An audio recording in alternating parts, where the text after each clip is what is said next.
What if catastrophes ruled her arranged marriage? Part 1. What if one family dinner destroyed your freedom? Bella escaped their world, until power and money dragged her back. An arranged marriage, no choice, and a life about to collapse. The only sound heard in the office was the rustling of paper as a young woman with beautiful brown hair and equally color. Frustrated eyes read through another manuscript that would hopefully bring the big breakthrough for Phoenix Books. Isabella Marie Swan, who only wanted to be called Bella for several reasons, was 26 and not only an employee. No, she, together with her two friends, was the owner of Phoenix Books. Bella had always loved books, and as soon as she'd graduated from college she, and her friends Angela Weber and Ben Chaney, founded their own publishing house. The fact that Bella came from a very old and very rich family and that her grandfather had given her most of the money helped quiet a lot. To build a publisher was not an easy task, nor a cheap one, but that didn't stop the three friends from following their dream. Luckily each one of them had studied something very useful for their goal. Ben had studied law and took care of their legal business, and on the side he was their computer and fantasy freak. Angela loved numbers and had graduated with a business degree, while Bella had studied English. At the beginning there had been more than one argument, but at the end of the day they'd always come to an agreement. Of course they didn't make high profits yet, but things looked promising, and one of these days Bella would read the one manuscript that would bring Phoenix Books the great success. Sadly this day wasn't today. The current wannabe book was horrible. There was no other word for it. One would think the author would let a friend or someone else read it before they sent it to a publisher or agent, but no. Frustrated, Bella pushed the sad excuse of a fantasy novel away and started to stand up to get Angela and grab something to eat, but before she could even straighten herself her phone rang and the ringtone told her that her mother was trying to reach her. Dear Jesus, what have I done? For 1 minute Bella thought of ignoring her beloved mother, but the resulting lecture simply wasn't worth it. With a deep sigh she took her phone and answered the call. "'Lo mother, how can I help you? Isabella, speak loud and clearly, and don't mangle words. One wouldn't believe you went to the best schools in Massachusetts the way you speak. You sound like a commoner." Her mother, Renee Swan, snapped, and Bella was already regretting answering the call. "But I guess I shouldn't expect to as much as you refused to attend a well-known college. All the efforts." On and on her mother talked without noticing that her daughter wasn't listening any longer. Bella knew the tirades of her mother only too well and wasn't inclined to hear all the reasons why was a huge disappointment to her family. "Mother." Bella interrupted her mother and did her best to suppress her growing anger. That lecture was another one she didn't want to listen to. "I'm pretty sure you didn't call to remind me of my numerous faults. So why don't you just tell me why you wanted to speak to me?" Bella could clearly hear her mother's displeased sniff before the answered. "The family is dining at your grandparents' house this evening and your attendance is wanted." This day was getting worse by the moment and there was nothing she could do. A dinner at Jeffrey and Helen S. Wan's house was everything Bella abhorred. The food was fine but too formal for her tastes, and the only topics her family talked about were money, politics and the gossip of the high society. And she had to endure the presence of her brother Tyler and his bitchy wife Lauren. Perhaps she should stab herself with a pencil. "Why are we meeting on a Friday night? We normally meet for a Sunday lunch," Bella asked and tried to keep her growing paranoia at bay. There was no reason to be suspicious, just because her family strayed from their normal schedule. No, none at all. Is it a crime for a family to eat together and enjoy a nice night? Okay. Now she was starting to panic. "Really, sometimes I wonder if something isn't quite right with you. Maybe you should talk to Dr. Snow. He has an excellent reputation. I don't need a therapist. When do you want me to be there?" Bella asked in a slightly angered voice. She could only bear her family, especially Renee, in very small portions, and if she was expected to endure a whole dinner, she needed to end this call immediately. At 6:30, Bella, and be on time. "Yes, I'll be there. Bye." Bella promised and ended the call without giving her mother a chance to reply. When she looked up, she saw Angela standing in her office, who was looking at her with a sympathetic expression. News from the family. Angela knew Bella didn't get along with her family very well and preferred to ignore them. Unfortunately, I was ordered to my grandparents' home for a family dinner this evening. Angela grimaced at that and said, "My condolences. Better you than me." Bella gave her a grimly smile and muttered, "Thanks, sweetie. I feel the love." "Oh come on, Bella, how bad can it be? With my family, I better don't even think about it." The Swans were an old family, which migrated to the USA in the early 19th century and had settled near Boston, where they still lived. The main estate of the Swans was located in Weston, one of the richest towns in Massachusetts. In 1897, Matthew Swan bought a huge piece of land where a gray stone mansion was built. It was everything a family of the leisured class needed. It was huge, representative, and had exclusive facilities. Of course, the rest of the family lived in equally high-class dwellings. Everyone with the exception of Bella. Even though she was raised in luxury, she knew the value of money, which was something that couldn't be said of the rest of her family. They spent money as if it would be getting out of style, but they did that in a well-behaved manner. All of her life, Bella had hated the way of life that her family and her environment practiced, which was the reason why she'd turned her back on the high society.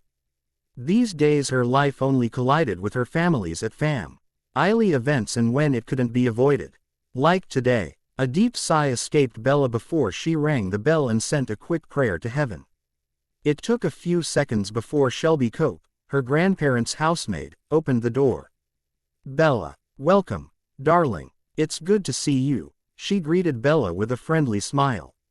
Mrs. Cope was a nice middle-aged woman with red hair and a sunny personality, who worked for nearly 3 decades for her family and had the incredible gift to take most of their tempers with humor.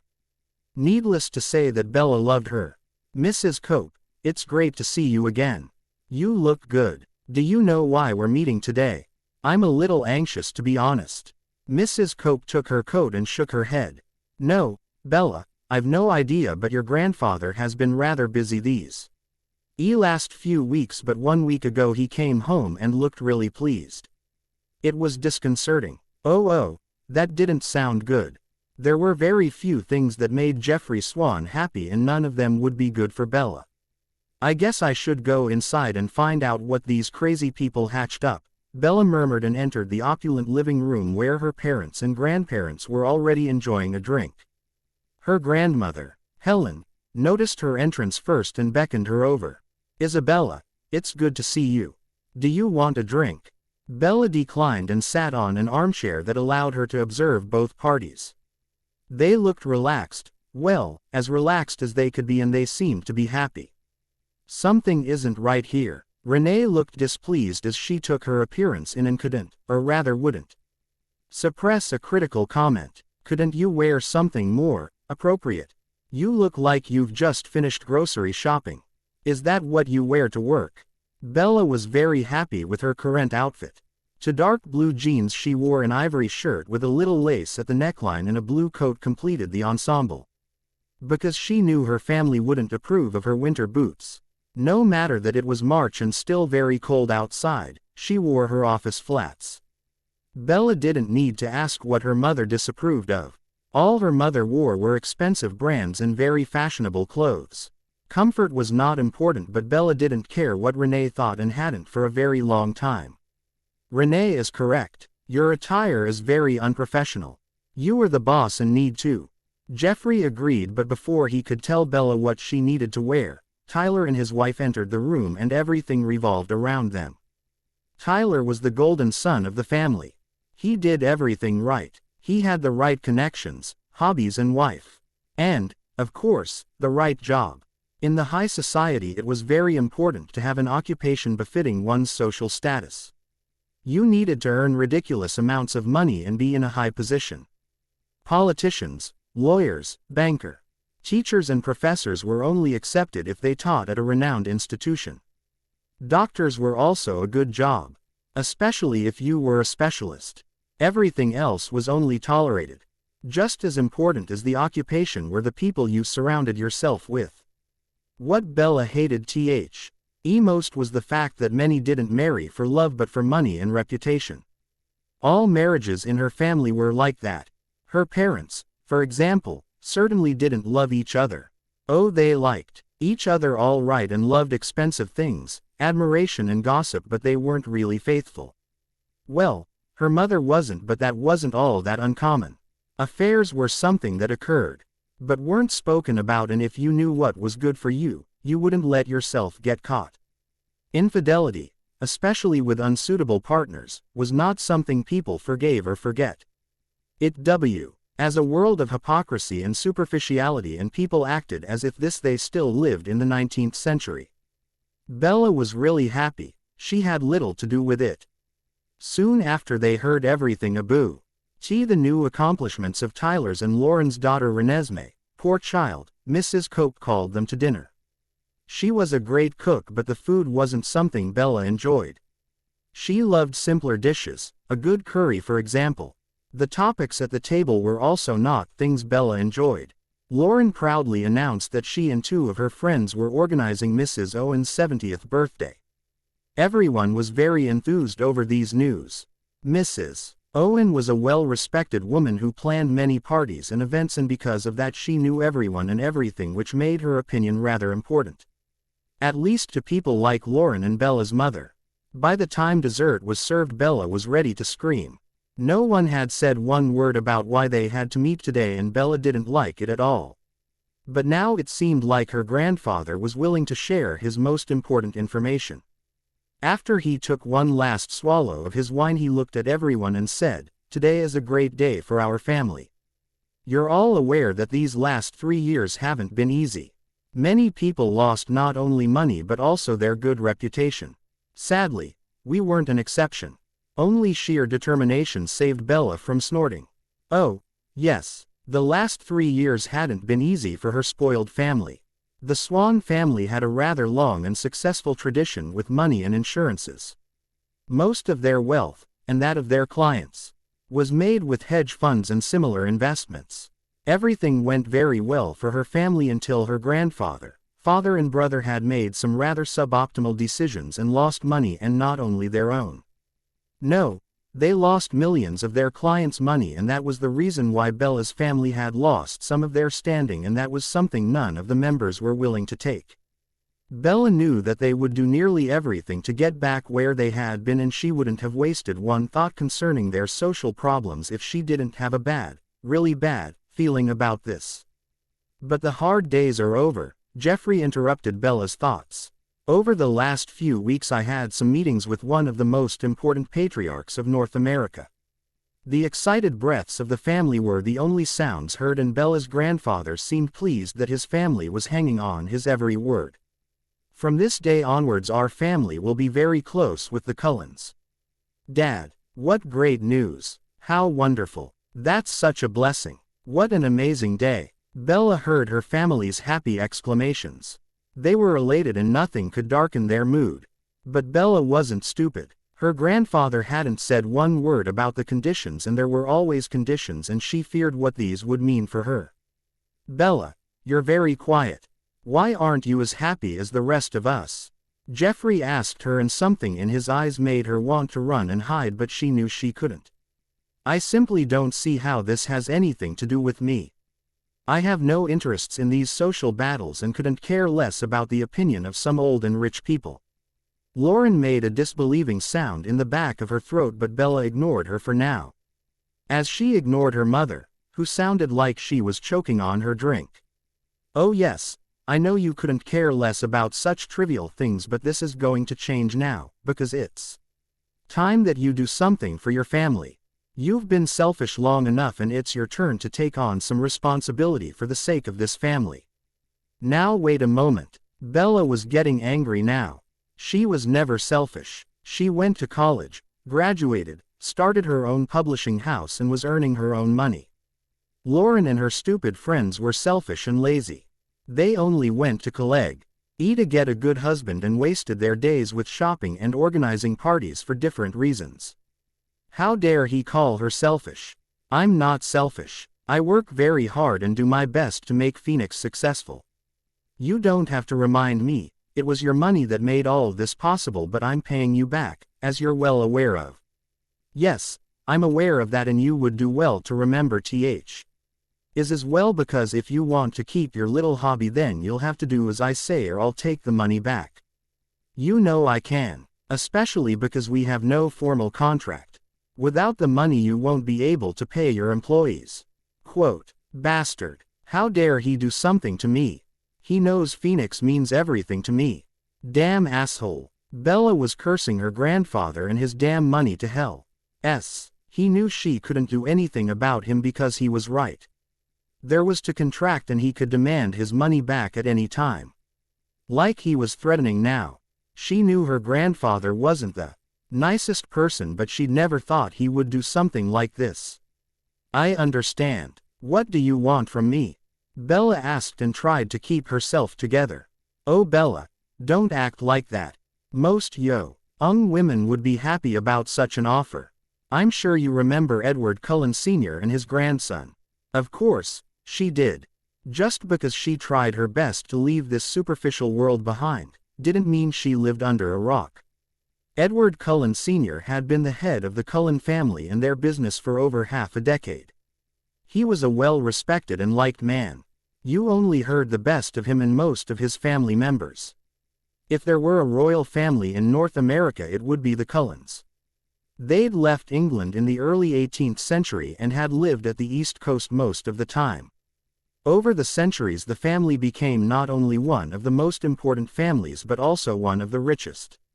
At the beginning they made their money as carpenters, but not with everyday furnitures, no. They made wonderful and exclusive pieces. Every family that was something owned at least one Cullen piece. Even the White House had some of their creations. Till this day they sold their furnitures all over the world. Many exclusive hotels ordered beds, tables and other things, but that wasn't their only income. Over time they invested quite a lot of their gainings in lucrative business. But the Cullens were not a too old-fashioned family. You didn't have to work in their family business and some didn't. Like Carlisle Cullen, son of Edward Sr., he worked as a doctor. A brain surgeon, and he was a great one. People came from all over the country to see him. Edward Sr. had died 2 weeks ago, and that meant his 29-year-old grandson Edward Anthony Cullen became head of the Cullen Corp. He would watch over the different branches and make sure that everything went as it should. His younger brother Emmett, if Bella remembered correctly, worked with investments, while the youngest, Alice, was still studying fashion and design and wanted to stay with the main business. Bella knew all this, but that didn't help her understand what her grandfather wanted from her. Of course I remember them. Mr. Cullen died a short while ago, and I know that Edward took over as head of business, but I haven't even seen one of them since my debutante ball. Yes, I'm aware of that. Jeffrey saw it and looked at her like this was a great disappointment to him. I met with Edward Sr. weeks before he died, and while he couldn't have been more happy about his grandson and his achievements, the is one thing Edward doesn't have yet, and that is a wife. A wife? Bella asked in a broken whisper. Absolutely correct. Edward needs a wife, and you will marry him and bring glory to this family. The statement was met with happy exclamations and joyous cries from her family, but Bella just sat there, frozen. No, this can't be true. I'm dreaming, and this is a nightmare, a horrible, horrible nightmare. Please God, I won't do this. They can't make me. No, no, no. This one word stopped all action in the room and made her the sole focus of her bizarre family. No. What do you mean? No. Her other asked with a shocked expression on her face. Do you have any idea how lucky you are? Many girls would be happy to be able to marry into such a fabulous family. You'll move in the best circles and only have the best. What more could one want? That right there was one of the reasons why Bella couldn't take much of her family. They thought money meant everything and would make you happy. But Bella knew better. She'd seen too many society marriages to believe luxury made anyone happy. Honestly, Isabella, you don't know what's important, Lauren commented and looked more than a little jealous. Oh yes. Bella knew only too well that Lauren would give her soul, if she had one, to be Mrs. Edward Cullen. It wasn't that she didn't like Tyler, but she would rather be married to a more important and richer man than being together with her brother. But that was Lauren. Listen to Lauren, Isabella. You don't know how we suffered when you decided to turn your back on us. The gossip was horrible. Not only didn't you to attend the right college, no, you spent your time in the company of ordinary people. Children of cooks, teachers and ministers, her father Charles agreed. Bella heard what her parents and Lauren said, but she kept looking at her grandfather, who looked pleased that most members of his family countenanced his arrangement.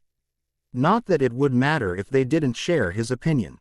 Jeffrey was the head of his family and he controlled most of their finances. If he wanted something, he found a way to get it. Like now, he knew how much Bella hated this affair, but that was not something that mattered to him. You seem to think that you have a choice, but you don't. Jeffrey sneered and looked at her like she was nothing more than an insect. Since you've been born they've been little more than a disappointment, but for once you'll do something to make me and this family proud. Once you're married, the money I gave you will be yours and no one will be able to touch it, but if you refuse to behave, I'll ruin you. The last part was whispered, but Bella understood every single word and she also knew he meant every word he'd said. Her family had never been warm or loving, but this was something else entirely. Bella knew no one would help her because they all hoped she would agree so that they could benefit from her marriage, but to hear how less her grandfather thought of her hurt her more than she would like to admit. I'm fucked. There was nothing she could do and her grandfather knew it. All she could do was agree to this farce of a marriage. But she would do very thing in her power to make them regret forcing her into this life. In this moment she hated them all. A single tear ran down her cheek as she looked into Jeffrey Swan's hard eyes and said the damning words. I acquiesce to the arrangement. That damn bastard. I hate him and my fucking family. They should have been drowned at birth. Marriage. Me. Oh fuck him with a rusty knife. Arg. Ben Che. Nay was surprised and quiet shocked to hear just how creative his friend Bella could become while swearing. Not that he thought she didn't have the right to curse. No, he thought she dealt with it rather good. It was early Saturday evening and Ben had planned to spend the night playing his favorite game and eating pizza, but then Bella had tried to knock down his front door, all the while crying out an arranged marriage and waving several papers. As soon as he saw just what was written on these papers, he'd called Angela and Bella's other girlfriend, Jane. Hysterical women were definitely not his forte, and he knew Jane, who'd grown up in a similar environment, would be able to help more than his lovely Angela, who couldn't understand why Bella agreed. Why, Bella, why would you agree to this farce? I'm sure we can somehow get the money. Oh please, Jane scoffed from the window where she stood with a glass of wine. Phoenix isn't important anymore, and I'm not even surprised that he used the money as a threat. Even if you managed to pay back the money by Monday morning, it wouldn't change a thing. Jeffrey Swan may be a real bastard, but he's not stupid. The threat with Phoenix made Bella listen. She literally can't say no. Mr. Swan will find ways to destroy your publishing house and make sure that Bella won't be able to find work in that business ever again. It doesn't matter if it's illegal or not, as long as he gets what he wants. And let's not forget that we're talking about millions here that you would need to pay back. It could ruin you for decades. The silence that followed Jane's statement was heavy. Ben couldn't understand how someone could do something like this to his own family, but over the years he'd learned that the rich lived quiet, a strange life. That's horrible. Marriage should be about love and commitment and not a business deal. Angela exclaimed and looked so miserable that Ben went over and hugged her to him. Don't worry. Bella is strong and she has us. We'll make the best out of it. Bella smiled as she heard that and finally calmed down. Jane's right, Angela. I shouldn't be shocked that he did something like that. It had been far too easy to get the money, and I should have listened to Jane and insisted on a contract. See, and you said I was crazy because I blackmailed my parents. There is a very good reason why they're letting me be. You blackmailed your parents? Ben asked, shocked. Sure. I was 13 when I realized I didn't want to be a Stepford wife, and since then I'd started collecting useful informations. My pair. NTS no, I'll use it if they plan force me to do anything at all. Why do you think my family had no problems with me marrying a football player? Okay, he'd always known that Jane was scary, but now he literally feared her. But that's beside the point. What I want to know is, why the Cullens agreed to this marriage. This isn't like them. They're nice and honest people. And Edward is a great guy, at least from what I've seen. There is something going on and I'm going to find it out. Yes, that's strange, Bella agreed and looked thoughtful. He could have everyone he wanted, so why would he agree to such an arrangement? Strange. But I have bigger problems for now. Ben, I need your help. I'm sure you've read the contract by now. Ben nodded at that. Yes, he'd read the contract and it was pretty straightforward. Bella married Edward Cullen and gave birth to at least one child, and the Swans would work together with the Cullens and hopefully make some serious money. Good. I'll need a good lawyer for the prenup. This marriage won't be sunshine and daisies, but I'm going to fight. You with me? There was a fire in Bella's eyes now, and Ben knew that she would be okay. This Edward C.U. Yen should be careful or his girl would fry his ass. Do you even need to ask? Of course, I'm helping you, but prenups aren't my specialty, so I'm going to ask my friend Jay to help us. He loves marriage contracts and divorces. And he's very good at it. Well, let's get ready to rumble. I really don't know how I got into this mess. It's such a shame that Pop is dead. That means I can't kick his old ass. Sneaky manipulator. Edward Cullen was very unhappy at the moment. Even though he nearly had it all. He looked great. His body was strong and well-muscled. Nothing compared to Emmett, but no one had that much muscles. His eyes were emerald green and his most striking feature. But what drove women mad was his hair. It had a strange copper color and was always tousled. Edward was also very talented. He spoke 4 languages and was a great pianist. But he was still rather put out. Not only had his beloved grandfather passed away and made him the head of Cullen Corp. No, today he was waiting in a suite at Lowe's Back Bay Hotel to meet his future wife and her lawyer. Well, at least Bella Swan wasn't one of these airheads he'd the pleasure to meet. Edward, are you ready? The reception called. They're on their way up. His brother Emmett said as he knocked on the door to the bathroom where Edward was currently trying to calm his nerves. Yes, I'm ready, he answered and opened the bathroom. Don't look so worried. Jasper is taking care of everything. Of course, I do, Jasper grumbled as he sorted through some papers. Jasper Whitlock had been his best friend since he'd entered primary school, and now he was working as a lawyer for Cullen Corp.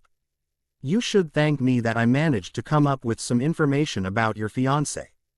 Lord knows it hadn't been easy. And you'll get some great football tickets as a thank you. Without your help I wouldn't know anything about her. Sadly, that was nothing but the truth. Isabella was a few years younger and hadn't been part of his group of acquaintances. But Jasper had found out that she'd had good marks and had studied English, but not at one of the top 10 schools, even though she could have. She had very few close friends, didn't spend much time with her family, and lived a rather simple life. But what had truly surprised him was the fact that she already owned her own publishing house. Edward had to admit he was impressed. Hopefully this union wouldn't be too bad. The doorbell announced the arrival of their guests. With a deep breath he squared his shoulders and entered the dining room where they would work. Wow, she looks like a porcelain doll. Edward had seen pictures of her, but nothing could have prepared him for this meeting. The young woman in front of him was a vision. She wasn't a classical beauty, but that didn't matter. Her big brown eyes were open and honest. She was small and slender body, but had curves in all the right places. But what caught his eyes were her lips. Dear God, they were full and looked incredible soft. They made him think very dirty thoughts. Concentrate, Edward. This isn't the time or the place. Isabella, I'm pleased to meet you. Edward greeted her with a kiss on the hand. To his amusement she blushed rather fiercely. Bella, please. And it's nice meeting you too, Edward. May I introduce Ben Cheney, a good friend and lawyer for Phoenix, and Mr. Jason Jenks, also lawyer.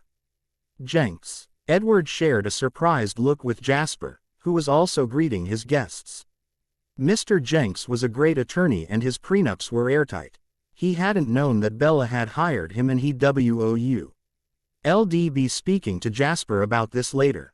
Soon the introductions were over and they sat down at the huge dining table to start the negotiations. The lawyers had already been in contact and discussed many of the necessary points of the contract, and so far Edward had been very happy about the results. Bella wasn't demanding ridiculous amounts of money or things like that, which was a great start. Heir grandfathers had already written down some agreements, thanks Pop. They needed to be married for at least 10 years and the marriage had to be fruitful. What a stupid word. Bella had to fulfill her responsibilities as his wife. Attend balls, events, charity functions etc. with him, and other things, while Edward had his own responsibilities. They also had to agree that neither of them would talk to the press to harm the other. Edward listened as the lawyers talked about sums and other points. He knew Jasper would do everything in his power to protect him and his interests, but what he was most interested in was how his little demand would be taken. He knew his grandfather would be ashamed of him and his beloved Nana would frown upon his decision, but this was his life and he'd already made too many concessions. There is one point which is very important to Edward and rather delicate in nature. Jasper started carefully and Edward could see his brother grimacing. Yes, Emmett wasn't very happy about this, but it was none of his business. This marriage is one of convenience and none of our clients has any deeper feelings for the other, but Edward has been meeting someone for once now and wishes to continue this relationship. The reactions to this request were very interesting to say the least. Ben Cheney looked like Edward was something disgusting found under his shoes, but he tried to hide it. While Bella didn't look all that surprised. She took a deep breath and laid a calming hand on Cheney's arm before she turned to Jenks and gave him a short nod.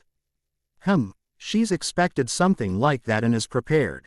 What a strange woman. Edward knew his demand made him sound like a class A bastard, but that was secondary.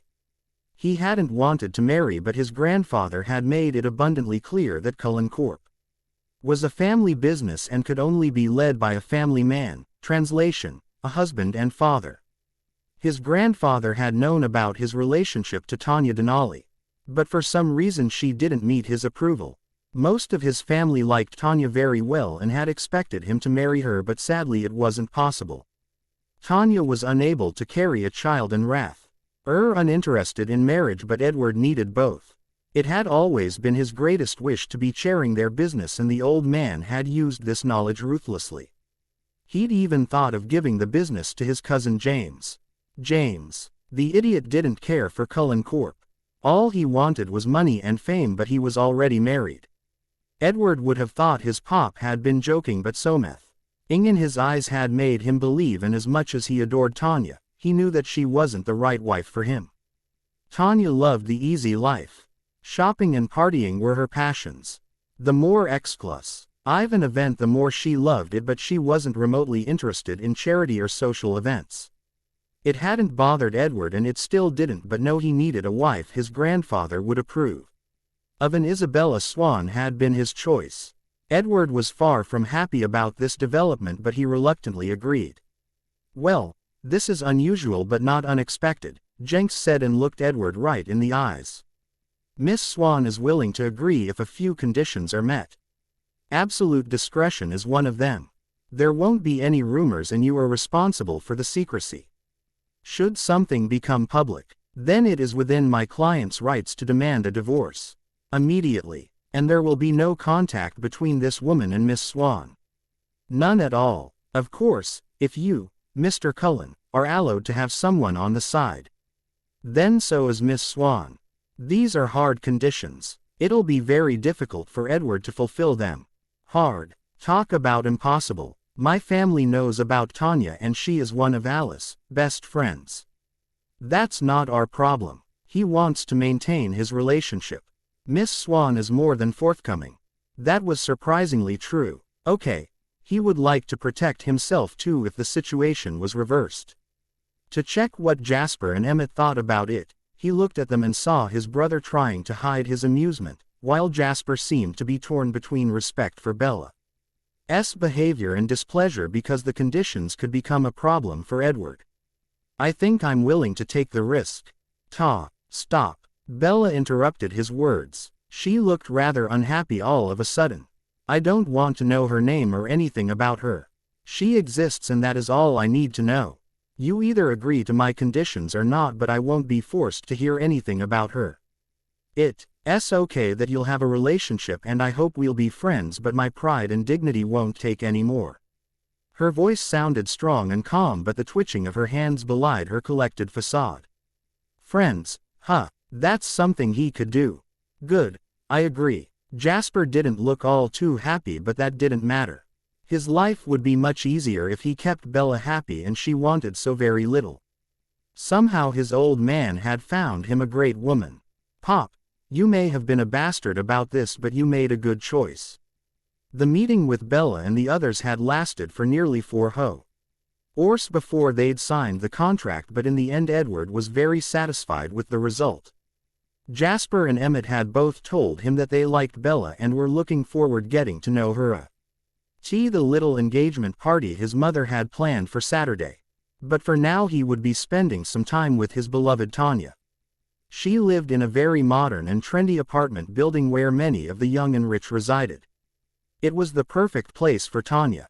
20 minutes after he'd left the hotel, he entered Tanya's apartment.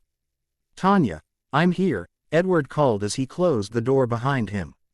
I'm in the bedroom, waiting. That sounded surprising. He quickly made his way to her bedroom where Tanya was lying on her huge bed. She was only wearing black stockings and high heels. My, is this all for me? Tanya threw him a wicked smile and opened her legs a little. Of course, baby. Now come here and show me how much you want me. I've felt a little neglected these last few weeks. You've been so busy. Tanya pouted. I'm sorry, sexy. I promise I'll make it up to you. Immediately, Edward growled. Quickly he shed his clothes and rolled a condom over his erection before he crawled between Tanya's legs and thrust into her with one hard move. Yes, baby. Harder. Give it to me. And that he did. Tanya loved sex. Anywhere and anyway. And she was never shy about telling him what she wanted, and today she wanted it hard and fast. Harder and harder he pushed into her body and watched as she neared her climax. Fuck, Edward. Yes. Faster. Sweat was running down his back. And Edward knew he wouldn't last much longer. Swiftly he lowered his head and took Tanya's left nipple into his mouth and pulled on it with his teeth. Yes, Edward. Tanya yelled. She climaxed. The tenning of the muscles around his dick triggered his own orgasm, and with a loud growl he collapsed on top of her. He needed a few minutes before he could move again and managed to slip out of her. Old, I convince you that I still very much want you. Tanya chuckled at his question but answered anyway. Yes, you could, but I think I need something more to be absolutely sure. I think a new dress could help. Don't worry. Tomorrow we'll go shopping for the party on Friday, but I won't be able to spend time with you on Saturday. Mom wants to celebrate my engagement. I really don't see why you have to do this. You're only marrying this woman so that she can whelp. Edward rolled his eyes at her whiny tone. Please, sexy. You know why, and Bella isn't all that bad. She seems to be nice. I don't care how nice she is. I'm the woman you want.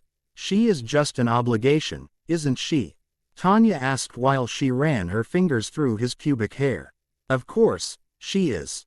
You're everything I want, and don't you forget it. It had been 2 weeks since Bella's engagement, and she wasn't any happier today than she's been 2 weeks ago. To make matters worse, Angela was upset. She couldn't understand why Bella would choose her business over her own happiness. She didn't understand that it wasn't about Phoenix any longer. Her family had very good connections and weren't afraid to use them. Ella was very sure that some of them would profit from her marriage. Somehow, at least. Angela had grown up in a small town with a loving family and a close-knitted community. Therefore it was no wonder. She couldn't understand why Bella had agreed, but she needed her friend now. Angela should be one of her bridesmaids and had to be at the stupid party. Jane would be her maid of honor because she would be able to keep her old and new family in check. At the moment Bella was running her hands through her hair because she didn't know how to wear it, and she had only 1 hour left before she needed to leave or she would be late. Arg! Knocking on her door stopped her from pulling her hair out. Grumbling, she went to the door and flung it open. "Good evening, sunshine." Jane greeted Bella and pushed her aside, so she could enter her small flat. To her surprise, Jane wasn't alone. Behind her were her husband Felix together with Ben and Angela. They were all dressed for the occasion and looked fantastic. "You look like shit, but don't worry, I'm here to help you. I already managed to get Angela and Benny ready." "Don't call me Benny. Don't be a baby. Come on, Bella. Time is tight." If there was one thing Jane Williams was good at, it was getting things done. 90 minutes later their party arrived at the house of Carlisle and Esme Cullen, where the engagement celebration would be held. Angela and Ben looked rather uncomfortable as they saw the many expensive cars and the mansion. The home of her future parents-in-law was huge, but not a monstrosity like some other houses she'd seen before. It was a beautiful white 3-story house with huge windows. Bella liked it immediately and hoped that the inside was just as beautiful. She knew that Esme Cullen was into interior design and had decorated most houses of her family. "I feel like I don't belong," Angela murmured and tried to smooth her dress. Bella squeezed her friend's hand and said, "Don't worry. From what I've heard, they're very nice. Just be yourself. They're only human. I'm the only one who has to worry because my family will most likely embarrass me with their arrogant behavior." "Okay, let's knock." But knocking was unnecessary because Esme Cullen had already opened her front door. "Isabella, please come in." Mrs. Cullen waited until everyone was inside before she hugged Bella and kissed her cheek. "I'm so happy to finally meet you. You look gorgeous." Quote. Bella blushed at Mrs. Cullen's warm greeting. "Thank you, Mrs. Cullen. Oh please, call me Esme. You're going to be my daughter soon enough. It would be silly to be so formal. I want you to feel like your family, even if the circumstances are rather strange." "But who cares? And who are your friends?" "Carlisle. Isabella's here." "Oh, I like her already. She's great. Please, call me Bella." Bella started and continued to introduce her friends to Esme and Mr. Cullen. "Sorry, Carlisle. He was just as nice as his wife and looked like a model. It should be illegal for a family to produce that many beautiful people." "Ah, Edward, your fiancé is here," Carlisle said as he saw his son approaching.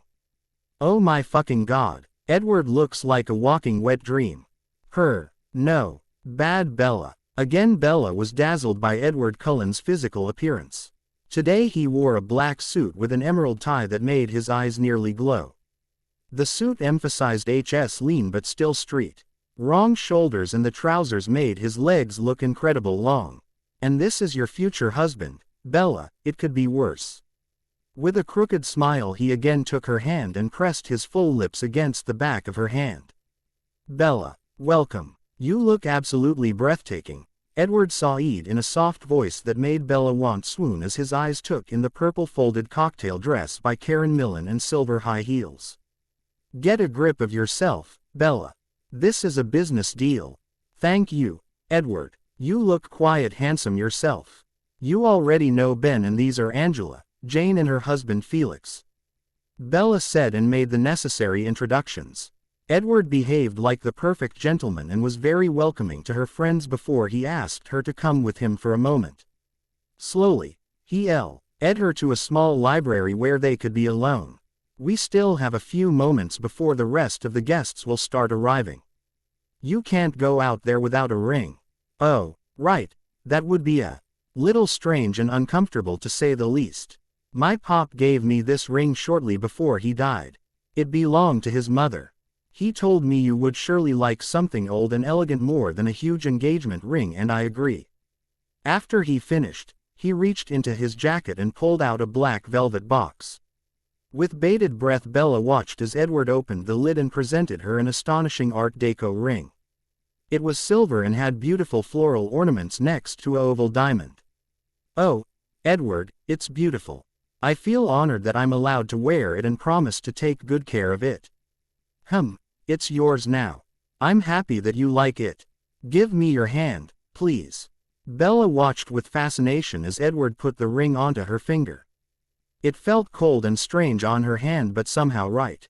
"Somehow I'm beginning to believe the old man knew something the rest of us mere mortals didn't." "A perfect fit," Edward whispered before he asked in a louder voice, ready to face the music. And held his arm out for her. "As ready as I'll ever be," Bella answered and took his arm before they entered the party together. All in all, the party wasn't nearly as bad as Bella'd feared. Sure, it was too formal for her and there were people congratulating her she'd never met in her life, and Edward neither, it seemed, but it could have been much worse. Her family was trying to impress and failing spectacularly. Richness and class didn't always go hand in hand as her family was once again proving. "Bella, come, you have to meet my siblings. They're more important than some Boston businessmen." Edward sighed after nearly 2 hours of socializing and Bella was more than ready to stop smiling like an idiot. The Cullen siblings were standing a little aside and talked to Jasper Whitlock and a blonde woman. "Ladies, gentlemen, let me present you my lovely fiancée, Isabella Marie Swan." Edward sighed and smiled at everyone. "Nice to meet you, but please call me Bella. Only my family calls me by my full name." Before she could say anything else, a dark blur hurled itself at Bella and hugged her. "Hi, Bella, I'm Alice, your new sister. We're going to be great friends." "I just know it," the little whirlwind named Alice squealed. Edward's sister was really a tiny person with short dark hair and huge brown eyes. "Hey Squirt, let Bella breath," Emmett interrupted his sister's enthusiasm. Again Bella was surprised by his huge frame. Emmett had inherited Esme's hair color but Carlisle's blue eyes. "Nice seeing you again, Bella. This lovely woman next to me is my wife, Rosie." Rosie was the most beautiful woman Bella had ever seen. Amazing body, long blonde hair and nearly violet eyes. Simply wow. "Hello, Bella. Welcome to the family. Please call me Rosalie because my name is not Rosie." The glare she threw Emmett was truly frightening. The last one of the group was the blonde Jasper, who greeted Bella with a smile. They were all nice and the talk was great, and at some point even Bella's friends entered the conversation. It was nice to see that everyone was getting along. "May I have your attention, please?" Carlisle called and got everyone's attention. "Esme and I are very happy that you all came here today to celebrate the engagement of our oldest son Edward and his fiancée Bella Swan." Polite applause sounded through the room and Bella blushed as many people turned to look at the happy couple. "Please come here, you two." Edward gently guided Bella through the room and positioned them next to his mother, where he looked at them with questions in his eyes. Obviously he didn't care what they wanted any more than Bella did. "Your grandparents and we wanted to give you a special gift, and your mother has been very busy to plan everything so that it will be ready on the day of your wedding, which will be held at the estate of my parents on May 25th. Our gift to you will be your own home." Bella was speechless. She was somehow aware of the noise around her, but she was too shocked to take anything in. Who in their right mind would gift a house? A freaking house. Arms wound themselves around her and a voice, which she recognized as Edward's, said, "Smile. They only want the best for us even if they are overbearing." Quote, "Overbearing. That's the understatement of the millennium. Mom, Dad, that's really too much, but thank you." "Yes, thank you," Bella said in a voice that was barely her own. Esme was smiling as she hugged Bella. "Don't worry, Alice and I will take care of everything. All you need to do is choose the colors and the furnitures, but before we do that we're going to buy your wedding dress. Alice has made an appointment for next week and has already spoken to the staff so that the right dresses will be there. Everything will be perfect, just like you wanted." Perfect. This sounded like a nightmare waiting to happen. What made her believe that I would want any of this? I think I'm going to vomit. Bella was sitting at their weekly meeting and hoped to every day. That might be listening that one of her employees had read something great. Okay. Good would also be acceptable because none of the manuscripts she'd seen the last week had been worth her time. Let me have it, guys. Did you read anything good? Bella asked and looked at her editors and their assistants, but none of them could tell her anything positive. Nothing. Really. Sorry, Bella, Heather said and shook her head. The best this week had been a romance novel. I would give it 7 out of 10 points. Sadly, everything was nothing short of ordinary. Well, there's nothing we can do about it. Lily, do you have the new manuscripts? Lily, a squabby but beautiful redhead, nodded and reached under the table and handed everyone their stack of manuscripts. Here, every one of you has at least 3 manuscripts. Soon everyone had their work for the next week and left the meeting room. The only people left were the webmaster and the ones responsible for the cover designs. They talked for 2 hours before Bella could finally return to her own office. What a waste of time. Bella was really frustrated, and she would have to meet with Edward, Esme and Alice to choose the colors for the new house, which she hadn't even seen yet. Please, let this house be something I can call home. She hadn't told anyone about her fear that the house would be like her parents'. She wouldn't feel comfortable in a house that looked like something out of a magazine.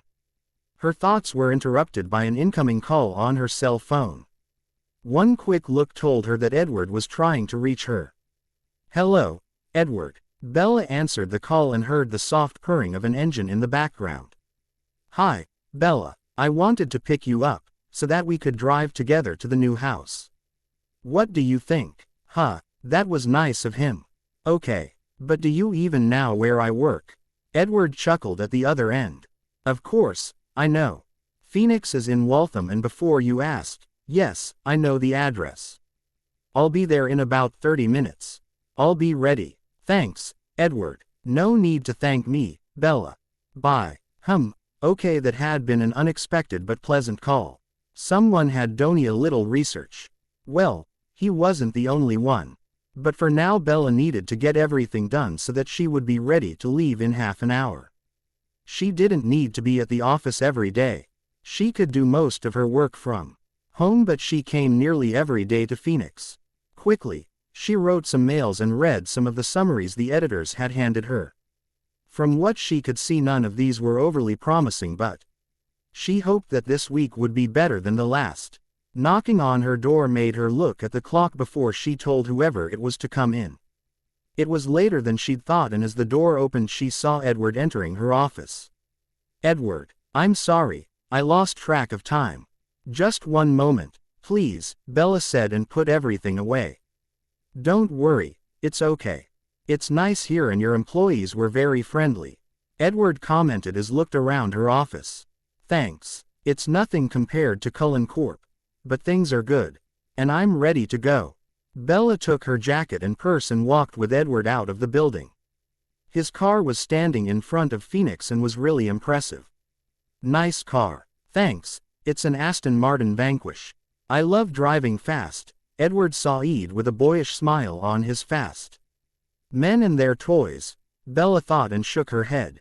The drive was great. The car nearly seemed to fly over the streets and Edward wore a huge smile. He really enjoyed driving his little toy. Bella, maybe we should talk about how we want to set up the house.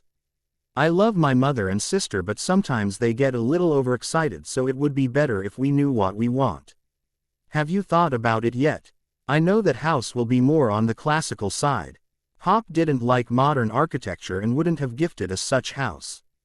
Oh, that's good, Bella sighed in relief. I'm not a fan of it myself. Too much glass and hard angles. I like classical elegance and country house style. I want to feel comfortable at home and walk around in my sweats without feeling out of place.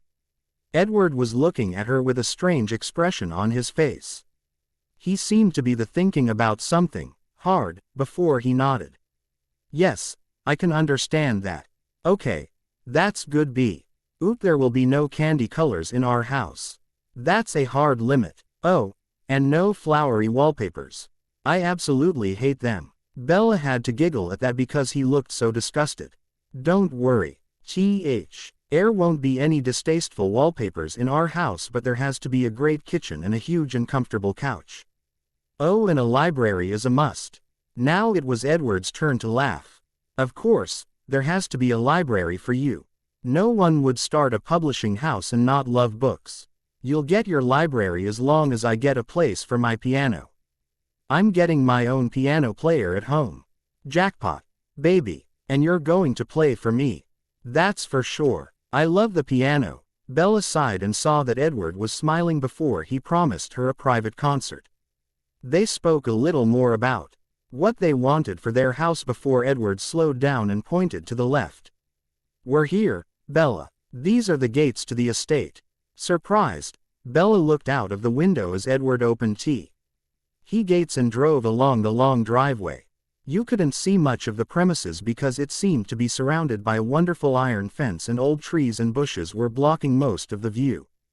After about 20 yards they saw their new house for the first time, and Bella was left speechless. It was absolutely beautiful. The 3-story house was built with red bricks and high white windows. The garden, from what she could see, was huge and well tended to. There were roses, rhododendrons, hydrangea and many other plants that Bella couldn't name, but she knew as soon as they were blooming it would look amazing. Esme and Alice were already there, as a car was parking in front of the house. Bella didn't wait for Edward to open her door as she was too excited to explore the house. It's great, Edward. Come on. I want to see the inside of the house, Bella said and took Edward's hand and dragged him with her. He apparently found her behavior quite funny, if his chuckling was anything to go by. Edward, Bella, welcome. How are you liking the house so far? Esme said as she hugged them. She and Alice stood around what seemed to be the only table in the house. It was buried under heaps of cloths, catalogs and wallpaper books. Alice was carrying a tablet with her and was looking a little hyper. Maybe she should stay away from caffeine. I thinks it looks very good. Edward kissed his mother's cheeks before he said, the house and garden look great, but I'm sure it'll be even better once you're done with it. I know you too well. And you seem to be well prepared. Alice laughed at that and pointed to the table. Of course, we are. That should be everything we ought to need. Come on, we'll show you the rest of the house. The grand tour confirmed what Bella had already known. The house was perfect and offered more than enough space. The rooms were generous and light. On the first floor was enough space for the piano and the library. The living room had an amazing view over the extensive gardens. On the second floor were the 6 bedrooms and bathrooms. There were only 2 rooms on the third floor which would most likely be used as junk rooms. Everything that was needed was color or wallpaper and furnitures, and the house would be ready. Oh, and a new kitchen. Bella and Esme were the ones who decided to plan the kitchen, as neither Edward nor Alice could cook or were really interested in it. That was the reason why they'd decided to go upstairs and look at Edward's bedroom and office. Esme understood perfectly what Bella wanted, and it was very easy for them to complete the plans. I guess we're done here. Let's go upstairs and see what my children are up to, Esme suggested after she'd made a note of the paint I wanted. Edward and Alive were arguing when they entered Edward's future bedroom. Red is a great color for your bedroom, Edward. Trust me, I know what I'm talking about, Alice argued and showed her brother something on her tablet, but he didn't seem to agree with her. No, Alice, no red in my bedroom. I want dark furniture and cream paint. I've shown you how I want it. Edward sighed and his tone made it clear that the discussion was over. Esme went inside and looked at the tablet. Oh, you're nearly done. I think it'll look good. Alice tried to remember that this is Edward's house and not yours. You have to learn not to push. Alice pouted but yielded. Fine, I'm doing it how you want it, but I still think my design would look better. Are you done downstairs? Yes, we're done, and now it's time for my room, Bella said, and together they went to Bella's bedroom, which was, in her opinion, the best room in the house. Like most rooms, her bedroom was rather generous and had huge windows that overlooked the beautiful gardens. The adjoining bathroom was also great. As soon as she'd seen it, she'd claimed it. Quickly, Bella told them how she would like her room. The walls should be blue and cream and she wanted white furniture.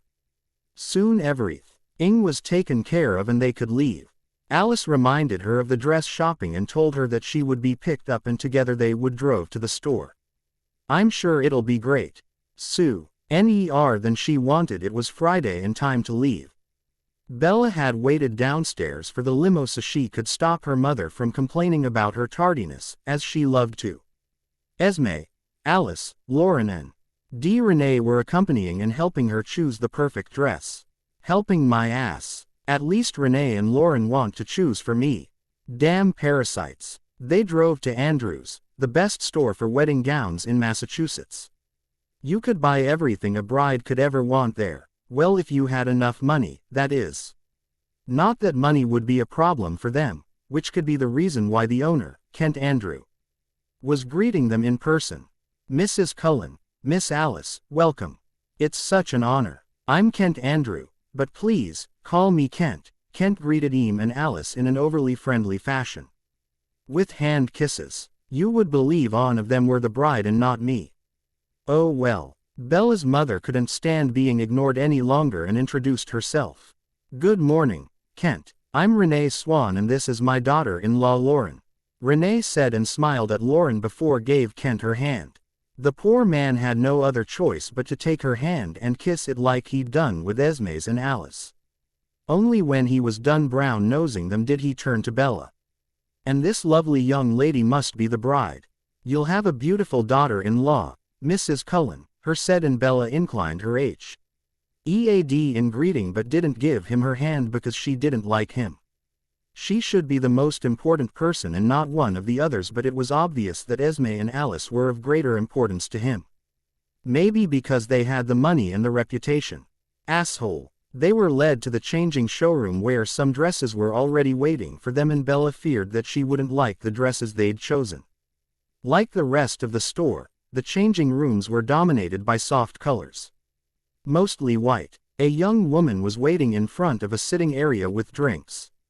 "Ah, this is Maya. She'll help the bride into the dresses.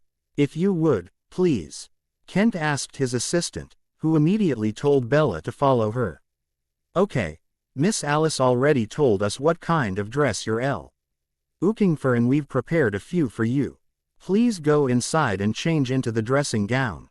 "I'm getting the dresses," Maya said and handed her the ivory dressing gown before she left. While Bella changed, she wondered how Alice knew what kind of wedding dress she would want. They'd never talked about it. Bella had already found it strange that Esme and Alice hadn't asked her about the wedding. But maybe Maya could shed some light into the whole situation. It took Maya only a few minutes before she, laden with nearly a dozen dresses, entered the changing room again. "Good, let's start with this one," she said and unzipped the first dress. Unwilling, Bella let herself be dressed. The dress had ruffles. Lots of ruffles, and Bella thought she looked ridiculous. "Maya, do you know how Alice knew what dress I wanted? I haven't spoken to her about it."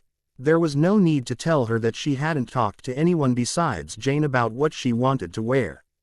Not that it seems to matter. Our mother thought it was good idea to tell us what dress you wanted, so that we could have a little more time finding the perfect dress. She told Miss Alice. Isn't that nice? Yes, that was sweet of her, Bella managed to say without growling. That bitch. Of course, it's something like that. My loving mother wants to make everything perfect.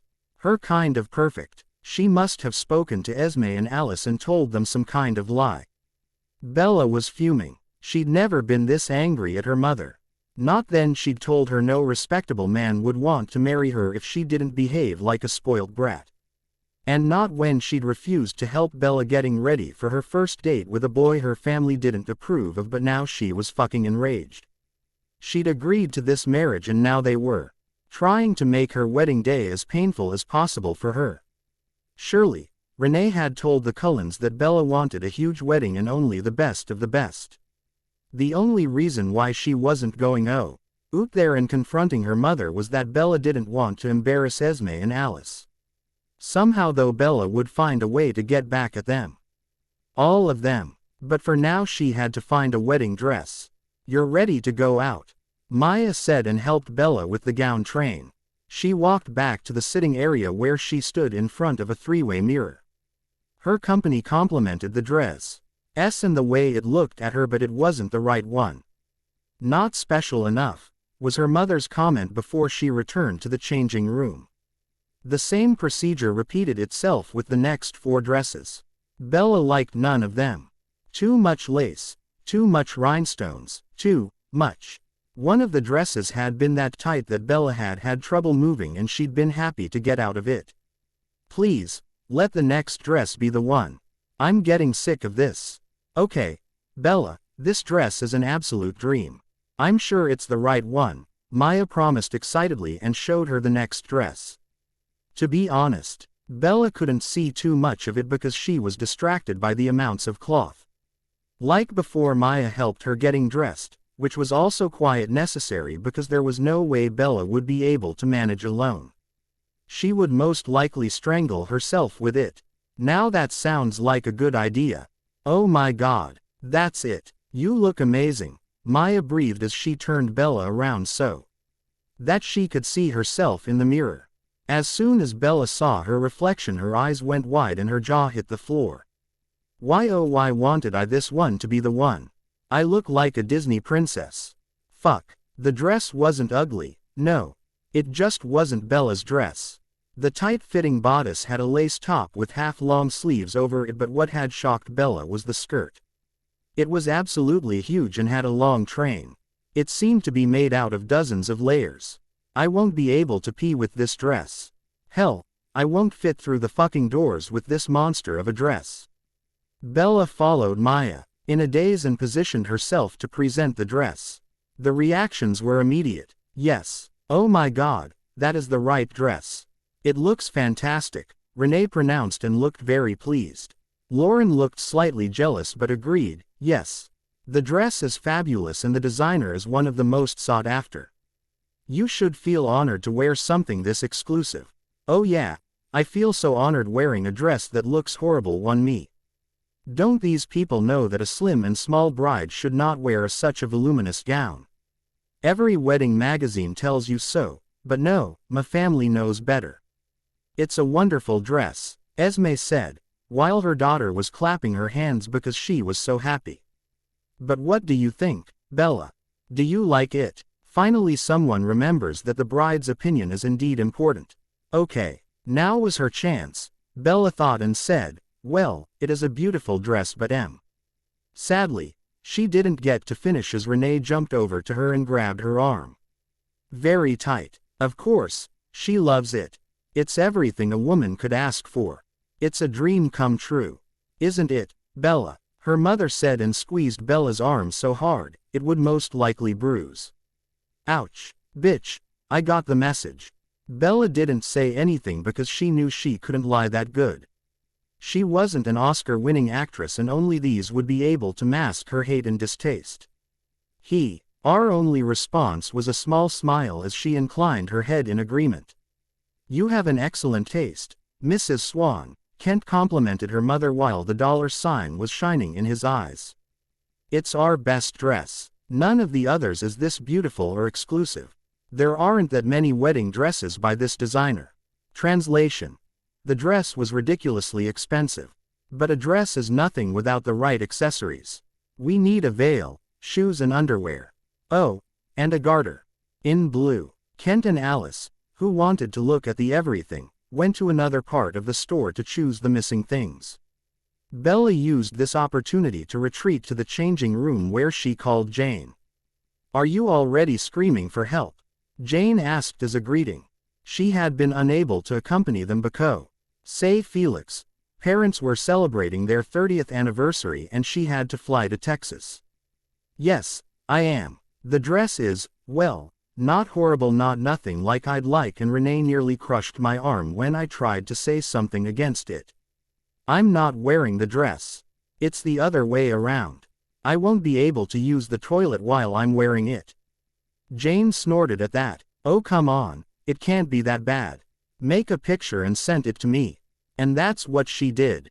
It took only a few moments before it arrived on Jane's phone. Fuck. Is that a fucking voluminous dress? How will you move with it? Didn't someone ask you what you wanted? No, they didn't, but my loving mother told them exactly what I wanted. Dress and wedding. Isn't that nice? Bella asked in a sickly sweet voice. Jane inhaled sharply as she heard that. Are you kidding me? She did what? It was good to hear someone getting angry at her mother's behavior, even if she couldn't do anything at the moment. Yes, she did, and I can't do anything about it. It's too late to make big changes. Too true, but you know what? Jane asked her with a smile in her voice, and knowing Jane as Bella did, she knew she was planning something evil. No, but please tell me. Once you're married, there's nothing they can do. We all know how much they're looking forward to the big social events they can only attend because you're getting married to Edward Cullen. Can you imagine how much it would offend them if they wouldn't get an invitation? Their faces would be priceless. Jane sounded so excited that Bella had to laugh. That's too true. They've forgotten that I can destroy all their hopes of being part of the highest society.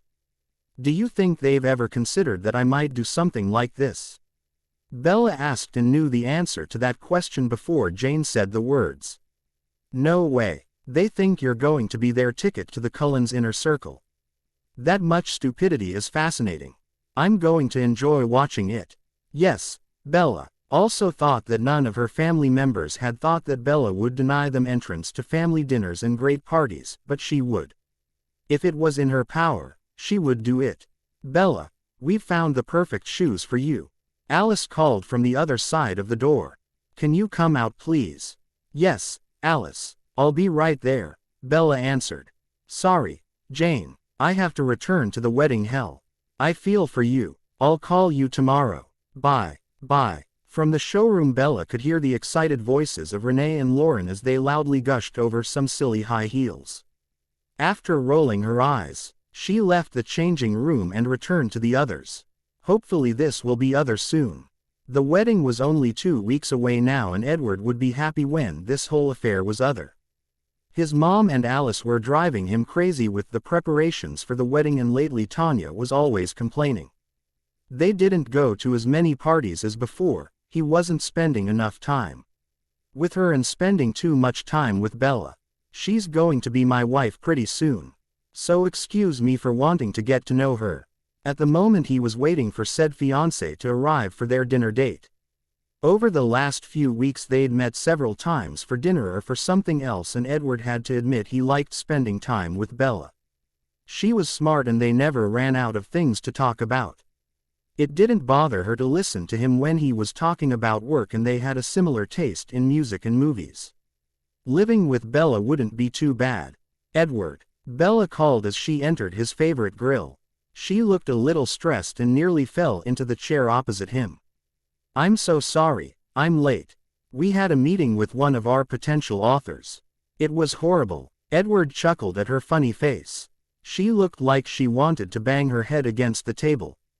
Poor you. I know how you feel. My day wasn't any better. I had a video conference with our partners in Shanghai. There are some problems with the fabrics we want. It seems I'll have to fly there soon after the wedding. Edward carefully looked at her face for any signs of anger. He knew it wasn't Nick. That he had to leave just days after their wedding, but he had to take care of the problem himself. Bella looked disappointed but understanding, which he could totally understand. They'd planned to honeymoon for a week in Italy, but that plan was out of the window now. During the honeymoon they'd wanted to spend some time together without any pressure and meddling. Oh, that's too bad, but I understand that you have to go. Have you been to Shanghai before? I've never been to Asia. It must be very interesting there, Bella said in a wistful voice. Someone wants to visit Asia.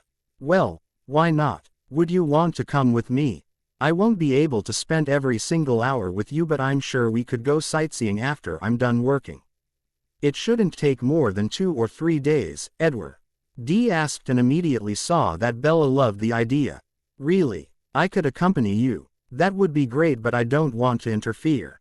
Edward could see that Bella really wanted to go, but her teeth were worrying her lip, which showed him she was uncertain if it was a good idea. You wouldn't interfere and I would only have to work a few hours a day. I would enjoy spending time with you as I haven't had time to explore the city before. I'm sure we'll have a great time. Let me make a few calls tomorrow and everything will be arranged. Bella was now glowing with anticipation. I'm going to buy a travel guide tomorrow. The temples and gardens are said to be really beautiful and there are a few interesting cities nearby. Oh, thanks, Edward. I'm feeling a lot better now. Let's order. I'm hungry, Bella said and disappeared behind her menu. Wearing a big smile. It's so easy making her happy. I would have to buy Tanya a new dress or some jewelry to make her happy. Tanya. She won't be happy about this, but then Bella is going to be my wife. It's to be expected that I take her on a honeymoon. Their dinner was great. Edward loved their steaks and enjoyed watching Bella eat. It wasn't often that he saw a woman fully enjoying her meal. She didn't care about the calories or the fat and she ate as much as she wanted. Tanya was very conscious about what and how much she ate, especially in company. And Alice wouldn't eat at such a place. Edward often went here with Emmett and Jasper without any women. Not that Rosalie would have minded eating here. She may look like a supermodel, but she surely didn't act like one. Soon it was time to leave as both had to work early the next morning. After Edward had paid, he brought Bella to her car. It was old and didn't look very confidence-inspiring. Someone is getting a new car. And soon. This piece of metal looks like an accident waiting to happen. I had a great time tonight, Edward saw as he opened the door of Bella's car for her. Smiling, Bella turned around and laughed. True. We talked about nothing really important. Well, with the exception of the honeymoon. Next time we should. Bella said and wanted to take a step back. But she then stumbled over her own feet and fell against Edward's chest. On instinct Edward wrapped his arms around her to stop her from falling. Wow, she's so soft and warm. I'm sorry, Edward, sometimes I'm such a klutz. Bella apologized, blushing, and lifted her eyes to look at him. Biting her full lower lip. The moment their eyes met, the atmosphere got heated. All Edward could think about was how much he wanted to bite Bella's lip for her. He could feel his body reacting to her and the skin on his chest where Bella's hands were laying was incredible hot. He saw that Bella wasn't unaffected by their closeness. Her breathing had accelerated and her pupils were dilated. My God, she looks so beautiful. Just one kiss, one little peck. Slowly, Edward bent forward. He could already feel her sweet breath on his lips. Bella closed her eyes and leaned slightly in. Just a little closer and he could. Shut up, you asshole. The loud shout of an obviously very angry made Edward and Bella jump back, the moment gone. Bella blushed the deepest red Edward had ever seen on a human being. Agitated, Edward gripped his hair in both hands. Fuck, I nearly kissed Bella. I've nearly kissed my fiancé, with whom I've only wanted a platonic relationship. Sure, Edward, that looks very platonic. You nearly mauled her on the sidewalk. And you have a girlfriend. While Edward was having an inner crisis, Bella had managed to open her door. Again, thanks for the dinner and catching me. Bye. As quickly as possible, Bella slid into her seat and closed the door. She med to have a few troubles getting the key into the ignition, but after a moment she started the car and drove away. Still somehow shocked, Edward could do nothing but watch. What should have been a simple dinner had ended in emotional turmoil. Something must have been with the food. Yeah, that must be it, because there was no way that he was attracted to Bella. No way. Absolutely impossible. God, this situation is so fucked. I nearly kissed Edward. What the fuck was I thinking? Nothing, obviously, or I wouldn't have acted like a lovesick fool. No matter how often Bella thought about the incident, the only explanation for her behavior seemed to be temporary insanity. The whole affair was already complicated enough without adding crazy hormones to the mix. She hadn't told anyone about her lunch date with Edward, as she was much too ashamed to admit that she was attracted to Edward.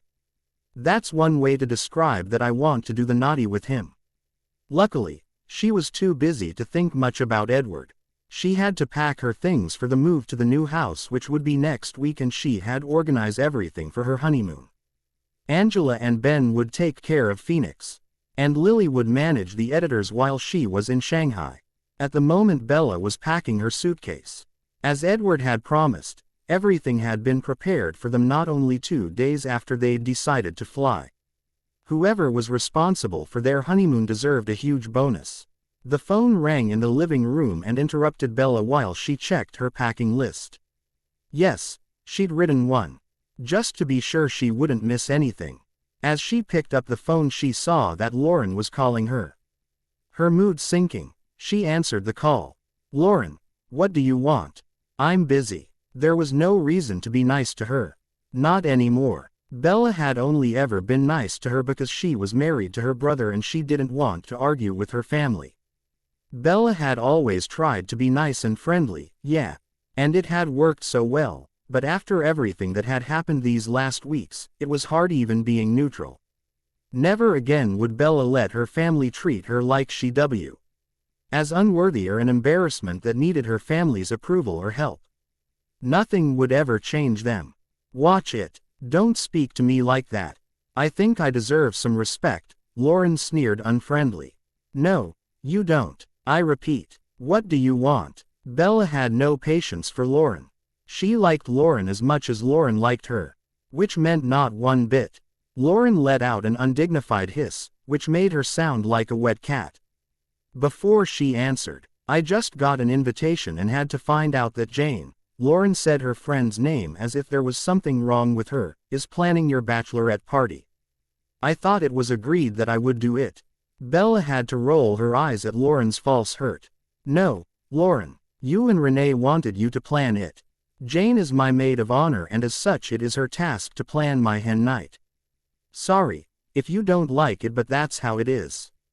You don't have to come if you don't want to." Bella knew that there was no way her sister-in-law wouldn't come, but one could hope. The reason why Lauren had only now received her invitation was because Jane didn't want to give them too much time. Everyone else had already received their invitation and accepted. Bella didn't know what Jane planned for Saturday night, but she knew it would be great. "How dare you embarrass me like that? I planned a fantastic night. Jane will take us someplace inadequate. I'll tell Renee," Lauren threatened. "Please do. If you'd asked me, you would have known.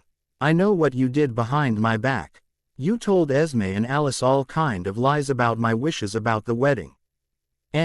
Or your imagined superiority while you can, because as soon as I say I do, you won't be able to do anything to me," Bella snarled and ended the call. She'd never talked to any of her family like this. Bella couldn't deny that it felt pretty good. The dress shopping had been the last straw for her. She was done being nice. If they wanted war, they could have it, as far as Bella was concerned. After her talk with Jane, she'd recognized that she'd behaved like her 15-year-old self. Unwilling to give counter and start an argument, she'd allowed other people to have too much power over her life, and it was going to stop now. Together with Jane and Angela, she'd started making some changes in her life. Not that anyone would know it just yet. Knowing her mother would most likely call in a few minutes, she disconnected her phone. To calm herself down, Bella opened her laptop and indulged her passion. Fan fiction. Soon she found a great story and lost herself in it. A few hours later she was still reading and couldn't stop. This story was way better than most of the manuscripts she'd read in a long time. That's what I've been looking for. Mysterious, spellbinding, sexy. After Bella was done with the story, she looked at the site of the author to see what kind of info she could get. An American girl in her 20s, who wanted to publish a book one day. Perfect. Quickly, Bella Angela and some of her editors and told them to check the story and get back to her as soon as possible. She just knew that the others would love the story just as she did. And they did. Tia, editor who worked with the fantasy novels, nearly cried as she called Bella and begged her to contact the author, which she did minutes later. The next 2 days were very busy. The author, Maggie Hughes, was surprised to say the least when Bella contacted her. At first she'd been suspicious, but Bella had been able to convince Maggie that she was dead serious, and as soon as Bella returned from Shanghai they would meet in Boston. Ben was already working on a first draw for the contract and Bella couldn't be more happy. She was sure that Maggie's book would be a great hit and bring Phoenix the big breakthrough. "Bella, you're looking sexy. Just the right outfit for your bachelorette party," Jane complimented Bella when she picked her friend up on Saturday night. The other guests would meet them at the restaurant where they would dine before the fun part of the night would start. "Thanks, Jane. I'm really excited about the surprise. Can't you tell me what it is?" Bella asked and pouted, but Jane didn't budge. Tonight Bella wore a shimmering black wraparound that ended just about her knees and made her boobs look absolutely fantastic. The black patent leather pumps rounded the outfit off. Jane, it seemed, was a bit in a hurry and pushed Bella out of her apartment and into the waiting stretch limo where Angela was already sitting. On the drive to the location they enjoyed a glass champagne and gossiped. The selected restaurant was one of the best Italian in town and Bella loved their food. The guests were waiting for them in separate part of the room and greeted Bella with hugs and kisses as soon as she neared the table. Bella was happy to see them, well, most of them. The party was rather small with only 12 people. Sadly, Lauren and her bitchy friend Brittany, who Jane hadn't invited, were also there. Jane saw Bella's less than pleased face and whispered, "Sorry, but you know I couldn't not invite the bitch." "Don't worry though, we're going to have fun tonight and if they don't behave I'll throw them out. But I don't think they'll stay too long at the final location. It's going to be entertaining to watch their reactions. Trust me." Bella snickered at that because Jane wouldn't plan a decent bachelorette party. The time at the restaurant was great. Bella loved talking to Alice and Rosalie, even if Alice should really stay away from caffeine. Rosalie had a wicked sense of humor and Bella knew they would be good friends. Most of others were employees of Phoenix and two friends from college, Emily and Claire. For the most part Bella ignored Lauren and Brittany, but she knew they didn't enjoy their time and were most likely badmouthing everything. After they were well fed, it was time to drive to the final destination. During the drive they drank a few more drinks and laughed about stupid stuff before the party arrived at Jane's big surprise. The neighborhood was pretty calm at this time, so Bella knew they were not visiting a club. There were a few shops nearby, but Jane walked towards a 4-story building with 3 huge store windows where one could see some sexy underwear and other interesting items. "Jane, where are we?" Bella asked although she had a pretty good guess by now and Jane's devilish smile just confirmed her suspicion. "Come on, ladies, we're already awaited," Jane said and herded everyone inside where a tall and exotic-looking woman was standing. "Ladies, welcome to Eden, a place dedicated to pleasure. I'm Safrina, the owner of the store." Safrina introduced herself with a friendly smile. Behind Bella she could hear Rosalie's excited whisper, "Oh my God, I always wanted to visit Eden. This is so awesome. I'm going to shop till my credit card is smoking." The other guests didn't seem to know how they should react just now, but Bella knew she would have a lot of fun here. Lauren and Brittany though were nearly purple in the face and couldn't seem to close their mouths, which was quite funny to watch. Safrina turned around and opened the heavy door to the store where a few of her staff were waiting for Bella and her guests.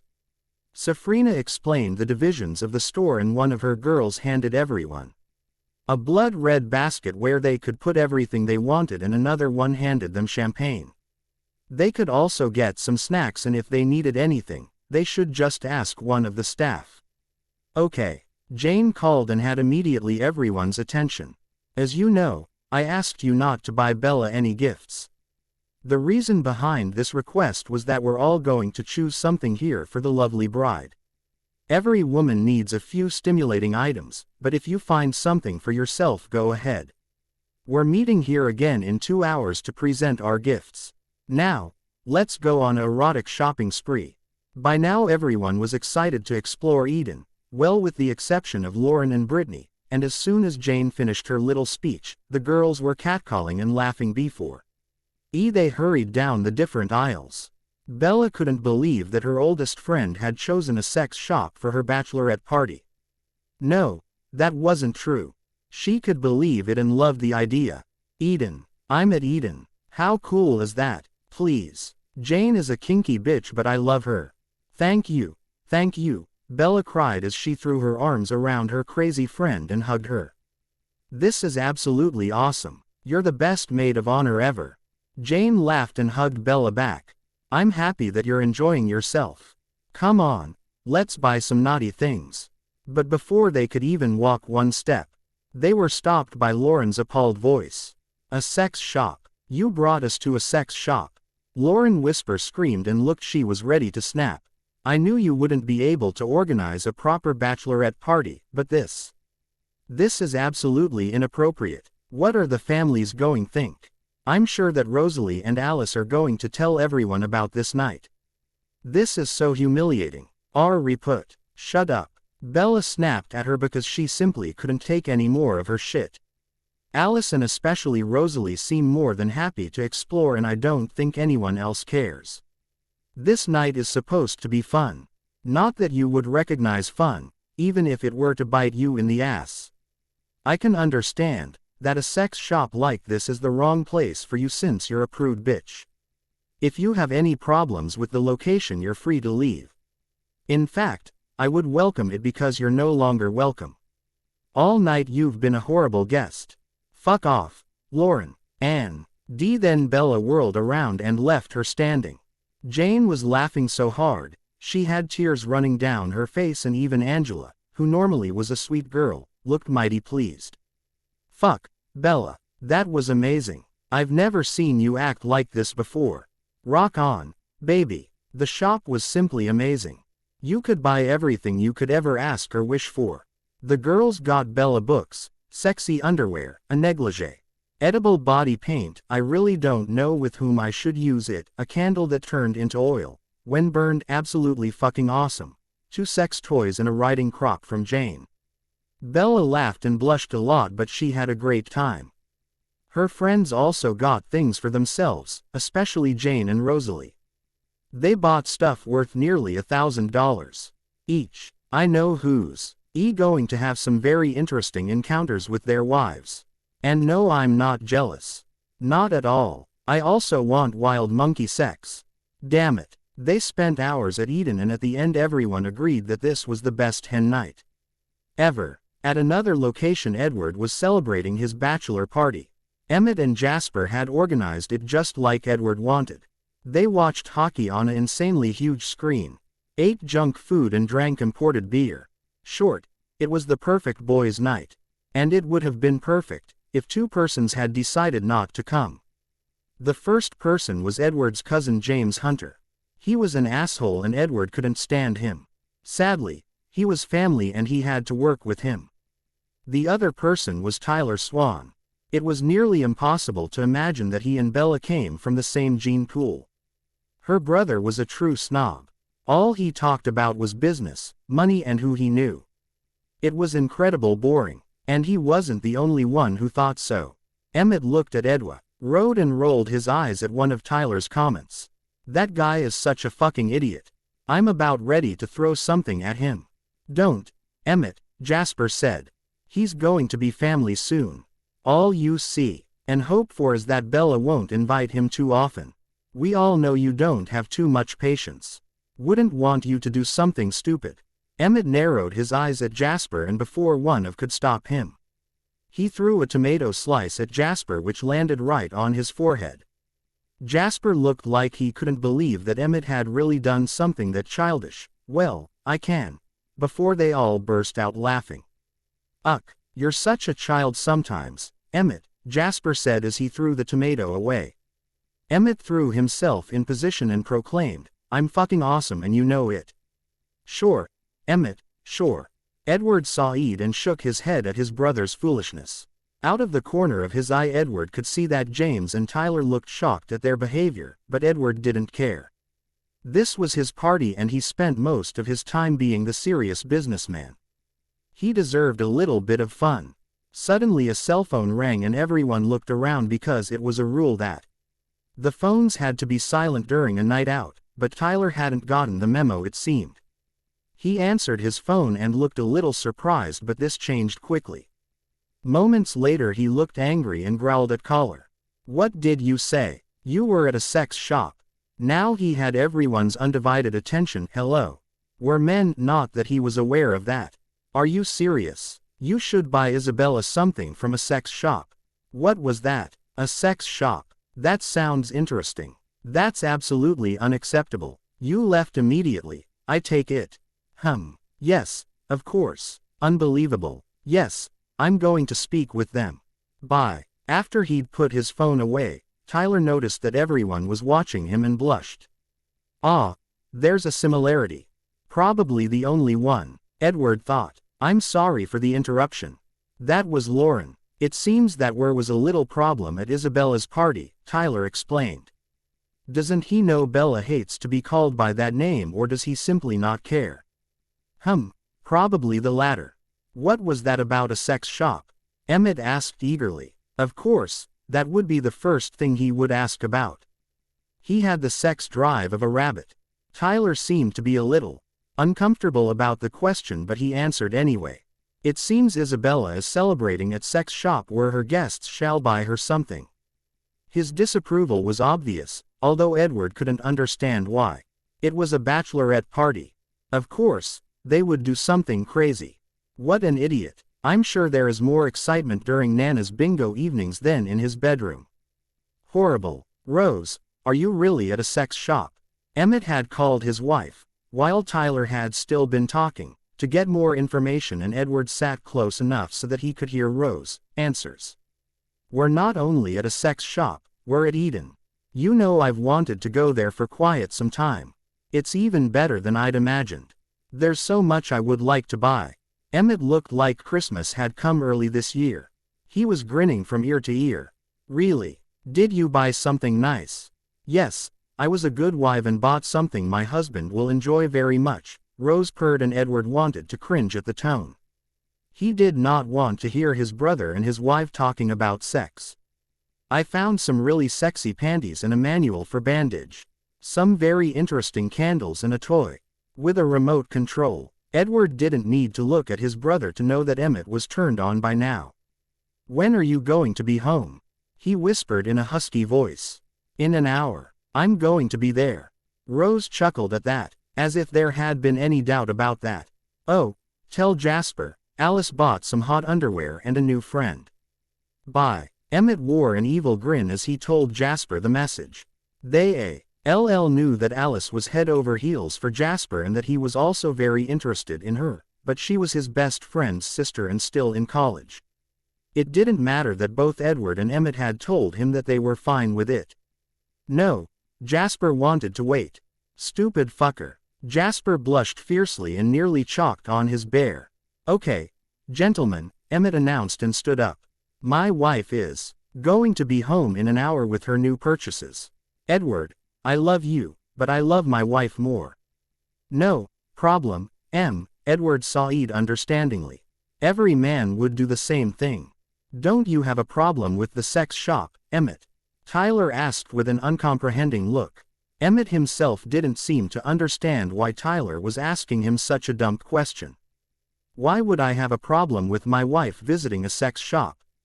It's completely inappropriate to invite women of class to such an establishment. Someone could have seen them." The thought alone seemed to be enough to give Tyler nearly a heart attack. "What the fuck is your problem, dude?" Emmett asked, while he was laughing. "I'm going to have some great sex when I get home and enjoy the things my wife's bought. Why should I have a problem with that? For all I care, people can talk as much as they want. They're just jealous and sexually frustrated. Maybe you should visit the shop yourself to find something relaxing, as you seem a little tense." "Well, I've gotta go. See ya." With these words he turned around and left. Tyler didn't seem to be satisfied with Emmett's words and looked at Edward. "You're okay with that? This kind of behavior could reflect badly on you. I mean, you're the CEO of Cullen Corp. Isabella should realize that this kind of behavior is unfitting for the future. What the fuck is he talking about? Whoa, now wait a minute, there. Bella didn't do anything wrong. I may be her husband by next Saturday, but she's her own person. People will always find something they can gossip about. As far as I'm aware, Bella has never done anything scandalous. Not even close. She's smart and knows what she's doing. She went to a sex shop, for God's sake. She didn't buy drugs or something like that, and as you said, she's going to be my wife. Let me worry about that. Edward saw it and wondered what was wrong with Tyler Swan. All he seemed to care about what was other people thought about him. I really hope I won't have much to do with him. Maybe he had something contagious. The week before the wedding was crazy. There was simply no other way to describe the insanity that took place. Edward thought his mother and sister were just seconds away from a mental breakdown, and Bella's family was making him want to run away and never come back. Tyler tried to impress Edward, which only made him wary of his EU brother-in-law, and Renee and Lauren were always trying to touch him. Which wasn't awkward at all. No, of course not. The way they talked, one would believe it was their wedding and not Bella's, and the more he saw of the preparations, the more he believed that no one had asked Bella. Everything was expensive, beautiful, over the top. The Bella Edward had gotten to know wouldn't want such a huge wedding. Edward himself hadn't been involved much, but he had intervened at some points. The menu, for example. The food would have put any first-class restaurant to shame, no doubt, but Edward wanted something filling on his plate and not these small courses where you had to search your food and still felt hungry after you were done. Not to mention that Edward wouldn't put it past his brother to order some pizza, just so he wouldn't be hungry. Edward sat in the tea room at his grandparents' mansion 2 days before the great event and watched the preparations, while he hoped to God that everyone would leave him alone. He had done everything he needed to do. Jasper had the rings, the bouquets were ordered, and his suit fitted. Oh, and the house was nearly done. His apartment was cleared out and his stuff moved to his new house. Just like his mom had promised, they would be able to move in as soon as they returned from Shanghai. Absolutely ridiculous, his Nana muttered as she watched Alice and Renee trying to find the right spot for a huge flower arrangement. It's like we're hosting a royal wedding. Edward tried to hide his smile behind his teacup. Don't you know, Nana? We are like the royal family of America. Ridiculous, like I said, she snorted. I'm starting to regret this arrangement. Isabella is the only sane and decent person of the whole family. Not that that is surprising. Helen and Jeffrey are snobs. That caught Edward's interest. Not once had his pop or someone else explained why they had chosen Bella and not someone else. If you didn't like the Swans, why did you arrange this marriage? There haven't been such arrangements for a very long time. At least in our family. Elizabeth Cullen turned her sharp eyes to her grandson and studied him. Wouldn't you like to know? I'm going to tell you. Soon, but not isn't the right time. Perhaps you'll find it out yourself before then. Nana. Elizabeth chuckled at Edward's groan. You're right, neither Ed nor I like the Swans very much. We chose Isabella and not her family. They're sadly part of the package, but I don't think we'll be seeing much of them. Your bride doesn't seem to have a close bond to them. Edward didn't understand what his Nana was talking about, but he also knew that he couldn't make her talk if she didn't want to. Okay, I'm going to be patient. I thought I would hate Bella, but I enjoy her company. As much as I hate to admit it, Pop selected a great woman. I like Bella. It could have been the light, but Edward thought he saw a smug smile on his grandmother's face. Before he could ask her though, he was interrupted by Alice. Demand to come out and look at the tent. Edward, we're nearly done with the tent. What do you say? Alice asked as she presented him her work. Perfect, Alice. A professional wouldn't have been able to do a better job. Edward complimented her and was rewarded with a radiant smile.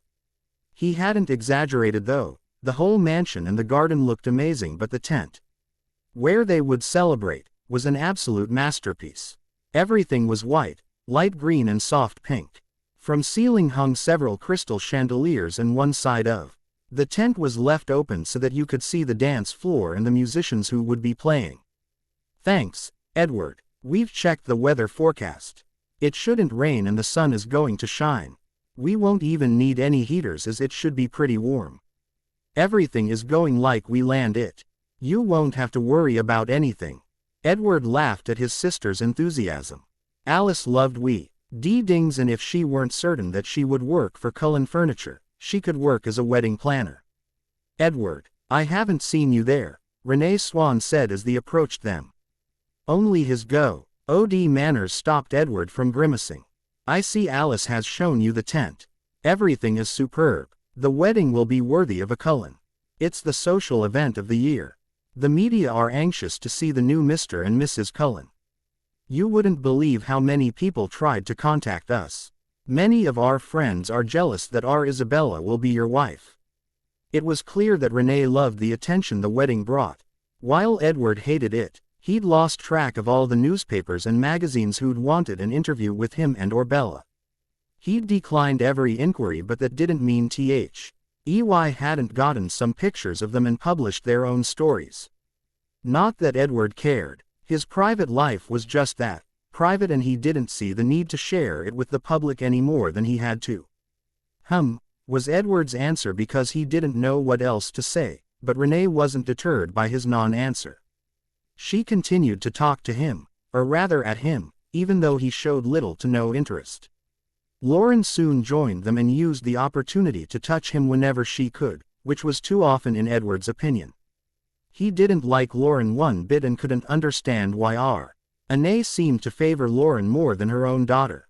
Bella was, if one were to ask him, smarter, more beautiful, and had definitely done more with her life than just being someone's wife.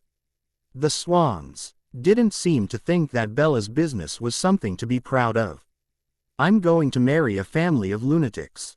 My son, you're looking so handsome, Esme said with a pride-filled voice while she tried to suppress the tears.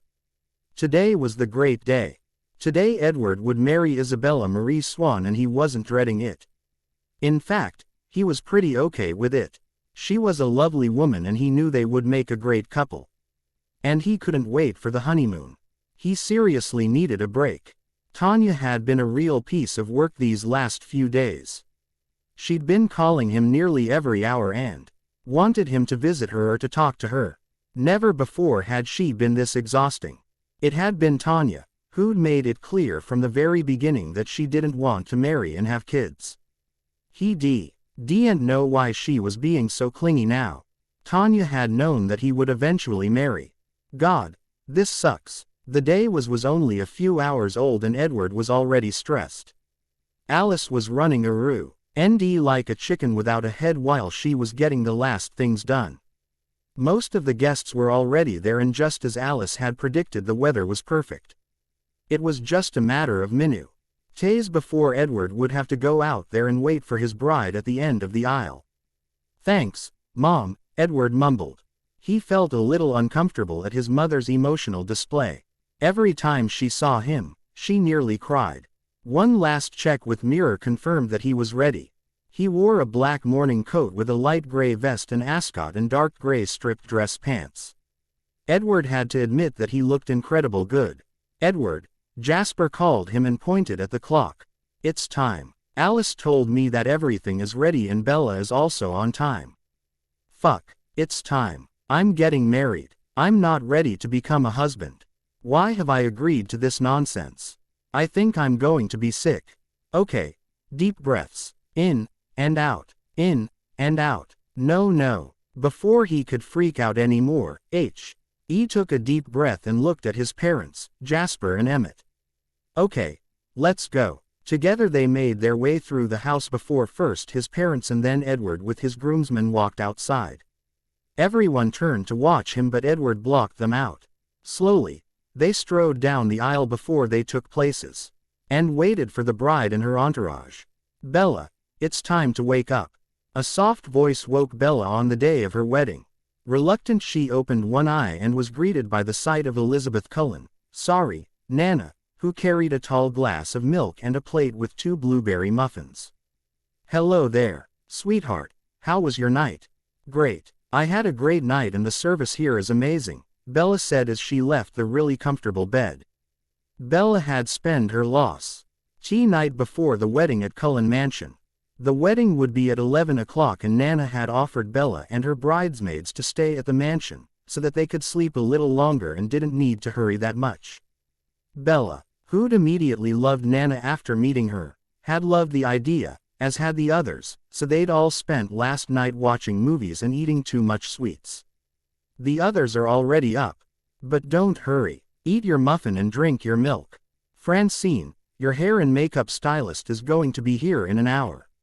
Your bridesmaids are getting ready in their own rooms and are coming up here at some point, Nana said and turned around to let Bella have some time alone. Oh, your mother had to take care of a dress emergency, so she won't be here for quite some time. With a last smile, that told Bella the old woman had something to do with the emergency, Elizabeth left the room. That woman may be old but she's a little devil. I should be really thankful that she seems to like me. Bella took her time to eat and get ready for the meeting with Francine. Angela and Jane called and wished her a good morning before they had to get dressed. Before long a knock, Kay announced the famous hair and makeup stylist, who was ready to make Bella the most beautiful bride of the century. Good morning, Miss Bella. It's a wonderful day to get married. I should tell you that neither your mother nor your sister-in-law are going to be here for the styling. I only met them once and they talk too much for my taste, Francine said with a bright smile as she led Bella to the dressing table. Oh really? Bella asked and didn't even attempt to stop her growing smile. She really had to thank Jane and Elizabeth because she just knew that those two were responsible for choosing such an amazing stylist and keeping her family away. Francine was a genius. She knew exactly what made Bella look good and didn't want to make her someone she simply wasn't. Less is more was her motto. Especially because this was a midday wedding and not an evening wedding. Bella's hair was styled in a simple but elegant bun. The bun was also very practical for when Edward and Bella would avenue for their honeymoon, as there wouldn't be too much hairspray in her hair and she could undo the hairdo herself. The focus of the makeup were the eyes. Francine used eyeliner and lots of mascara had made Bella's eyelashes look longer and fuller. A little blush and a lipstick in a nude tone were everything else she used on Bella, besides some foundation. Bella had to admit that she looked really beautiful and not like some caricature of herself. Perfect, Francine whispered as she looked at her work. You're absolutely beautiful. You make my work ridiculously easy. Thanks, Francine. You're really amazingly talented. Knock, knock, came from the door and her bridesmaids entered the room and Alice carried a huge basket with the bouquets. The girls wore long strapless dresses in light green that were rather simple but very beautiful. Oh, Bella, you look so beautiful. Edward is such a lucky bastard, Rosalie said as soon as she saw Bella. You look pretty amazing yourself. You all look really beautiful. Bella complimented and looked at them all with a huge smile. Her bridesmaids were really amazing. Her happy mood was disturbed by the entrance of her mother. Isabella, you look pretty. But don't you think you should wear a little more makeup? Your face looks a little plain. That's my mother. She would die if she didn't have something to complain about. Francine seemed to be a little miffed that Renee was criticizing her work. Miss Bella is a natural beauty. She doesn't need much makeup. Women spent millions of dollars to have a skin like hers. Renee looked shocked that Francine was contradicting her. Well, it's too late to change the makeup now anyway. The wedding is supposed to start in less than an hour and the dress is beautiful enough to make up for Bella's plainness. I take it these are the flowers, Alice. Alice looked disturbed by Renee's comments but she pulled herself together and smiled at her. Yes, Edward chose them. White roses and a little green. Edward had proven that he had great taste with his flower choice.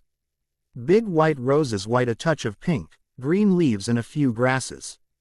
Bella's bouquet was, of course, the biggest in her breed. Desmaids would carry smaller versions of hers. Okay, now it's time for Bella to get dressed. Everyone but Bella, Angela and myself are leaving. Oh, And Francine is, of course, also staying, Jane announced and ushered everyone out. Most complied, but Renee and Lauren wanted to stay. But Jane wouldn't be Jane if she didn't know how to get rid of them. Pretending to bring Bella a carafe of water, she walked around them and oops. I'm so sorry, tripped and drenched both Lauren and Renee. Ah, watch where you're going. Oh no, look at my dress. Jane was the picture of innocence. I'm so sorry. You should hurry and dry your outfits. You wouldn't want to be late on Bella's wedding. She simpered and guided them out of the room and locked it as soon as the door was closed. Now that is taken care of, we can get Bella into her dress. For one moment the other three women were quiet because they burst out laughing. Jane, you are simply amazing. You're unique, Bella said once she'd managed to calm down. Jane didn't look impressed and simply said, of course, I am. Angela snorted at that. Shouldn't we get Bella into her dress? Right you are, Angela. Will you take the monster of a dress and get it out of here? Francine looked a tittle confused, which wasn't really surprising, and Bella took pity on her and explained their plan. The dress I should be wearing isn't the one I want. My mother made me choose it, but I'm no longer willing to do as she wants. Angela will take the first dress and hide it, so that I have to marry in my dress or naked. Impressed, Francine nodded. You three are really sneaky. I like it, and now show me the dress. Angela complied and got the wedding dress out of the closet and showed it the curious stylist. Oh my goodness. That dress is, wow. I mean, it's a beautiful dress, but so not your style. Who the fuck sold you this? You're way too small and slim for such a voluminous gown. You would drown in it. This dress in an absolute no. Go. Hide it, girly. Francine said with huge eyes, and Angela took the dress and flitted out of the room. And this is Bella's dress, Jane announced and opened the garment bag. Ooh, now that is something else entirely. Well, get dressed, Francine said and sat down to wait to do her last duty. Carefully, Jane helped Bella into her dress and her shoes. Angela, who had returned, handed Bella the garter, and Francine, who had quietly watched the friends as they worked, now stepped closer and fastened the long veil at the top of the bun. Once that was done, they took a step back and admired the bride. Bella turned a little and looked at her reflection in the mirror. Oh, Bella whispered and could do nothing but stare. She looked beautiful, elegant, tall and beautiful. The flared wedding dress had an off-the-shoulder neckline and was made of Chantilly lace. A white and silver beaded grosgrain belt hugged Bella's waist and ended in a bow at her back. The straight underskirt was covered by a wider tulle-over skirt with yet more Chantilly lace appliques. The dress had a wonderful lace train and came with a tulle jacket that Bella could wear at the reception. The veil was really long and the same lace applications as the dress. The moment Bella'd seen the dress, she'd known that this was her dress and that she wouldn't wear anything else. This is your dress, Angela said and smiled at her best friend. I'm sure this marriage will work. One way or the other. Yes, Angela, somehow I believe that, too. Fuck, baby, you look like a vision. If I were a lesbian, I would take you and never let you go. Bella giggled at that and heard someone knocking at the door. Why is the door locked? Bella, Alice asked. It's time. The bridesmaids and your parents are waiting for you in the tea room. We're coming. Tell Renee that she should take her seat, Bella called and hoped her mother would listen. She didn't want to deal with her before the wedding. Okay. A few minutes after Fr. Francine had told them she would stay until the pictures were taken and the girls had had a very emotional group hug, they made their way to the tea room from which they would leave the house. Bella wore an excited smile on her face, which she couldn't and wouldn't hide. Sure, this marriage wasn't based on love, but now that she'd gotten to know Edward, she had to admit that she could do a lot worse. Edward looked like a young god, was smart and charming, and somehow they'd just clicked. Not to forget that this marriage would finally free her from her horrible family, as the Cullens were more powerful in every way and were well known for their protectiveness, and that alone was nearly reason enough to marry Edward Cullen. She couldn't wait to see the faces of her family. As Bella entered the room, She was greeted by the surprised shouts of Lauren and Alice. "Bella, what are you wearing? Oh, you're wearing a different dress." Alice looked shocked and also a little hurt, so Bella hurried to her and looked her in the eyes. "Alice, the dress was really beautiful but really not my style. I never wanted to hurt you and I promise I'll explain later, okay?" For one moment, Alice frowned but she smiled and Bella knew her new sister wasn't too put out with her. "Okay. Now let's get you married." Before anyone could say anything else, Bella gave Jane the signal to tell the musicians that they were ready. Soft music reached the room and everyone got in position, Lauren rather grudgingly. Rosalie winked at Bella as she passed her. Apparently, she found the situation funny. And then doors were opened and the bridesmaids slowly walked towards the minister. Jane was the last to leave and before she walked outside she turned around and hugged Bella fiercely. "Enjoy your day and don't think too much. I have a good feeling about this. And should he act like an asshole, send him to me and I'll give him a good spanking. I'm sure you will. Everything kinky is your thing." With an evil smile, she once again turned around and left Bella and her father alone. Bella didn't expect some heartfelt words or emotional gestures, so she wasn't overly surprised by Charlie Swan's words. "Why did you wear a different dress? Your mother told everyone which designer you were supposed to be wearing. She'll be embarrassed. Couldn't you at least for once do as you're told?" Once these words would have bothered her but she'd grown and was stronger now. She knew that her new family liked her, even if they were a little overbearing. "Shut up, father. This is my wedding and I'm wearing the dress I want. Suck it up." Bella heard her father taking a deep breath, most likely to control his emotions, but she didn't give him a chance to answer. "Come on, it's our turn," Bella said and let her father pull her hand through his arm and together they walked towards the guests. The gardens of Cullen Mansion were beautiful. Everything was green and there were hundreds of blooming flowers but best part of the gardens were the part where the guests were sitting. Nearly 20 Japanese cherry trees formed an alley where Bella and her father were walking through, while the guests sat under the pink blooming branches. The many guests admired and marveled the beautiful bride but Bella didn't pay any attention to them. She was looking at her groom. Edward looked handsome and elegant as he gazed at her with a gentle smile, which she answered with one of her own. 2 months ago she wouldn't have believed that she would be genuinely smiling, but she did. And suddenly it didn't matter anymore what her family thought or what kind of faces they were making. When they reached the end of the aisle Charlie put Bella's hand in Edward's and he kissed it gently before they both turned to the minister. The ceremony was beautiful and everything one could wish for. The vows were traditional but groom and bride meant it when they said "I do." And then it was time for the most anticipated words from the minister. "Edward, you may now kiss your bride." Suddenly, Bella had butterflies flying in the stomach and her heart was racing. Edward cupped her face in his large hands and kissed her for the very first time. Bella forgot that over 100 guests and family members were watching them as she deepened the kiss. His lips were strong and soft at the same time and ignited a fire deep within her. Edward pulled her closer to him and hummed before a discreet cough made them aware that they were giving their guests quite a show. The green eyes of her groom were burning as he reluctantly broke the kiss. Bella on her part blushed but the huge smile wouldn't leave her face. "Dear God, he kisses like he was born to do just that and I want to continue."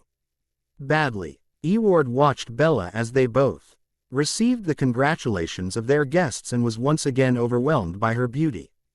Never had he seen a more beautiful bride or woman. Bella's wedding dress wasn't how he'd imagined it. Alice had talked about wide skirts and a gown style but this dress wasn't anything like the dress his sister had described. And he was happy about it. Edward never liked the huge wedding dresses some women wore and often thought they should have chosen a different dress.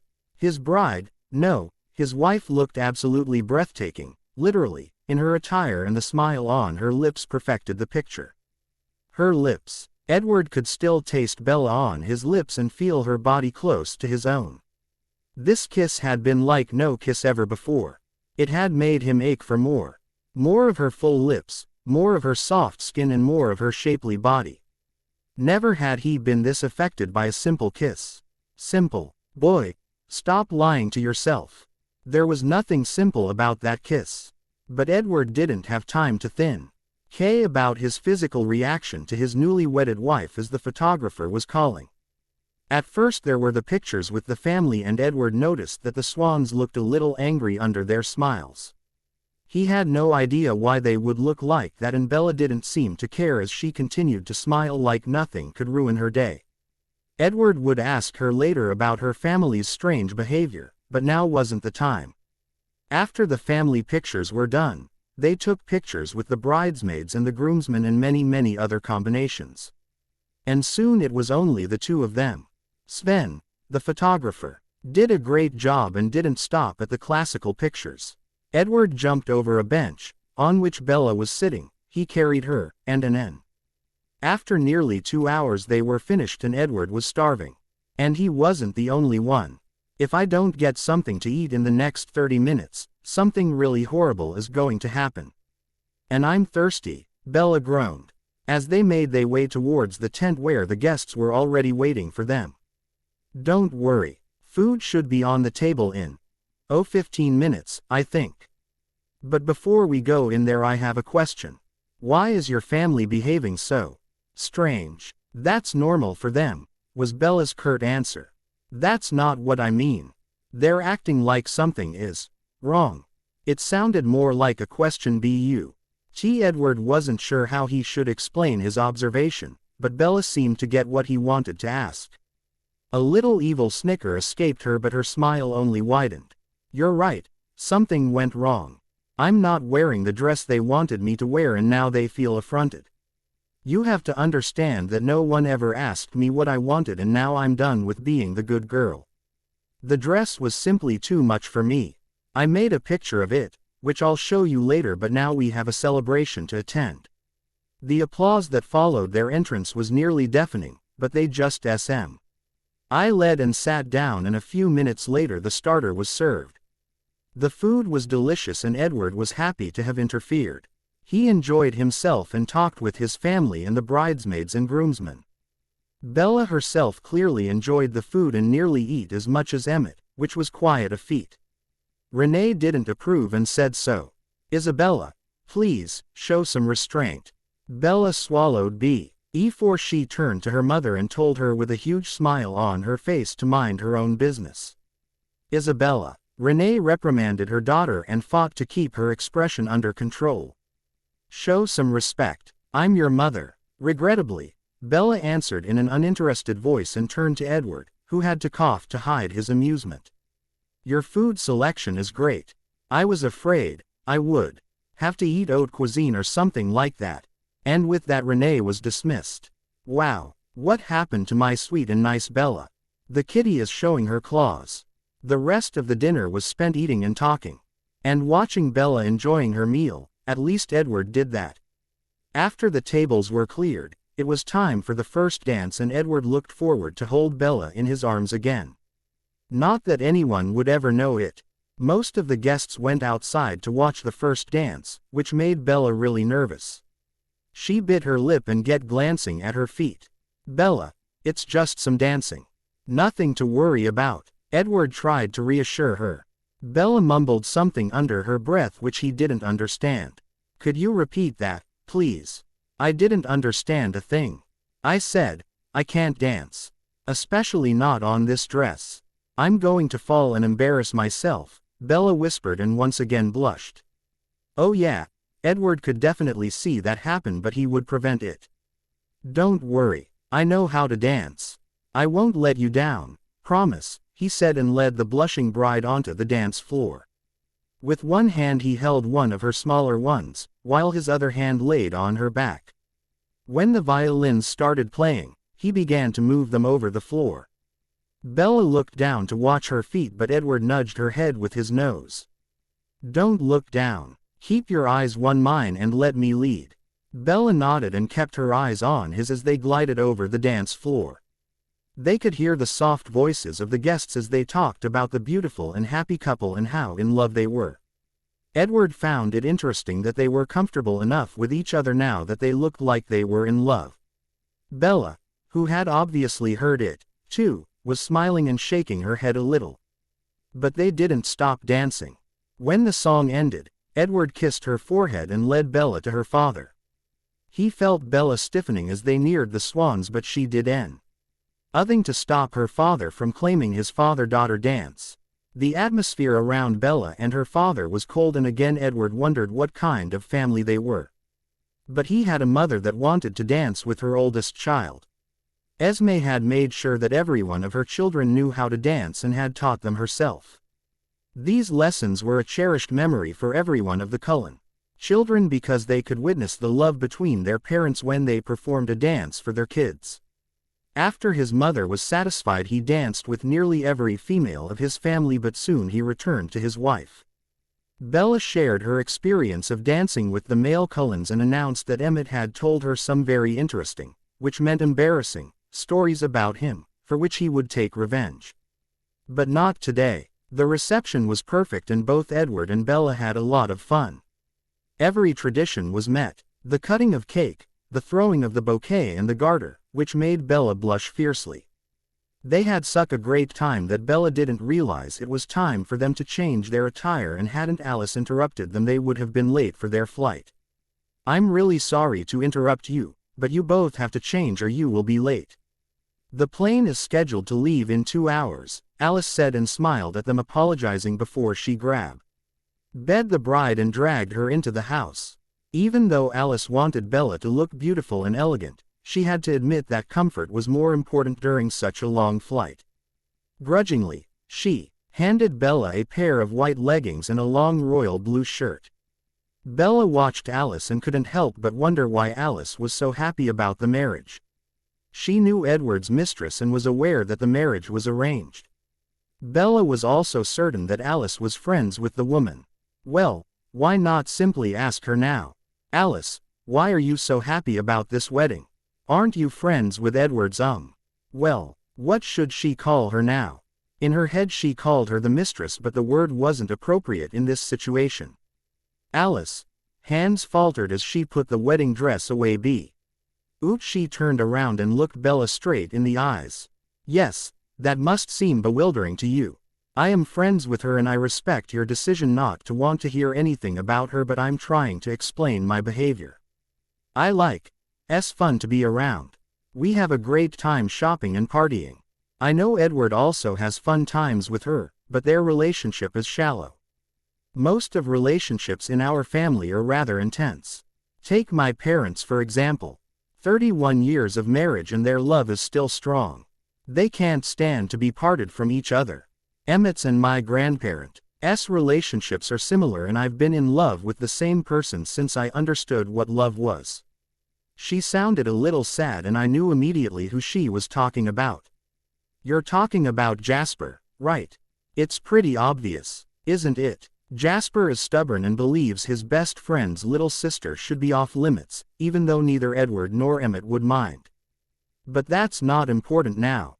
As I said, I like her, but I also know that she isn't the right woman for my brother. At first I was shocked about your marriage, but the moment I saw you two together I had vision and I knew you were the right one. Call me crazy if you want, you wouldn't be the first, but let me tell you, that I'm rarely wrong in these things." Alice sounded so certain that Bella simply had to believe her. "Dear Lord, look at the time, I'm sure that Edward is already waiting for you. Come on, let's go," Alice said and pushed Bella out of the room. As Alice had predicted, was Edward waiting for them at the bottom of the stairs. He seemed surprised by Bella's outfit. "Alice, this outfit is great and perfect for traveling.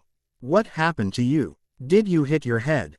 Alice did the mature thing and stuck her tongue out, which Edward acknowledged with a loud laughter. "Are you ready to face the crowds, Mrs. Cullen?"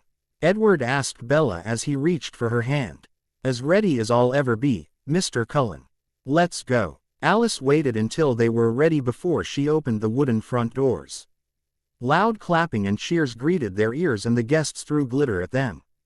Edward's parents were first to say goodbye, and Esme hugged and kissed them while happy tears were running down her face.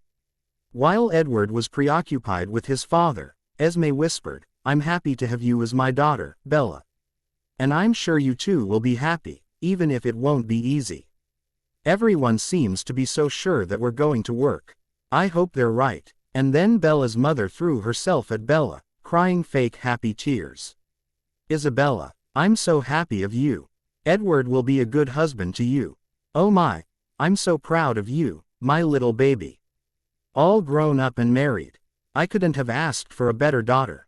And the Oscar for the worst actress goes to Renee Swan. With great effort, Bella managed not to grimace and to give her mother a small smile.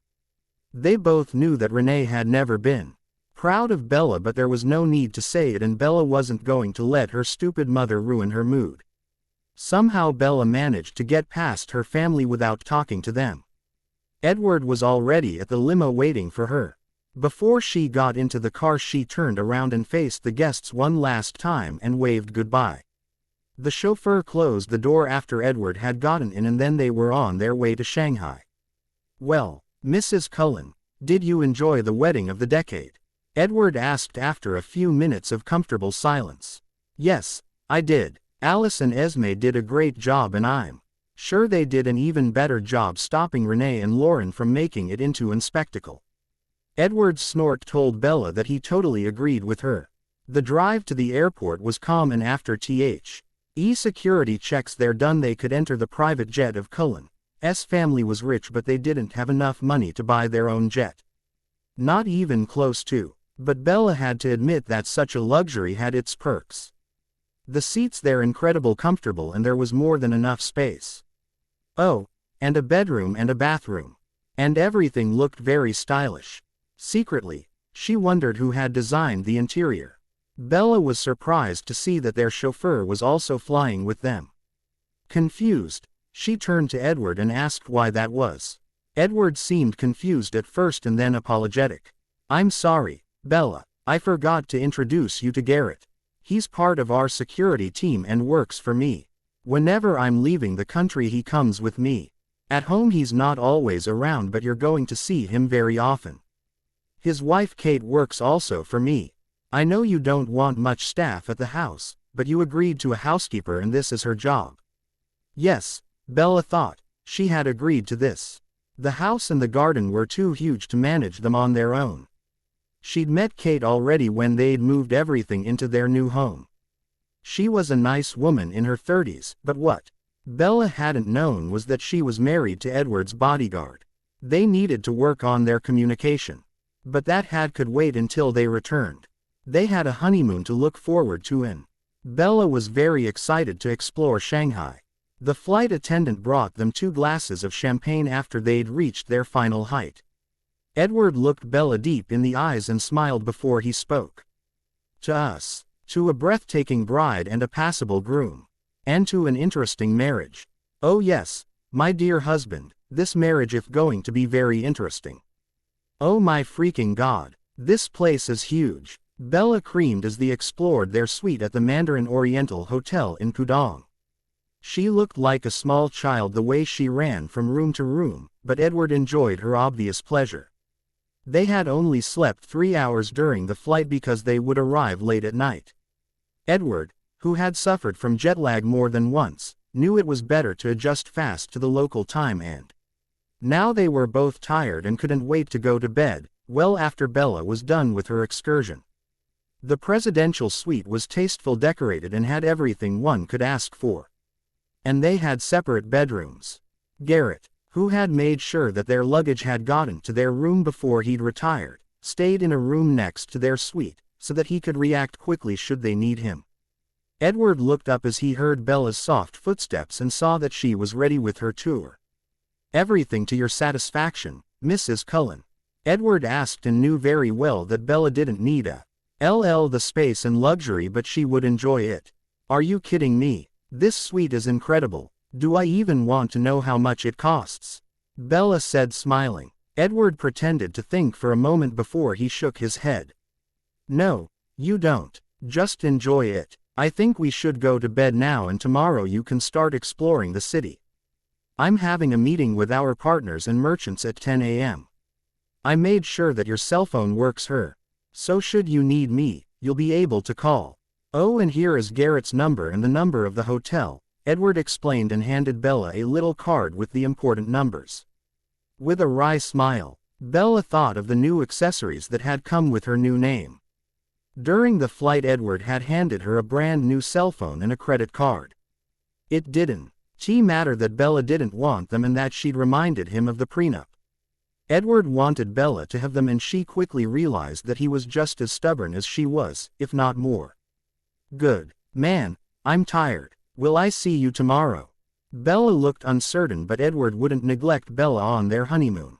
That would be unforgivable. Of course, we're going to dine together and maybe go out. Edward promised and saw Bella yawning. Go to bed, Bella. Sleep well. After a short kiss on the forehead, Bella retreated to her bedroom and Edward to his. The next few days would be exhausting, but Edward looked forward to explore Shanghai with his wife. When Bella awoke the next morning, she felt great. Her bed was comfortable, as one should expect in a hotel this expensive, and the shower refreshed her. So she felt ready to go out there and do some sightseeing. Edward was waiting for her with breakfast by the time she left her room. Once again she was overwhelmed by the size and core of the suite and the handsomeness of her husband. Under a gray vest and matching pants he wore a white shirt and an emerald green tie. Deep breaths. Bella. Overwhelming was also the food selection Edward had chosen. The table in the dining room was laden with pancakes, eggs, toast, bacon, fresh fruits, coffee, tea and fresh juices. Yum. The loud growling of her stomach reminded Bella of her raw Venus hunger, and Edward had heard it too as he now looked quiet, amused. Hungry, Bella? It sounds like your stomach is about to claw its way out. Please, sit and eat something before that happens. Bella blushed but refused to show it. Ha ha. Very funny, Edward. Of course, I'm hungry and now I'm going to eat all this good-looking food. Alone. And then she put everything she wanted on her plate, and started to eat without acknowledging her smirking husband, but she couldn't stop the moan that escaped her as she tasted the pancakes. These are delicious. Did you try the pancakes? Edward chuckled at her behavior and took a sip of his coffee. Yes, I did, and I agree with you. The rest tastes just as good. I'm already done, because I have to leave in a few minutes. Garrett is going to drive me to my meeting and then he's going to return, so that you can go wherever you want. I should be done with work by 3 or 4. Do you want to eat here or somewhere else? As much as Bella wanted to eat outside and taste some real Chinese food, she knew that Edward would be tired after he got back and they could go out another day. No, Edward, we can try one of the restaurants here and enjoy a quiet evening. The flight was exhausting and the wedding even more, so we should take our honeymoon one day at a time. We're in no hurry. A strange look crossed her husband's face, but before she could decipher it, it was already gone. Okay, do you have everything you need before I leave? Edward asked, and Bella was touched by his thoughtfulness. He always took care of everything. Bella could understand why Edward Sr. had named Edward his successor. He was thorough, smart and realistic, but Bella didn't think that he was callous, as some great businessmen were, and for that she was grateful. Edward was simply a good man. Bella, you have to be really careful. This is the kind of man you could fall in love with. Yes, I have everything I could need. Passport, credit card, some cash, cell phone and my camera. And don't forget Garrett, who'll be near. Don't worry, Edward, should something happen, I'll call you or Garrett. The opening of the front door ended their conversation, and a few seconds later Garrett came into view. He was a good-looking man with his lanky build and shoulder-length hair, but you wouldn't think he was a bodyguard. Edward had told her that Garrett was often underestimated, but he was strong, smart and well-versed in different martial arts. Bella guessed it worked in his favor more often than not. Today he wore dark gray pants and a white short-sleeved shirt with a matching tie. Kate is one lucky woman. I bet he's an animal in the bedroom. Bella, get your mind out of the gutter. Good morning, Mr. and Mrs. Cullen. Sir, it's time to leave. I'm coming. Edward saw Ed and went to get his jacket and his briefcase. I wish you a great day, Bella. Enjoy yourself and make lots of pictures. He kissed the top of her head as Bella wished him a successful day. Garrett promised to be back in an hour and then they were gone. Bella took her time and enjoyed every bit of her breakfast before she got her purse and looked around the suite. Yesterday night, she simply had been too tired to take everything in. The suite was awesome and Bella felt like a princess walking around the rooms. Back at home she'd bought a good traveler guide and researched what she wanted to visit. Her actual list was so long that she was certain she wouldn't get to see everything, but that didn't matter. She would enjoy herself and buy some nice souvenirs. A quick look at the clock told her that Garrett would be back in a few minutes. The only things left were a quick visit in the bathroom, to put a bottle of water and a few candies in her purse, and then she was ready to go. Exactly 1 hour after he'd left, Garrett returned and together they left the hotel and drove through the busy streets of Shanghai. Now that it was day, Bella was speechless by the size of the city. Bella knew big cities, but not even New York or LA were that fucking huge. While Pudong was very recent, the other parts of the city were hundreds of years old and sometimes you saw it. And if Bella thought traffic in New York was bad, it was nothing compared to this insanity. Once she even saw how a woman on a bike was hit by a bus, but no one seemed to care. Maybe because she wasn't hurt. At least I hope so. Bella's destination for today was the historic part of Shanghai, and even if she didn't want to admit it to Edward, she was happy that Garrett was with her. She didn't speak the language and had never been in Asia. That thought brought her back to Garrett and how little she knew about him, so she decided to ask a few questions. Garrett, how long have you been working for Edward? Bella asked into the silence of the car. Garrett looked at her through the review mirror and Bella knew that he was smiling. I've been working for him for 3 years and 2 for his grandfather. She's pretty long considering that Edward isn't even 30 yet. Garrett nodded. True, but Mr. Cullen has worked for the company since he was 18 in one way or the other. As soon as Mr. Cullen Sr. was that his grandson would be the new CEO, he appointed me to him. I like working for the Cullens, ma'am. They're good people and take good care of their employees. Few would willingly leave their job. Bella thought about that for a moment and agreed with him. You never heard something bad about the working conditions and jobs at Cullen Corp. We're in high demand. What did you do before you became part of the security team? Bella inquired and immediately realized that she was being nosy. Sorry, you don't have to answer. It's none of my business. No worries, ma'am, but it is your business. It's my job to protect you too. Even though the Cullen family is very well liked, there are some who would wish them bad, but back to your question. First was a Marine for 6 years, but my family needed me and so I quit. To hear him saying these words as if it were a matter of course, impressed Bella. Not many people would change their life because they were needed at home. The men in her family would only do something like that if they could gain something from it, but then again her family members were assholes. The old town was simply amazing. The architecture was great and Bella loved strolling through the different hops and looking at the displays, but the absolute highlight was the U Garden. Bella had never seen anything like this and she doubted you could find something similar out of China. The buildings were spectacular and not once did she put her camera away. She made over 100 pictures and bought some gifts and souvenirs. A fan, a kimono, some special green tea and so cheap silk purses for the girls back at home. Garrett was good company. He knew a lot about history and never got tired of her drive to explore every inch of the garden. By the time Bella's stomach made itself known, it was after 4 and she decided it was time to return to the hotel.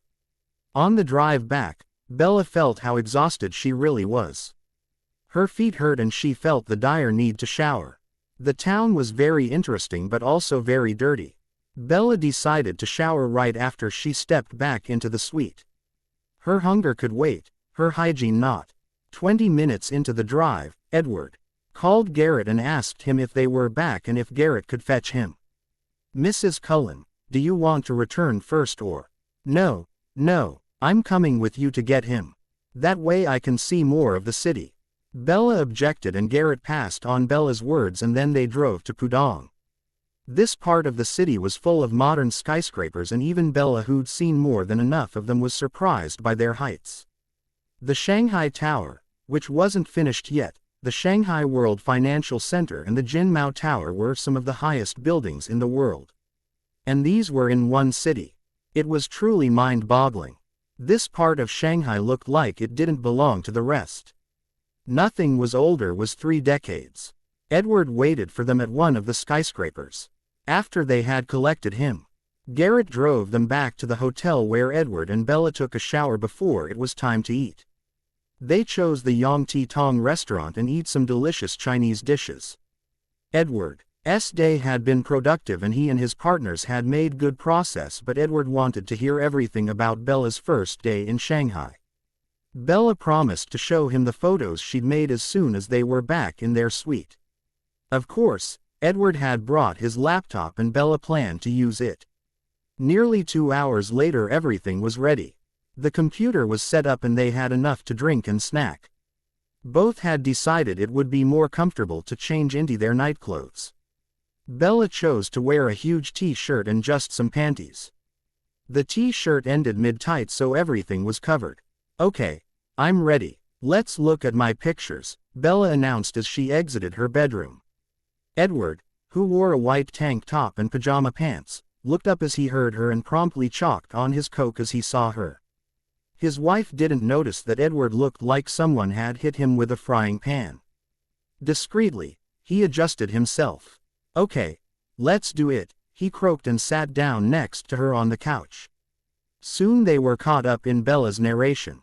Edward enjoyed listening to Bella as she told him about the garden and the old town. Not one path was straight. At first I thought it was strange, but then Garrett explained to me that the old Chinese believed ghosts could only move straight forward. The criss-cross design was some kind of protection against ghosts. It's fascinating, isn't it? And here is the head of the dragon that runs on top of the wall. You seem to have had a great day if the number of photos are anything to go by, Edward chuckled after Bella had shown him her souvenirs. I had. Everything here is so different and exciting. I'm glad we went here, and when you're done with business we can visit some places together. I thought we could go to Hangzhou or Suzhou for a day. These places are supposed to be very popular with tourists. Bella looked excited at the thought of making some trips to the vicinity. We'll do that. I'm going to talk to Garrett T. Omoro and ask him to organize these trips. What are you planning for tomorrow? Bella thought for a moment because she wasn't certain what she wanted to do next. I think I'll visit the Shanghai Muse. and the Shanghai Urban Planning Exhibition Center. They're both at People's Square, so it fits. Edward nodded. Sounds good. I'll be stuck with business until late afternoon it seems, but I'm going to call you at some point. Garrett won't be able to go with you tomorrow, but one of the hotel's chauffeurs is going to drive you wherever you want. All you'll need to do is call the reception or go there. Bella gave him an indulgent smile and shook her head. I appreciate you taking care of things, but I'm able to go places myself or organize a taxi. It's unnecessary for me to have someone drive me around. Before she'd even finished her sentence, Edward was already shaking his head. This city is huge and you're alone. Please, for my peace of mind, take the limo and the chauffeur. That way I won't have to worry about you getting lost, he said and looked really troubled. Bella thought he was crazy but agreed nonetheless. As much as she wanted to explore the city on her own, reading maps was not one of her strong traits. Edward, Bella murmured and squeezed the hand closest to her. I promise I'll be careful. Did anyone ever tell you that you worry too much? The last words were said teasingly and Edward ran a hand through his unruly locks. Maybe. Perhaps. Yes. Emmett always calls me worrywart, but I've always worried too much. Even before Pop made me CEO, I had lots of responsibilities and that made me want to take care of everything and control things. I'm a control freak. Sorry, Edward admitted with a sheepish smile that made him look younger and a lot hotter. Alarm. Alarm. Panties are melting. Damn. That man, Bella thought and tried, and failed, to keep her heartbeat under control. That was one of the drawbacks when you were married to one of the sexiest men of the US. You were in constant danger of wet panties and an overactive libido. Luckily, Bella had a few very helpful toys, thanks to her friends, which could help her scratch that itch. Edward and Bella stayed on the couch for a few hours and watched NCIS before they went to bed. The next day began much like the last. Edward and Bella eat breakfast together before they both left to their own destination.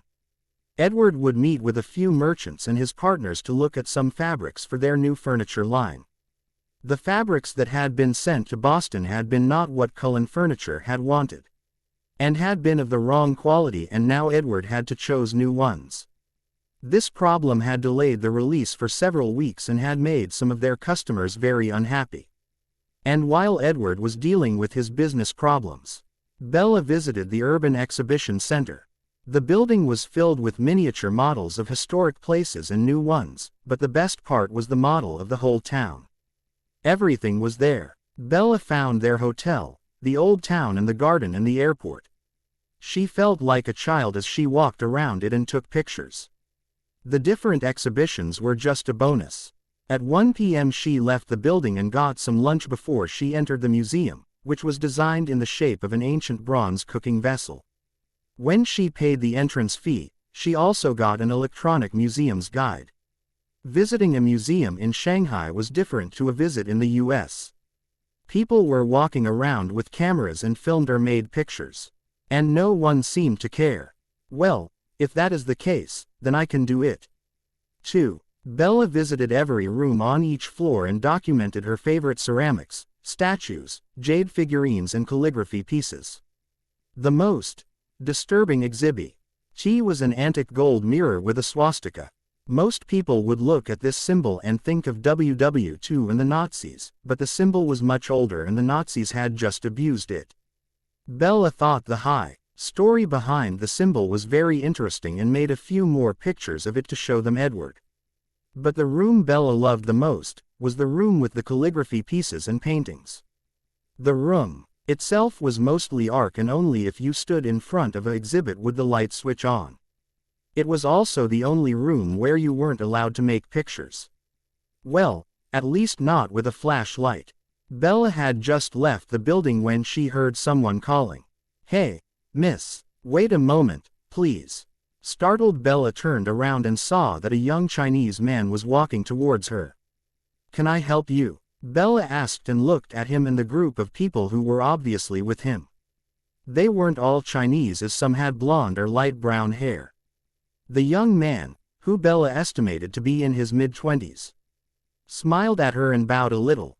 "Sorry, I didn't mean to startle you. My friends and I saw you at the museum and we have a little bet going. I think that you're from Europe but the girls think you're an American girl. So where are you from?" "I'm from Boston, USA. "Sorry, but you lost that bet," Bella said with his teasing smile. "That's too bad. I'm Chen. Me and my friends are students at the university here in Shanghai. We want to sit by the fountains for a bit. Would you like to join us?" He looked eager for her to join them and his friends, who had heard his invitation, nodding and asking her to please stay for a bit. Bella couldn't see the harm in spending some time with them in a local park and so she agreed. Chen and his friends were very nice and their English was very good, which Bella commented on. Some of Chen's friends were exchange students from Europe. The group talked about the different cultures, movies, music and books. Bella noticed that Chen was very attentive toward her and asked her lots of questions and realized very quickly that the bet had only been a pretext to talk to her. Jane called her oblivious, but even she knew Chen was flirting with her. It made her a little uncomfortable but he wasn't too pushy, so she could ignore it and still enjoy herself. At some point Garrett called her to ask when she wanted to come back, because Edward had ordered a table at a nice restaurant. Bella was surprised that Edward was already done for the day but told Garrett she would be ready in 1 hour and someone could get her then. Soon the Conversation between Chen and his friends turned towards a topic which Bella really didn't want to discuss. As it turned out, one of the man, On, worked for Edward's partners and his boss was very unhappy because Edward had to come to Shanghai because of the problems with the fabrics. Bella tried to keep from blushing but she suddenly felt very uncomfortable. My boss is super pissed because Mr. fucking Cullen wasn't satisfied. Something went wrong with the order. Wrong color, or something like that. I didn't see a problem but Edward Cullen refused to keep the fabrics, stupid prick, and now we have to work overtime. On looked really mad as he said that and spit onto the ground. The others were sympathetic towards him. That's so mean. These foreign businessmen think they can demand everything. So true. If they're not happy with the results, they should be more detailed. That's not that hard. Well, Edward Cullen is one of the most successful businessmen under 30. He became CEO of Cullen Corp. Just a few months ago, Chen said and looked like he couldn't decide if he was more envious or impressed. Well, it was easy for him to be successful. His family has money, lots of money. He didn't need to do much. On didn't like Edward, that much was obvious, but Bella was sure it was mostly jealousy. It was well known that Edward was smart and very capable. From what Bella knew of his grandfather, he wouldn't have given the business to someone who wouldn't be able to keep it from prospering. Maybe, Anya said with a naughty smile and showed the others her phone, where she had a picture of Edward. But have you looked at him? That man is hot. I saw a few pictures of him at some magazines. He's quite the catch. I wouldn't say no to him. The others girls started giggling as they agreed. The men of the group looked like they were crazy but they didn't care.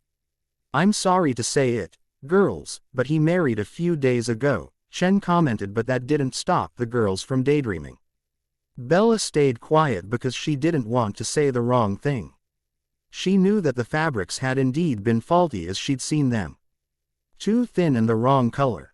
Of course, Edward D. and Cullen Furniture didn't want to pay $10,000s for the wrong items, but she knew better than to say anything, and to hear how hot and fuckable her husband was not something she enjoyed.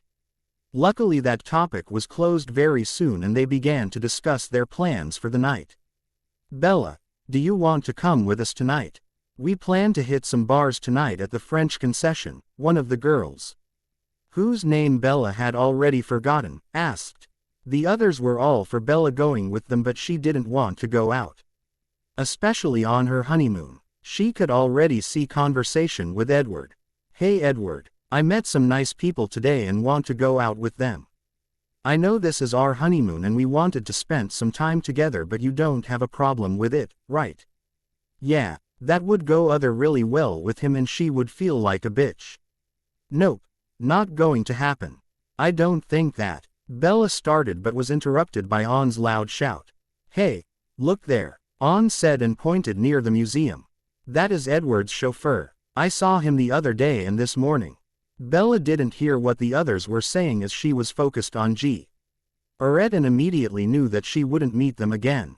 That's my ride. Sorry, but I have to go. Quickly she gathered her stuff and stood up. Everyone looked at her like she had grown a second head before Chen found his voice. Your ride. Bella just nodded and waited because she knew that he would say more. You belong to Edward Cullen. Why didn't you say anything? I didn't want to make things awkward, but yes.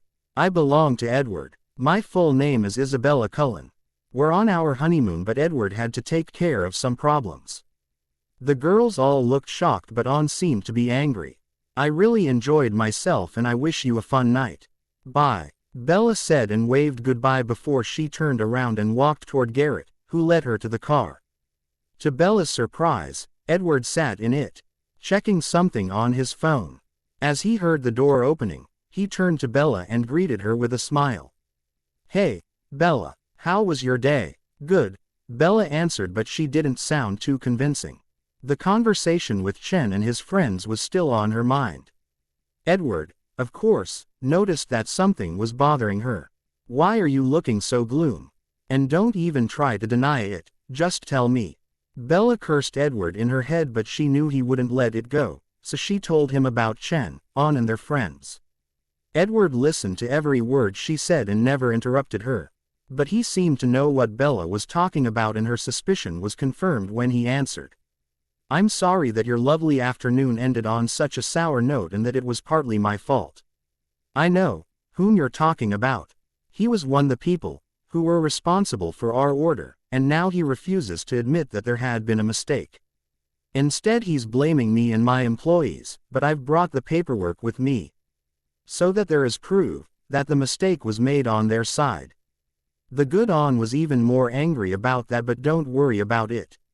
Such things happen from time to time, and we found a solution for our problem. Tomorrow will be my last work day, and then we can do whatever we want. After we both went to one last business dinner, that is. Oh, yes, they want to meet you, and it would be quite rude not to go out with them at least once. Their wives will also be there, and it seems you're going to get some new dresses.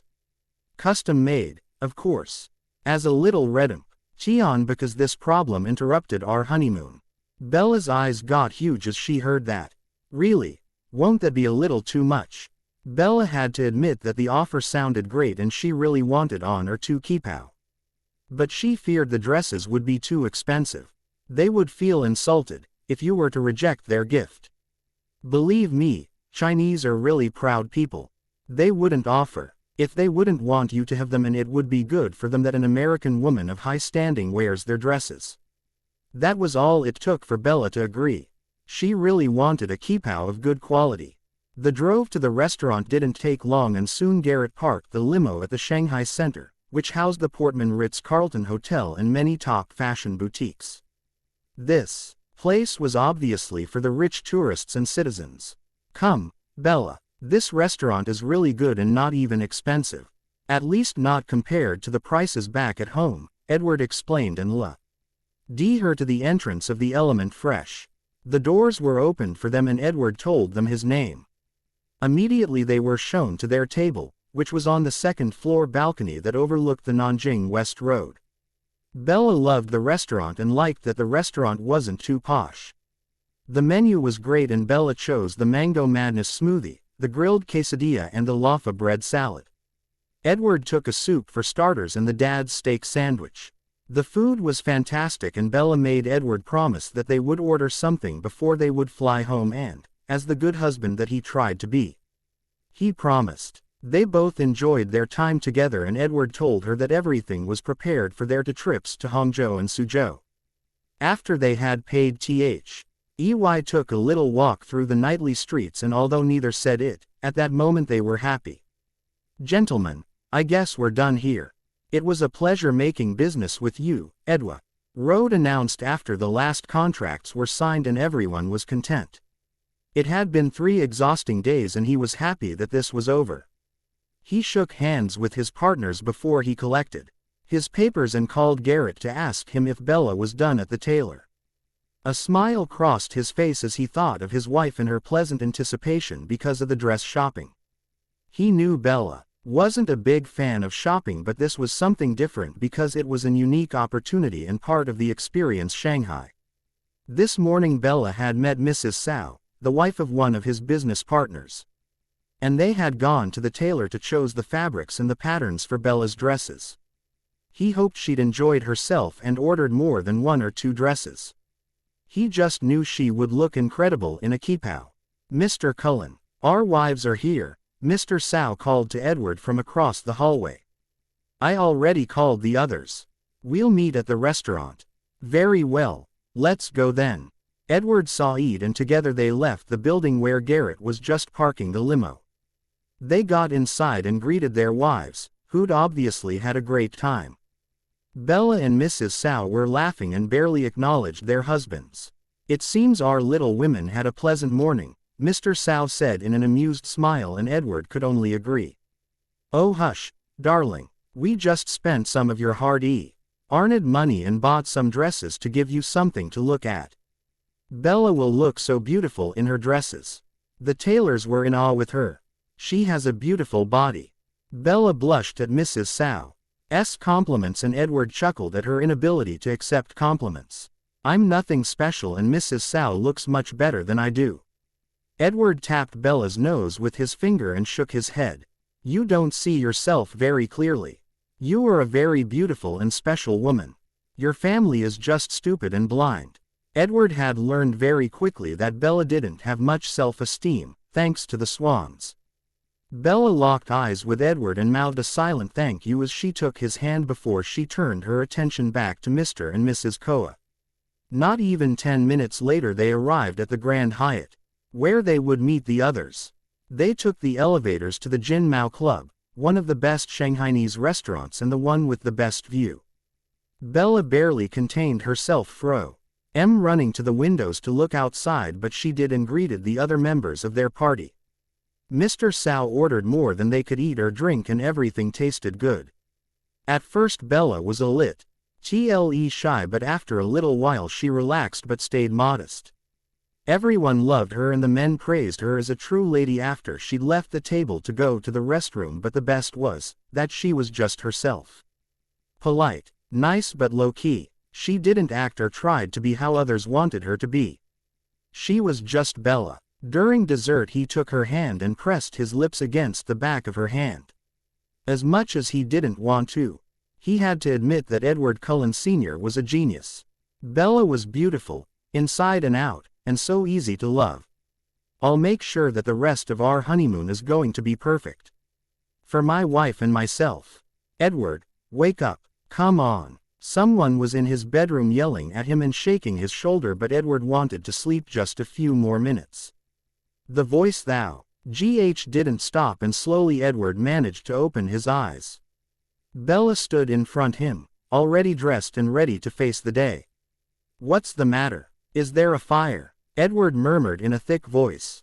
His brain wasn't functioning yet and he couldn't remember why he should have to get up before his body wanted to. Bella rolled her eyes at him and handed him a cup of coffee. Here, drink this. You're still half asleep. When you're really awake, you'll remember that today we're going to Suzhou. Garrett is going to be here in about an hour and breakfast should be here in a few minutes. So hush, Ella said and turned around and left the bedroom, but not before giving him a threatening glare. Edward knew she would most likely do something unpleasant if he didn't move his still tired ass. Reluctantly, Edward got up and shuffled to the bathroom, where a long shower helped him wake his body and mind. With some excitement he realized that today would be the first day of his honeymoon where he wouldn't be in a suit.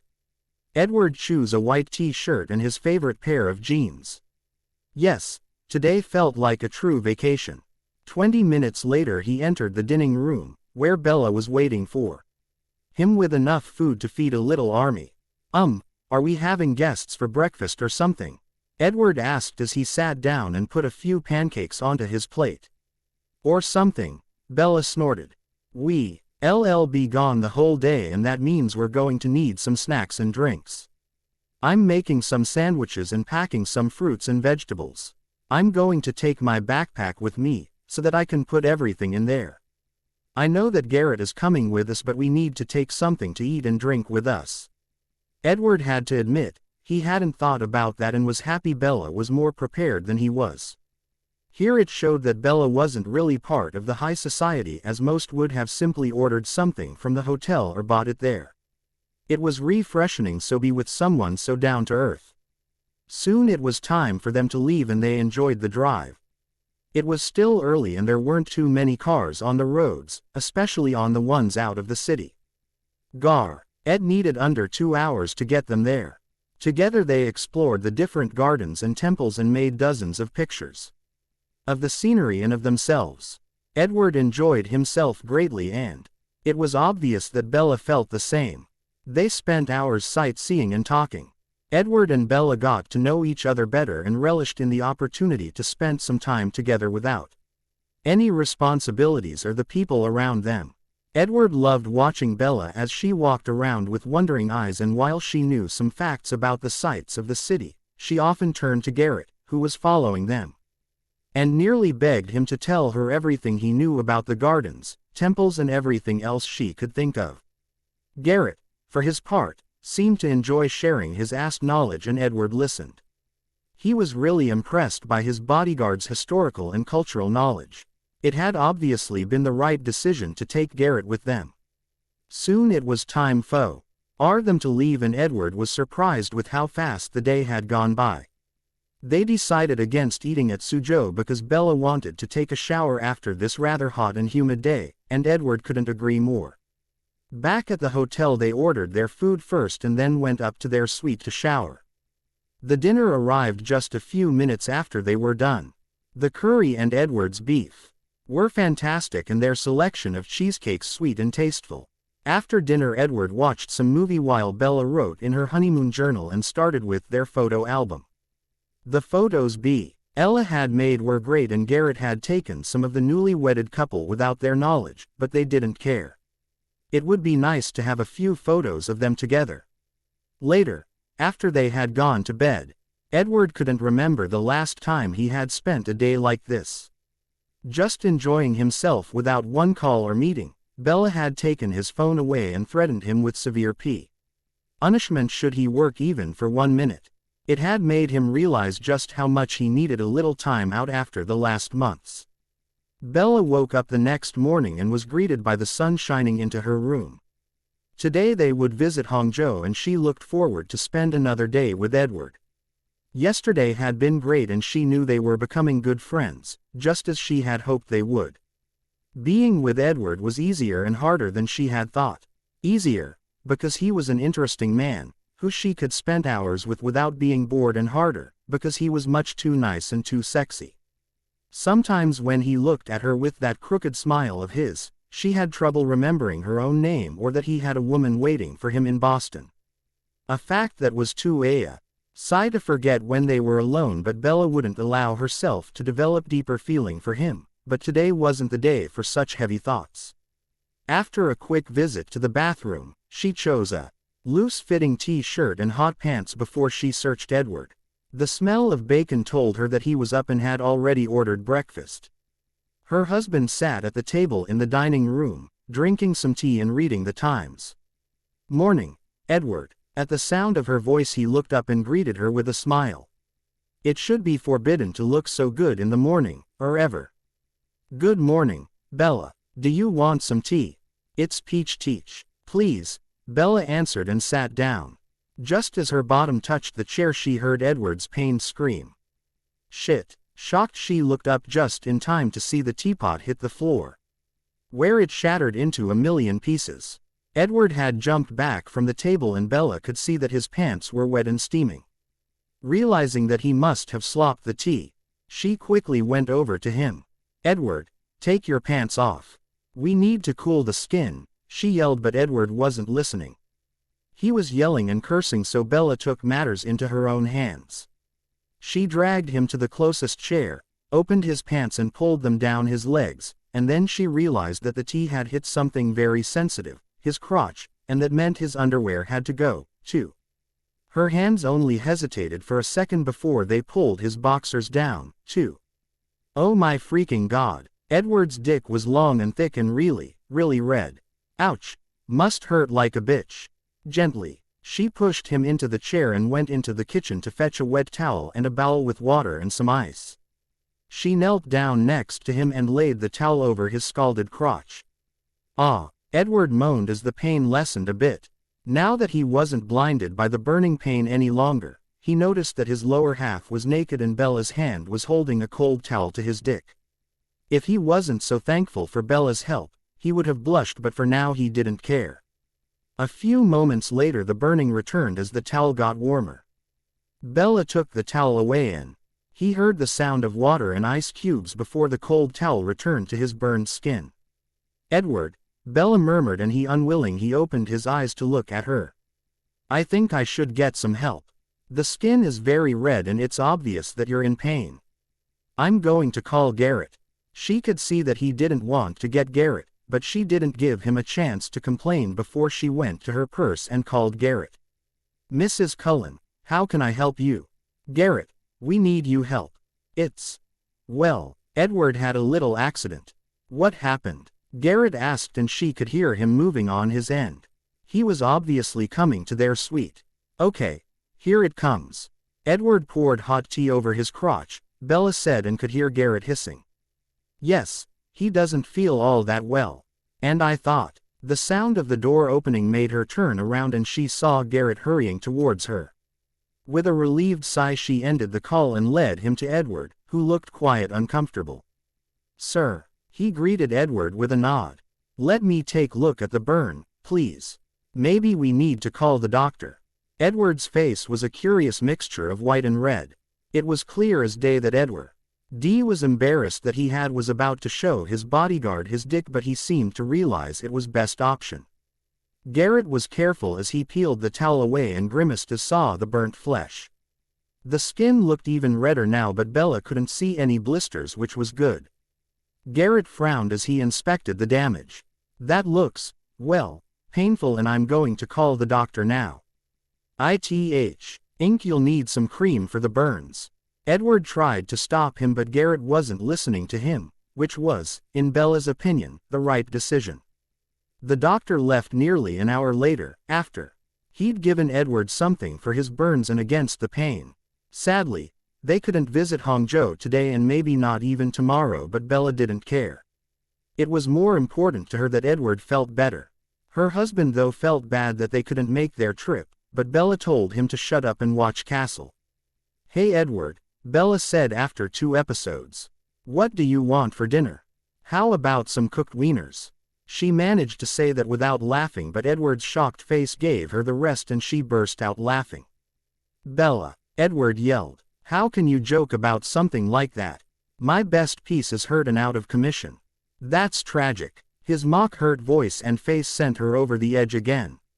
Edward wasn't pleased with her reaction and threw some chips at her. But that made it only worse, and suddenly Bella feared that she would pee herself. "Evil woman, you. How would you like it, if it had been your boobs or kitty? I bet you would be laughing then, too, right? It would have been one hot kitty then." "Mercy!" Bella yelled as she, still laughing, scrambled to her feet.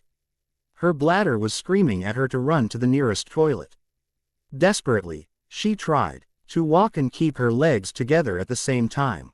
"I need to pee." Amused, Edward lifted one eyebrow. "Ah, and here I was wondering that these contortions were for, but now I understand. You're dancing the pee-pee dance." Bella tried to glare at him, but she just couldn't stop laughing. Finally she reached the bathroom and, in record time, she managed to pull her pants down and sit down on the toilet seat. Hallelujah. Phew, that was close. 2 minutes later she was back in the living room and glared at her still smiling husband. "You, mister, are very lucky that I have such a good control over my bladder, or we would have had the yellow sea in our suite." "Well, I guess we were lucky then. Now, come, I ordered some fresh fruits and ice cream. Let's go out to our private garden and enjoy the rest of the day. We could read. I know you're itching to read some of the manuscripts and books you've brought with you." Well, there was nothing she could say to that. He was right and H knew it. Quickly, she grabbed her reading material and met Edward outside. It was fortunate that they had their own garden, so Edward could sit outside in just his boxers and a t-shirt. He moved carefully because each brush of the fabric against his crotch was very uncomfortable for him, and even though he walked like an old man she didn't comment. They didn't do much for the rest of the day, and in the evening they ordered some food from the Element Fresh. The day hadn't been like they had planned it, but Bella had despite everything enjoyed it, and they would still make their trip. Just not tomorrow because both of them knew that Edward wouldn't be able to move that much. Instead they would visit the Formula One circuit, something Bella wasn't really interested in, but Edward really wanted to see it. So why not? After Edward had taken some painkillers and reassured Bella that, yes, he felt good enough to go out this afternoon, they went to the Shanghai International Circuit, and Edward loved every minute of it. Even if his dick was still a little painful and sensitive. Edward knew this wasn't Bella's idea of a perfect trip, but he was aware that she wanted to indulge him because of his accident. "Only I could burn my dick on my honeymoon," Edward thought with a shake of his head as Bella was enjoyed herself with telling jokes about hot sausages. But he was above them. Yes, he was, and that he hid in her underwear this morning had nothing to do with it. Absolutely not. Before yesterday he wouldn't have believed that they were comfortable enough to joke about his junk or to steal each other's underwear, but it simply felt right. Well, at least something good came out of this damn embarrassing incident. Edward listened attentively to the guide while Bella busied herself with documenting everything. She was well aware that Edward would want to show his boys pictures, and so she made sure he had something to show. Especially of the co-pilot ride when they had first arrived. Edward had found out that you could take a drive around the circuit in an Aston Martin the 5/8 Vantage, with professional driver, of course. As soon as he had heard that there had been to stopping him, not even Bella's warning that his dick wouldn't like it deterred him. It didn't matter to him how much he had to pay. His inner kid was awake and wanted to play. Edward knew his demeanor amused Bella greatly, but all he could think about was the upcoming ride. He owned an Aston Martin himself and therefore knew how much power the car had, but he never had the chance to push the engine to its limits. And now he had the chance. "Edward, please, you're acting like a child on Christmas morning," Bella said. "You only have to wait for another 30 minutes and then it's your turn." "You don't understand that, Bella. This is every boy's dream. Emmett and Jasper will be so jealous when they hear about that," Edward commented and sniggered under his breath with unhidden glee. Bella just rolled her eyes but refrained herself from commenting. By the time it was Edward's turn on the circuit, Bella looked like she wanted to throw something heavy at him. Repeatedly. But Edward didn't notice as he greeted the drive. Aaron listened as he explained everything Edward needed to know, and then it was time. He waved to Bella before he got into the car. "Ready, Cullen?" Mika Landon asked him, but Edward didn't need to say anything. His huge smile was answer enough. "Okay, hold on tight." And then he stepped on the gas pedal. The ride was brutal and fast and perfect. Edward loved every second of it, and Mika seemed to enjoy the ride just as much. Maybe because his passenger was so vocal about his pleasure. Edward laughed and screamed loudly, and the smile never left his face. Sadly, it was over too soon, but Ard planned to visit a circuit back at home to drive his own baby. Edward promised his new hero that he would receive a generous bonus before he returned to his wife. "That was amazing. You should do it too, Bella." Edward laughed as he twirled Bella around. "Edward," Bella screamed in shock, "I'm not a speed devil.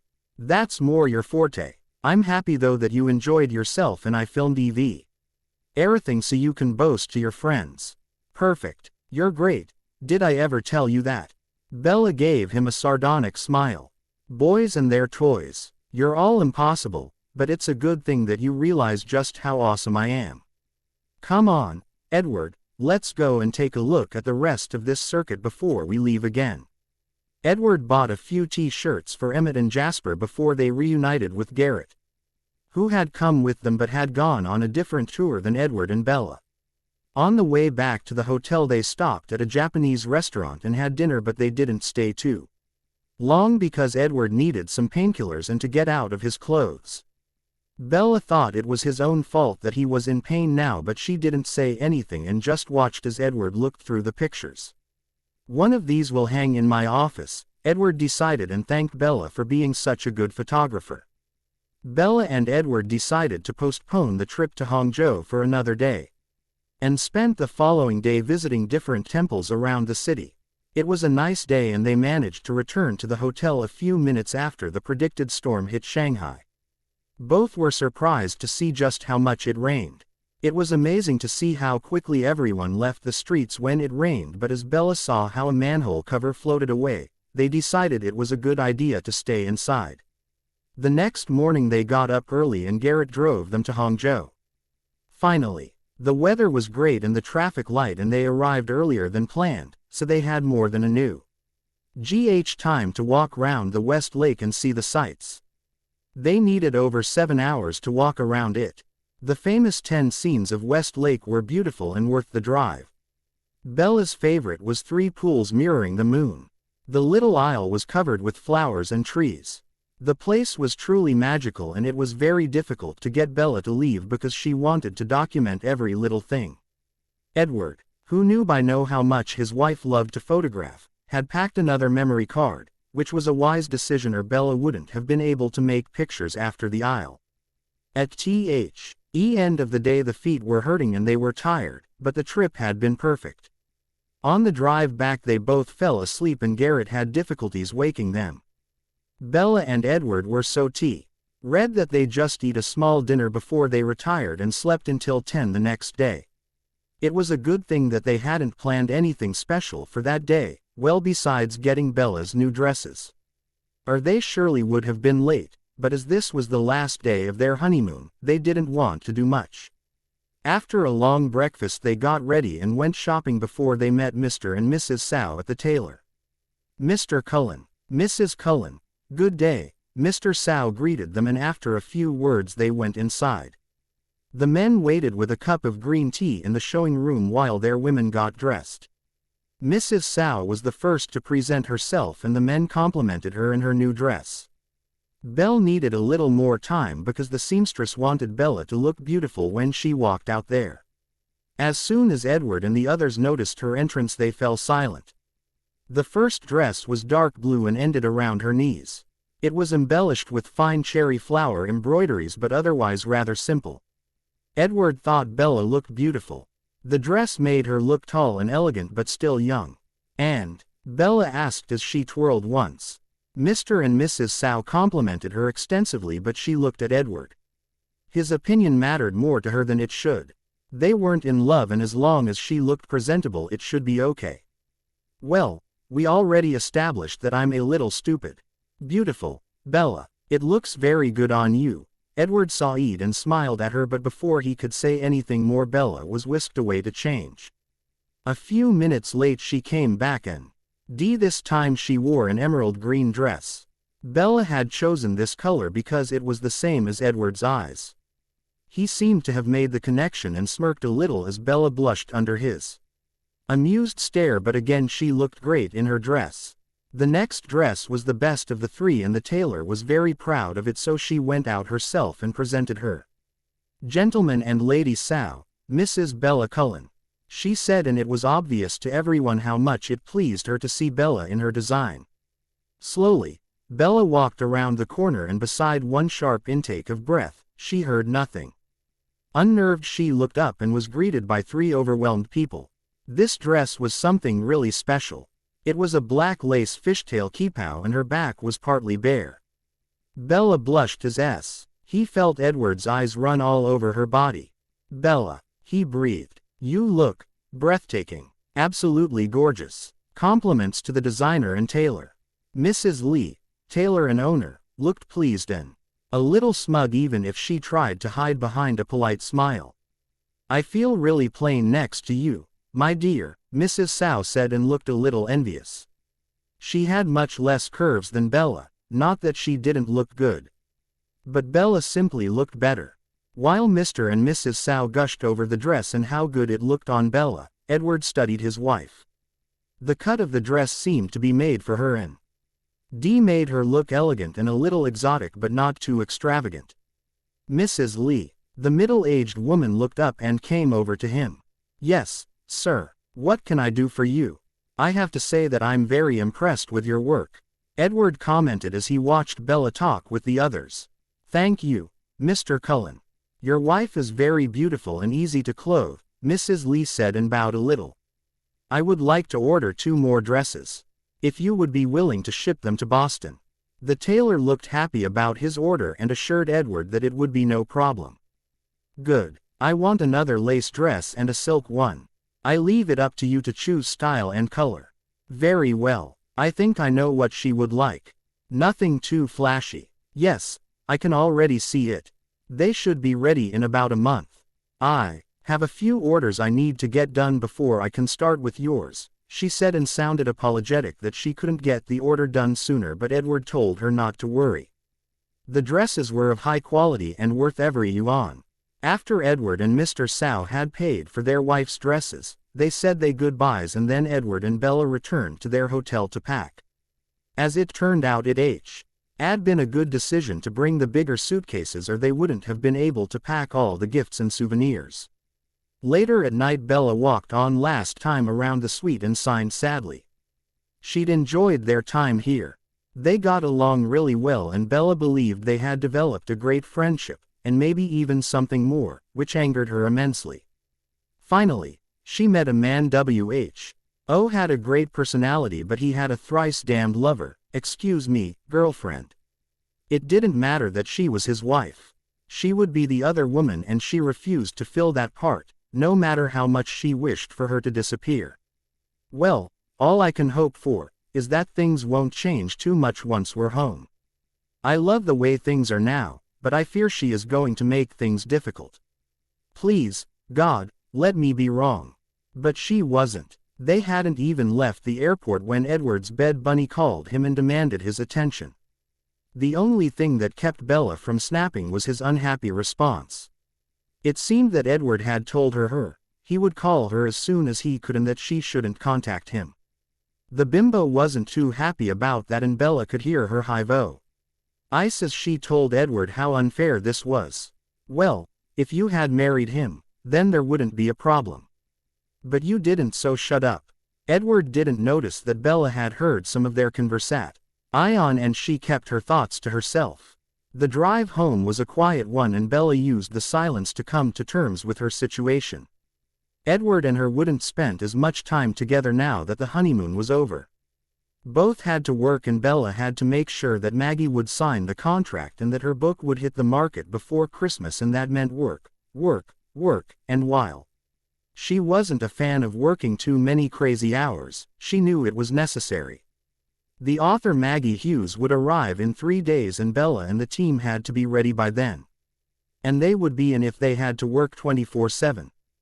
Soon they arrived at their new home, where Garrett's wife Kate was awaiting them. At first she greeted them before she kissed her husband hello. Bella had to admit that they looked really lovely together. Kate and Garrett helped them with their suitcases and Kate and Bella immediately started washing the clothes. So, the kitchen is stocked and your post in your rooms. Is there anything else you need? Edward looked at Bella with a raised eyebrow but she shook her head. No, Kate. That would be all. Thank you and have a good night. Garrett and Kate said their goodbyes and left the new couple alone. Esme, Alice and Kate had done a great job making the house feel homely. Bella could see a few of her things, like a blanket, pictures and a few oddments, which helped immensely. The rooms smelled new and fresh. Okay, let's go to bed, Edward suggested and Bella couldn't agree more. Together they closed the doors and switched off the lights before they went upstairs.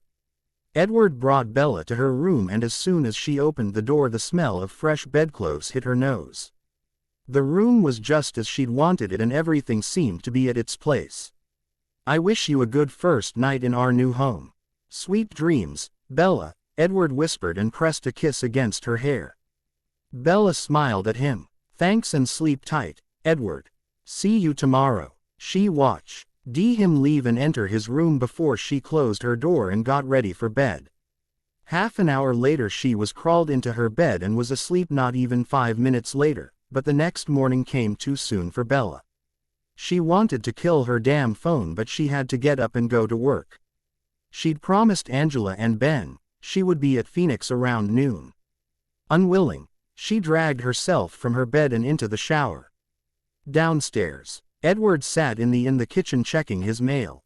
Bella grumbled something under her breath while she prepared her coffee. Her husband smirked at her as she sat down opposite him. Not enough sleep. No, Bella answered and made herself a bowl of granola. I wanted to sleep a few more hours but I need to go to Phoenix. Edward nodded in agreement. Yes, I know how you felt. The honeymoon was great but now it's time to face the real world. I don't know when I'll be home tonight, so don't wait up for me. He didn't need to say it but Bella knew he meant he would visit his mistress. She didn't comment on it though. There was no need to disturb their peace. Not even an hour later they left the house in their own cars and drove to their workplaces. The employees at Phoenix were awaiting Bella and greeted her heartily. They wanted to know everything and loved their gifts. Somehow she managed to make her way to her office and a few minutes later the for the new book was complete and they got right to work. Ben showed her the contract and she thought their offer was very generous, but if you wanted something, you had to pay for it. The team had been busy while she'd honeymooned and Bella loved their work. The marketing plans looked promising and the cover ideas were great. You all did really well. I love it. Maggie simply has to take ROFFER and if everything goes as planned the book will be in the stores after Thanksgiving. Bella, take a deep breath. The contract isn't even signed yet, Angela said and tried to calm Bella but she didn't want to calm down. Oh, Angela, have a little faith. I know this will work out and Friday evening the contract will be signed and we can finally begin with the real walk. Angela still looked a little unsure but she knew her friend better than to say anything against this and Bella had good instincts when it came to books, so she kept her mouth shut. Ben, who sat next to her, just smiled. It was always like this between the two. Bella followed her heart and Angela trusted her numbers and statistics, but together they were nearly unbeatable. Bella spent a few more hours at the office and caught up with her work before she called it a day. It was nearly 8 by the time she arrived home. As predicted, Edward wasn't there yet. Bella trudged into the kitchen where she got some of Kate's chili out of the freezer and heated it. She was just too tired to cook something herself. She ate in the living room and watched some TV before she went upstairs and got ready for bed. Just before she fell asleep she heard Edward's car on the driveway. Dear me, it's nearly 12 and now he comes back from his mistress. Well, it's not my problem if he's tired tomorrow. With a snort she turned around and drifted into unconsciousness. The next days were hectic and Bella had a lot to do. She didn't see Edward much and he never came home before 11 p.m. but Bella ignored it and Friday morning she was ready to meet Maggie Hughes and her agent. Bella had sent someone to fetch them from the airport and now she was waiting in the conference room with Ben and Angela for their arrival. Once again she checked if everything was ready. Contracts check. Drinks check. Snacks check. Info material check. Bella, everything looks perfect. There's no need to be nervous. Bella ignored Angela and decided to put some tissues onto the table. You never knew. The door opened and Bella looked up to see Brenda, their secretary, entering the room. They're here, Bella. Do you want me to bring them in or? No, Brenda, I'll come with you and greet them in the lobby, Bella said and followed Brenda. Maggie Hughes was pretty redhead with a curvy figure and a sunny personality. Next to her was dark-haired woman who looked to be in her late 30s. Maggie Hughes, welcome to Phoenix. I'm Bella Swan, Bella said and shook Maggie's hand. Oh, hello Bella. It's nice to finally meet you. This is Siobhan Martins. She agreed to be my agent. Both women greeted each other, before Bella showed them to the conference room where she introduced them to Ben and Angela. They got to work immediately and went rough the different points of the contract. Maggie seemed to be a little overwhelmed but Mrs. Martins was very good at explaining things to her and Bella and her partners were more than willing to help. They talked for nearly 4 hours before they decided to take a break. Maggie and her agent would eat lunch and return in 3 hours. Hopefully, Maggie would have made her decision by then. As soon as the door closed behind them, Bella sagged together and let out a deep breath. Phew, now all we can do is wait. True, Ben agreed as he handed her a salad. They would eat at Phoenix, so that the Y would be there should Maggie call or return early. But I think the meeting went great. Mrs. Martins knows that our offer is good and she shouldn't have much to complain. And Maggie, well, I don't think we'll have to worry about her. I'm certain she is going to sign. Bella knew that it was out of their hands now but she absolutely loathed waiting. Ben and Angela tried to distract her but weren't overly successful. 2 hours and 14 minutes after they'd left, Maggie and Mrs. Martins returned. The huge smile on Maggie's face told them nearly everything they needed to know and Bella had to stop herself from doing a happy dance when Maggie told them she would to work together with Phoenix. At 6 p.m. the contract was signed and Bella and her employees celebrated with a glass of champagne. Yes, yes, yes. I know this book is going to be a huge success. We're going to hit the bestseller lists. Ah, I could sing. On the way home she got some great takeout and drove home. Edward had said he would be home by 7, so they could eat together. She looked forward telling Edward the news and celebrating with him. At the house she set the table and selected a good wine. A look at the sea lock showed her that Edward was over half an hour late. Confused, she grabbed her phone and saw that she had an unanswered call and a voice message. Seeing that it was from Edward, she listened to it and got angrier the more she heard. "Hi Bella, I'm sorry, but I'm going to be late. I know it's a little late, but I hope you haven't cooked or bought anything." "Babe, come on, I want to go. Your little wife is going to know you're going to be late when you don't turn up. I want to go out now." "Tanya, sorry, Bella, I'll see you in the morning, bye."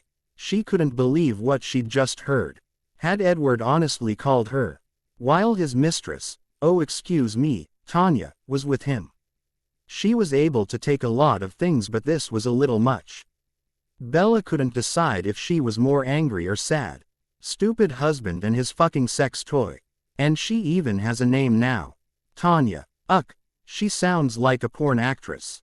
Disgusting. I'm starting to hate the little bint. I hope for Edward that this is on time occurrence or we're going to have huge problems. The next morning Bella ignored Edward completely. Yes, she was pissed, but she would ignore his behavior. For now, but if he should do something like that ever again, she would slap him with the prenup. She left the house quiet early to go grocery shopping and to drive round the town. Before the wedding she hadn't had too much time to get acquainted with her new neighborhood. But it was obvious that the people who lived here had money, and lots of it. It didn't take her long before she found the grocery store. Edward's family and Jane and her husband would visit them this evening to watch the photos of wedding and honeymoon. Her own family wouldn't be there as she hadn't bothered to invite them. She didn't want them in their new home. Well, she didn't want to see them at all. She bought everything Edward and she would need for the coming week before she left the store and put the groceries in the trunk of her car. After she'd brug the cart back, the returned to her car and opened the door to get in. Bells. "Hey, wait a moment," a familiar voice shouted. Startled, she turned around and looked over the parking lot until she saw a really handsome tall man with black hair and darker skin. Jake. As he reached her, he threw his arms around Bella and hugged her to his chest. "Damn, Bella, you look good. And what did I hear? You're married and to Edward Cullen. I didn't even knew that you two were acquainted." "Hush, you. I thought you were still in Germany or I would have contacted you," Bella said and smiled at her friend. Jacob Black was nearly 2 years younger than her and they had met during college. His family had Native American roots and Billy Black, his father, owned Wolf Cars. If you wanted a certain car or wanted some special features for your vehicle, you went to Wolf Cars. Jacob worked for his father and had spent the last year in Europe. "Nah," Jacob denied and shook his head. "Been back for a month now.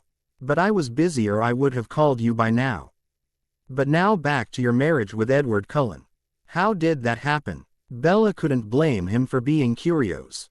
He knew her too well to believe that it had been a love match. Especially since they had been in a relationship. One that she had ended after a year. With a slight grimace, she said, "How about we meet Monday for lunch and I tell you everything then? We're having guests this evening and I still need to cook, so I sadly don't have much time now." "Great," Jacob answered with a brilliant smile. "I'll call you then. Have a nice weekend, Bella." "You too, Jacob," Bella said, and after another hug she got into her car and drove home. She was happy about meeting Jacob again. He was nice and sweet and she'd enjoyed their time together. Even if their relationship hadn't worked. There weren't any hard feelings and they had remained good friends. Back at home she started preparing the food. Plan was a gyro soup and some savory muffins with dips. And for dessert, she would make mousse au chocolate and a fruit salad with vanilla sauce.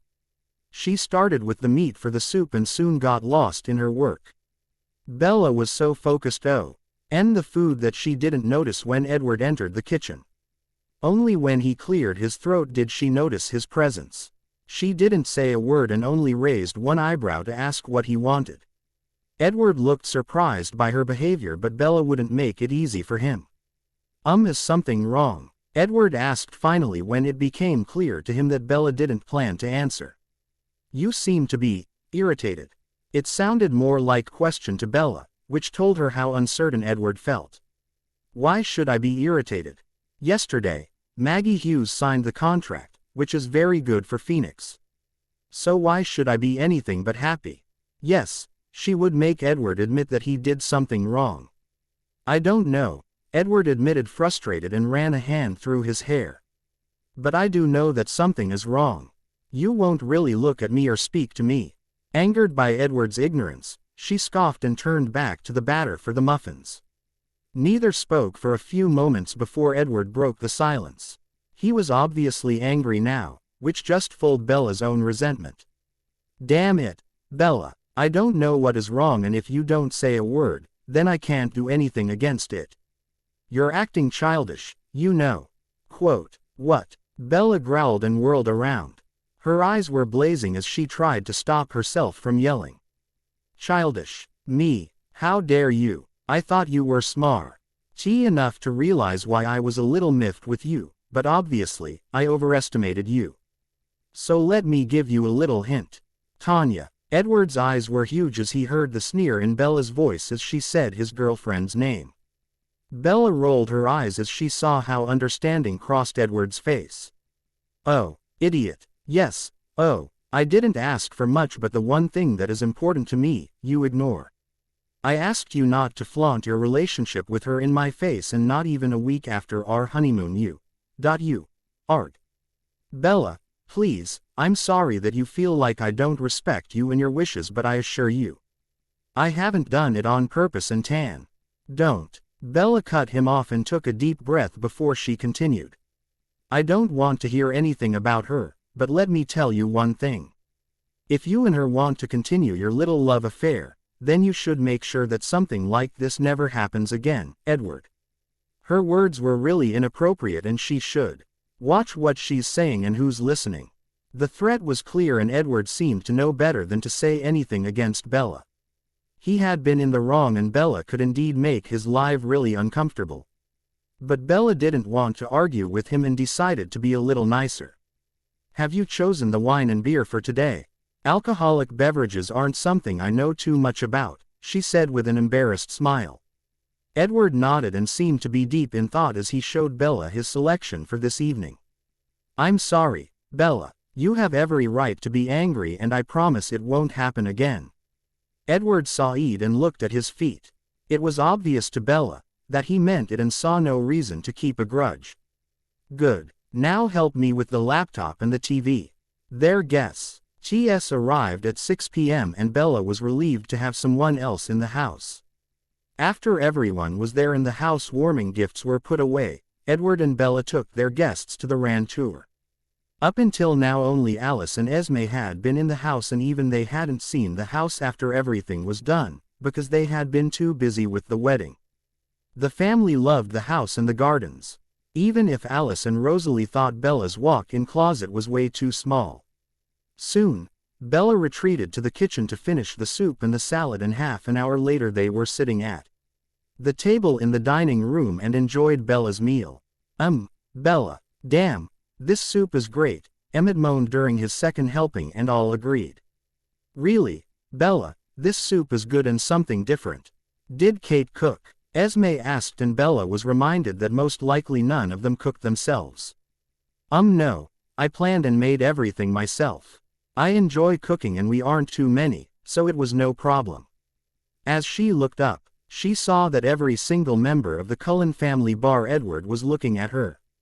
What? Bella asked, confused, and turned to her left to see Jane trying to suppress her laughters. Edward just shook his head and explained why his family was acting like she was some alien. Don't worry, Bella, it's just that my family is known for many things but certainly not for their cooking skills. Sure, Emmett is great at having a barbecue or making a sandwich, and Mom can cook but doesn't do it all too often, but the rest is hopeless in the kitchen. Alice is even banned from using the stove. My dear sister is capable of burning water.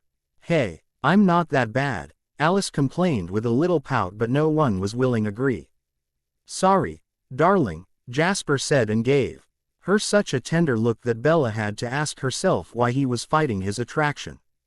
Fool, but you're even worse, or have you forgotten the Thanksgiving fire? Everyone snickered while Alice tried to fight her embarrassed blush. Felix looked very interested all of a sudden and demanded to hear the story. Well, Emmett started, and it was clear to see how much he enjoyed teasing his sister. Allie, CE thought it would be a nice idea to make pancakes last Thanksgiving. Everyone was still sleeping while she went to the kitchen and tried to make batter and bake pancakes. It didn't went well, and we were woken by the fire alarm and Alice panicked screams. We all ran down the stairs and into the kitchen where everything was full of smoke. Dad grabbed the extinguisher and stopped the fire. After T was out and Mom and Rose had opened the windows, we saw Alice standing in the living room covered in flour and ash. Mom had to renovate the whole kitchen. Felix and Emmett were laughing so hard that we were nearly rolling in the floor, and the rest wasn't doing much better. After everyone had calmed down and finished their dinner, they went to the living room while Bella started cleaning up. When she was done, she carried a tray full of desserts and snacks to the living room where Edward got already set up the laptop and connected it to the TV.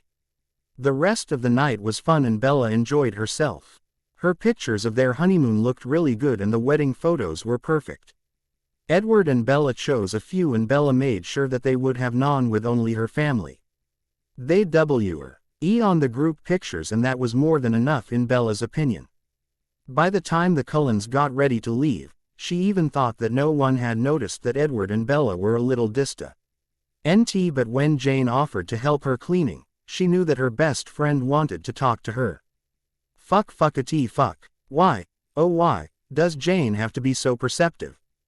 Jane didn't even pretend and began with the questioning right away. Okay, Bella, what is the problem? Yesterday when we spoke on the phone everything seemed fine, but now there is this strange vibe between you two. Don't even try to deny it and just tell me.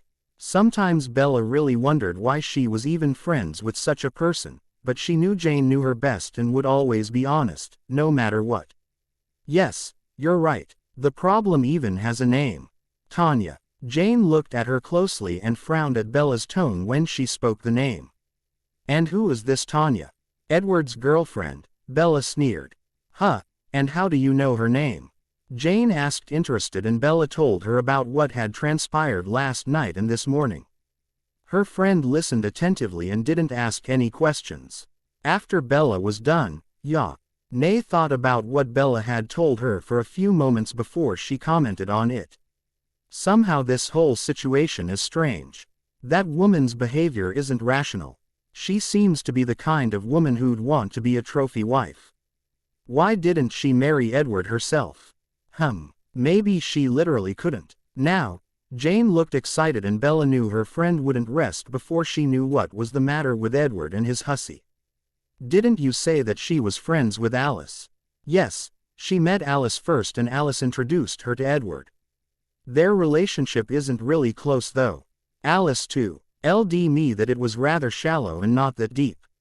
She wants Edward to be happy and doesn't seem to be a huge fan of their relationship. Somehow the name Tanya rings a bell in my mind, but I don't know why. I'm going to do a little research and I'm sure I'll find some interesting info. Bella was aware that Jane had very good connections and knew how to dig up dirt, so it would only be a matter of time before she knew everything about Tanya. Thanks, Jane. I fear she's going to be trouble and it's better to be prepared, Bella said and hugged her friend. You know, I would do nearly everything for you, girlie. And now let's go back to your guests, so you can say goodbye. The next week started good. Bella and her team got to work on the new book, which finally had a title. Inheritance of Light was now the most important project for Phoenix, and Bella made sure that the team had enough time to work on this project.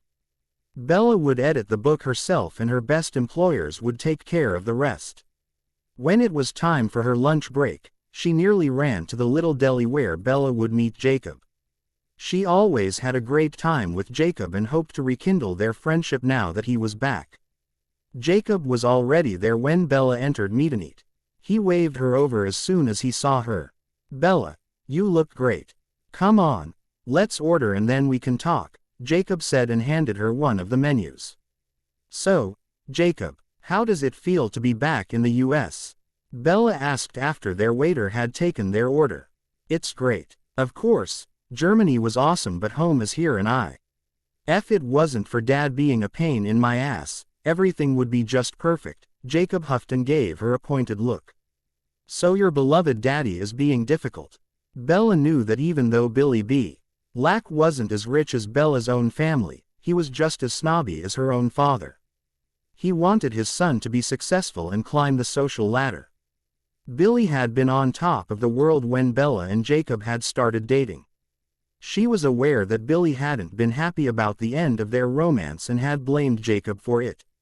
In his opinion, Jacob should have done more to make Bella happy. He simple. Why didn't know that their relationship just couldn't work? Even if Bella hadn't told Jacob the true reason why she had broken up with him. Difficult. Yes, I guess you could call it that, if you wanted to be nice. He wants me to settle down, but I don't want to marry some woman and start making babies. Jacob looked frustrated to no end, and Bella could understand that. For Jacob that had to be absolutely horrible, and she knew it had nothing to do with settling down or having a kid, but she wouldn't say a thing. But let's not talk about my ass of a father. Tell me why you married Edward Cullen. Bella didn't want to, but did so anyway. It was interesting to watch the changing emotions on Jacob's face. Surprise, anger, shock, distaste. Wow, what a fucked up situation, Jacob breathed after Bella had finished her tale. I always knew that your family wasn't perfect, but this insane. Has Angela forgiven you, or is she still acting like a bitch? Jacob Black. Bella rebuked him sharply. Yes, she had been hurt by Angela's behavior, but that didn't give Jacob the right to call her names. Don't call her that. He just snorted and rolled his eyes. He thought her friend deserved to be called a bitch. Angela was raised in a different environment. She believes one should only marry for love and that your parents only want what's best for you. She also never really met my parents. Jane told her how things work for the upper 10,000, or at least the snobbish ones, which had been quite a shock for her, but it made her understand why I wouldn't give up Phoenix. And it was a smart move. I know that your family doesn't belong to the best of the best, but they have enough money and connections to make your life very difficult, and they are unethical enough to do it. I wish I had been as smart as you and hadn't started working with my father. I'm beginning to realize just how important it is to be financially and occupationally independent. Yes, that was true, and Bella was happy to speak to someone who understood her reasoning and didn't judge her. But I do think that Edward Cullen is an idiot. You're one hell of a woman, and every man should be grateful to have you. This agreement won't work forever though. Sooner or later, it will fall apart. Especially because you're going to have a child. Jacob spoke the words that Bella had often thought but never said. Their agreement was bound to fail. In fact, it was already. His girl was acting up, and that would, sooner rather than later, cause a rift between Bella and Edward and the hussy. Only the timing was uncertain. Hey Bella, do you want to go to the movies? Some really good ones are starting, and I know you're not a great fan of chick flicks. That was a great idea. Yes, they were exes, but he still made her feel good about herself and sexy. Sure, how about this Friday? I'll give you a call and then we can choose time and movie. Cool. A few minutes later it was time for them to head back to work, but he didn't leave without a hug and a kiss that put a happy smile on Bella's face for the rest of the day. The following weeks went by fast, and Bella managed to find many excuses why Edward and she simply couldn't visit her family. Something she was very proud of, because she knew Edward thought it was rude not to visit them at least once in a while, but he didn't know them like Bella did. As no way that a dinner with her family would be anything but horrible, and because she was always on the phone when they called, he couldn't do a thing against it. The relationship between the newlywed couple had become better since Edward made sure to keep anything related to his girlfriend away from Bella, and now that she had some male attention from Jacob, even though she wouldn't have an intimate relationship with him, Bella found it easier to live with the situation. In fact, Jacob did her marriage with Edward a lot of good. He helped her relax and gave her good advice. Maybe it had something to do with the fact that Edward knew about their former emotional involvement. He couldn't believe that nothing was happening between them, but that wasn't Bella's problem. She didn't do anything with Jacob that wasn't platonic. Okay, maybe the kiss and other bodily contacts were a little in the gray area, but they were always discreet. Even Edward's birthday went by without a hitch. They celebrated with his family and close friends, and the next week he spent some time with her. But all good things must come to an end. And the end came in form of the famous Cullen Garden Party on the 4th of July. It was an important social event, and every year the media and the high society speculated about who would be invited and what would happen at it. This was another indicator for how much social power the Cullen family had. Everyone who was someone or wanted to be someone would nearly kill to be invited. Bella hated such events and wanted nothing more than to skip it, but she knew it was expected of her to attend. Luckily, she didn't have to buy a dress because she had her new ones from Shanghai. Alice, who had loved the opportunity to take Bella shopping, couldn't understand why she didn't want to buy new ones. Rosalie had looked at Bella with sympathetic eyes when Alice had tried to persuade her to come with them, but Bella wouldn't budge. She had shoes and didn't need anything else. The only thing Bella had agreed to was accompanying them to the spa to get a mani and pedi. Waxing was not something she even wanted to think about. In her opinion, women had to be masochistic to want wax on their pussy. But she enjoyed spending time with her new sister-in-laws. Alice was a little strenuous and bossy but funny. She simply was a girly girl. Rosalie, on the other hand, was a sexy goddess with a foul mouth and dark humor. Bella was certain she and Jane would get along just great and inspire fear in the male population. On the 4th, Bella decided to sleep in as they didn't need to be at the Cullen mansion before 3 p.m. When she finally ventured downstairs, it was after 10 a.m. Edward, who had been sitting in the living room to go over some papers, looked surprised when he saw her. "Bella, you're still here?" "Yes," she answered, a little unsure. "Why shouldn't I be?" Edward seemed to be just as confused as she felt. "Well, today is the great party, and I know at Mom and Alice are most likely already meeting with their hair and makeup stylists. They need hours to get ready, and I assumed you would meet with them or something like that. Honestly, some women are really silly. It's just a fucking party. No need to get one's parties in twist." Incredulously, she shook her head before she answered. "It's just a party. Even on our wedding day I didn't need more than 2 hours to get ready. An hour before we're supposed to leave, I'm going to change and put on some makeup. But don't worry, I'm going to be on time and properly dressed. I promise not to embarrass you." Edward looked highly amused by her little rant. "Oh, I'm not worried about that. I'm just pleasantly surprised about how uncomplicated and stress-free these events are going to be with you. You're really something special. No woman I've ever met was that calm about a social gathering of this magnitude.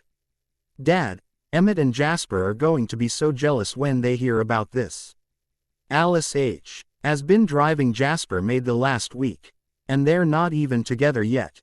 You're such a child sometimes, Edward," Bella said, and turned around to go to the library where she planned to do a little editing before she needed to get ready. 3 hours later, Bella put everything away and returned to her rooms. She decided to wear the blue kippah and silver sandals, which weren't too high. She got dressed first before she styled her hair. It would stay open and only the front part would be pulled back so that her hair wouldn't bother her when she ate. She kept her makeup light. Only eyeliner, mascara and a little gloss. The only jewelry she put on were her wedding ring and a bracelet. Before she went down to meet Edward, she grabbed her little silver silk purse and then she was ready. Her husband was waiting for her at the bottom of the stairs, where he looked at the mirror to make sure his hair looked somewhat decent. The clicking of her shoes made him look up and his breath caught in his throat. Bella looked beautiful. Her appearance was not as extravagant as some of the women who would be in attendance, but the dress gave her an exotic touch. "Bella, the other women will too. Want to murder you because you look so great and natural. I'm feeling honored to have you by my side, Edward complimented her as she reached him. Her answering blush just enhanced her beauty. Thank you, Edward. You look very handsome, too, and if some women should want to kill me, it would be because I'm with you. Unbelieving of her lack of self-awareness, he simply took her hand and led her to the waiting car, so that Garrett could drive them to Cullen Mansion. On the drive there, Edward explained what Bella should expect. There would be nearly 300 guests and people from the local and national media. And Edward and Bella would one of the most interesting guests of the day as the new hottest couple the U.S. Bella was very unhappy over the attention everyone would pay them, but she knew there was nothing she could do against it, besides not embarrassing herself. The driveway to the mansion was already full of expensive cars, and some of the media representatives, who weren't allowed at the actual party, were waiting for their chance to make a picture of the arriving guests. Edward could feel Bella's tension as Garrett got out to open their door and pressed a quick kiss against her temple. Don't worry, Bella, I won't let you fall, and all you have to do is smile and mingle. I'm sure Nana would be happy to protect you from some of the vultures. She and her friends may be old, but they're scary as hell, and I wouldn't want to get on their bad sides. That had obviously been the wrong words because Bella's eyes were huge and he read panic in them. Shit, I'm such an idiot sometimes. No, don't panic. Nana adores you. You know that, and she isn't such a great fan of these parties. Okay, if it gets too much, I'm searching Nana and hide behind her skirts. I can do that. Bella didn't have a chance to say anything else because Garrett opened the door and Edward got out before he helped her. Immediately, they were greeted by a storm of flashlights and screamed questions and demands. But Edward managed to maneuver them quickly into the entrance hall of the mansion where his father was waiting for them. Edward, Bella, welcome. You look great, my dear. Carlyle greeted them and hugged both of them. It's crazy out there, isn't it? Both nodded at that. In the gardens it's even worse. I begged your mother to keep it smaller this year, but she obviously didn't listen to me. She and Alice went all out. The poor staff looked ready to quit yesterday, but nothing anyone said deterred them. Fantastic, Edward drawled and rolled his eyes. They're both insane if you ask me. Well, Bella, let's go out there and face the masses. I promise no one will bite you, much. Smile. The last comment was clearly meant to be sarcastic, but it made her laugh. And that was how the guests and the photographers saw them as they left the house and stepped onto the terrace. Of course, everyone expected Edward to look handsome and sexy, but Bella's appearance surprised not only a few. She looked young, fresh, and so different compared to other young women in their circles. Together the pair walked to Edward's family, which stood only a few feet away. Oh my, Bella, you look so beautiful, Esme said as she hugged Bella. This dress is perfect for you. Yes, Esme's right. I think you're the best looking woman at this party, Rosalie complimented her, and Emmett and Jasper nodded in agreement. Just Alice looked a little unhappy. She does look nice, but I think she should have come with Rose and me. Don't get me wrong, Bella, I like your outfit, but that Cavalli dress would have been perfect for you. And didn't you wear the same shoes to your engagement party? Alice asked, horrified. Yeah, I like them and they go with the dress, so why not? Bella asked, a little unsure. Alice looked like was on the verge of a huge fashion lecture, but Edward stopped her, before she could even begin, for which Bella was immensely thankful. Alice, you're such a fashion Nazi. Not every woman needs to spend hundreds, or more likely thousands of dollars. And some even wear an outfit for a second time. Yes, Alice, even to such an event. Edward sighed and got louder when he said the last words because Alice looked like she wanted to say something. Bella has her own style and is very conscious about how much money she spends. Bella snickered under her breath as she was the pout on Alice's face. It was no secret that Mary Alice Cullen was a little spoilt princess who had her parents wrapped around her little finger. It was a good thing that the Cullens were rich, or she would have spent their last dime on a designer dress. They spoke a few more minutes with the family before Edward and Bella started making their rounds. It seemed to her that everyone wanted to speak them or congratulate them.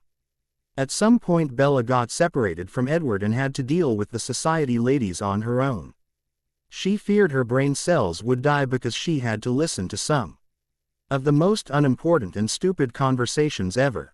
Did you see Sophie? She's getting fat. That's Mrs. Owen with her new boy toy. I guess money makes sexy.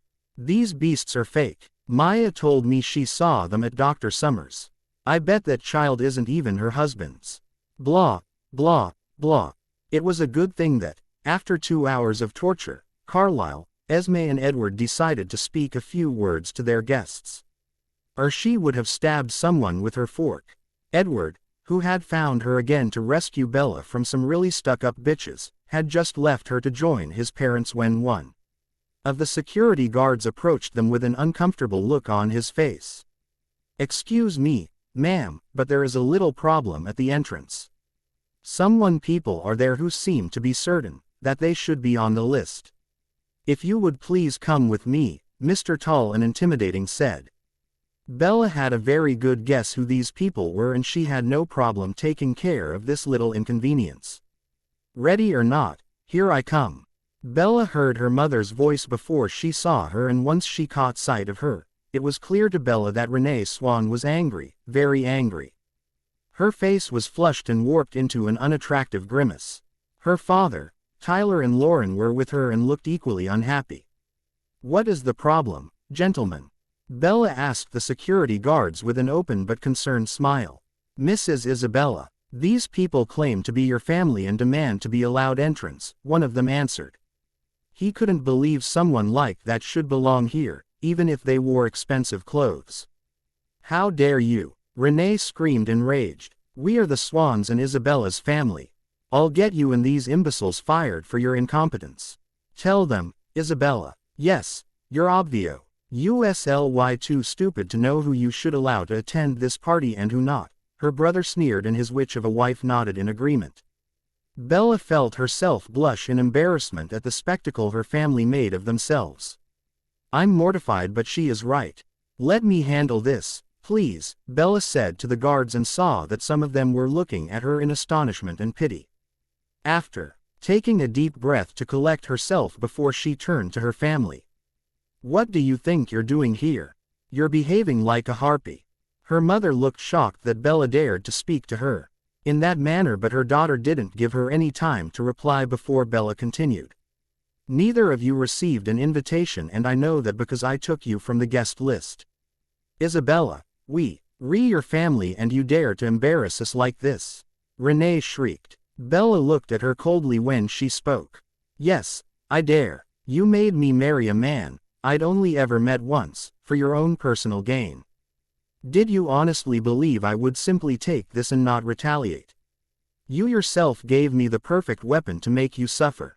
Your desire to belong to the highest and most exclusive social circles. But guess what? I'm part of these circles and not you, and I'll make sure that the Cullens are never going to invite you to anything or speak in your favor. And now leave, before I'll let Saku Reti take you of the premises, and I would do it with dignity, if you even have something like that, because the paparazzi over there look very interested." Her family looked embarrassed and enraged. There was nothing they could do with the media there, or they would harm their reputation more than it already was. With one last hateful glare at Bella, the Swans turned around and stalked away. Saint acted like a complete bitch, but it felt oh so fucking good. "I think I deserve a cocktail now." With a pleased smile on her face, Bella turned around and walked back to the party. The day after the the newspapers and the web were full with news of the party at Cullen Mansion, and Edward wasn't surprised to see that the media loved Bella. They painted her in a very positive light. They talked about her beauty, her perfect manners, and how impressed everyone was by her, especially the grand dames. Edward suspected that his grandmother had something to sew with it, but he knew the other ladies wouldn't lie. They had too much pride. All in all, Edward was very pleased with the aftermath, and he didn't even need to fear that Bella would drag him to more events than necessary. As soon as they Had been in the safe privacy of their car, Bella had proclaimed, she had never met so many stupid women in one place before and needed to read a book now to revive her brain, which had shut down some while ago. Edward enjoyed Bella's complaining about the hypocrisy of some people. In a strange way it calmed him to listen to her rants. Sadly, not everything was great in his life. One of his accountants had approached him and it looked like someone was diverting business funds. At first he hadn't wanted to believe it, but the numbers were clear and he'd started an investigation immediately. And on top of that was Tanya's behavior. She was getting on his nerves. What he'd loved about their relationship had been the easiness and the lack of drama, and now, bam, Tanya had gotten incredible, demanding calls at every hour, whining about every little thing and wanting attention of every kind. But he didn't have time to take a break. Weeks went by and still things didn't get easier. The bright spot in his life was Bella. Even though she was really busy herself, she made sure that he eat regularly, and sometimes she even prepared a lunch for him to take to work. Edward never forgot to thank her or to get her some little thank you. If it weren't for Jacob Black, their relationship would be perfect, but he knew he couldn't say anything about it. Since she'd met him again, they often met to eat out or to watch some movies. And today was one of those nights where Bella and Jacob would go out to have fun. A friend of his was throwing some party and they were invited. She would leave in a few minutes and Edward was trying to find an excuse for waiting for her in the kitchen. I just want to wish her a fun night. Yeah, right, you want to see how she's dressed to figure out if she wants to do more than fun. Okay, I'm hypocrite and I know it. Fuck, I'm arguing with myself. While Edward was talking to himself, Bella descended the stairs and just collected her keys when Edward finally noticed her. Fuck, she looks hot. She definitely wants to have sex tonight. I know it. Edward felt his cock stirring in his pants as he took in his wife's outfit. Bella wore black tight cropped jeans and a cream tie-neck silk top. The damn jeans in combination with her black heels stretched her legs and emphasized her apple ass. Oh, Edward, are you still working? Bella asked him as she put her ID and some money into her purse. Yes, we're having some problems, Edward answered when he finally tore his eyes from her body. Bella shook her head in displeasure. Don't stay up too long. You need some rest. You're losing weight and look like shit. I don't know when I'll be back, but I have my cell phone with me. Good night, Edward, she said and kissed his head before she left the house where Garrett was waiting to drive her and Jacob to his friend's house. Have fun, Bella, but not too much. God, I'm such an asshole. Why am I behaving like this? I must be going crazy. That's the only logical explanation. It must. Bella enjoyed herself greatly at Embry's party. There were nearly 50 guests and everyone was very laid back. Most of the guests were athletes like Embry and just wanted to have some fun without the media writing about it. Jacob and Bella gossiped and drank some very tasty drinks. The party had been Jacob's idea because he thought Bella needed some time away from her stressed husband and his numerous problems, which Bella had to admit she really needed. Edward didn't spend much time at home, but during the time he was at home it became very clear that he had some serious problems at work and that the hussy was troubling him. More than once she had caught him on the phone with her and had heard her high whining voice. Bella often wanted to grab his phone and throw it against a wall or shake some sense into him. The hussy must have some serious skills to make Edward stay with him, because it couldn't be because of her wonderful character. But tonight she wouldn't think about that, no. Tonight was her night and she would celebrate it. Hey Bella, Jacob whispered into her ear and nodded towards the back of the room where a really good-looking man was looking at them. You have an admirer and he looks like he wants more than just a talk. He can want all he wants, but I decide how far I take things, Bella commented and smiled at the mystery man encouragingly. It was time to flirt a little. She didn't even remember the last time she'd done it. Must have been when she'd started dating Jacob, as he had been her last boyfriend. Jesus, I need a man in my life and not only my work. 26 and I haven't had sex in over a year. God, I'm pathetic. No wonder my little magic stick doesn't want to work anymore. I must have broke it. Now you and Edward have an open marriage but don't do anything just to prove something, he reminded her, and somehow it pissed Bella off. Angrily, she turned around and glared at her friend and ex. Thanks, Jacob, for that little reminder. But I'm a big girl and can make my own decisions. And now excuse me, please. I have a man to flirt with. With these words, Bella got up and went over to the sexy blonde who watched her as she neared him. Hello beautiful, I see I caught your interest. Would you like to join me? That's why I'm here. I'm Bella, by the way, she said and sat down on the armchair next to him. Owen. They spent the next 2 hours talking and flirting. Owen was a soccer player and knew Embry because they'd gone to the same college. He was nice and very attractive. His blonde hair and dark brown eyes, compared with his lean and muscular body, made him one excellent male specimen, and he knew it. Soon, it became clear how he planned to spend the rest of the night, and she was willing to go along with it. Maybe it had something to do with the alcohol she had consumed, but in her mind it sounded like a brilliant idea. Edward wasn't the only one who could have sex outside of their marriage. Bella, don't you want to go somewhere quieter? Owen whispered in a husky voice. Yeah, was Bella's only comment, and she let Owen lead her to the guest house, where he wasted no time and started kissing her immediately. He obviously knew how to kiss a woman and let his hand roam over her body. Bella put her arms around him and enjoyed the feeling of his muscles under her finge. But somehow she couldn't lose herself in him.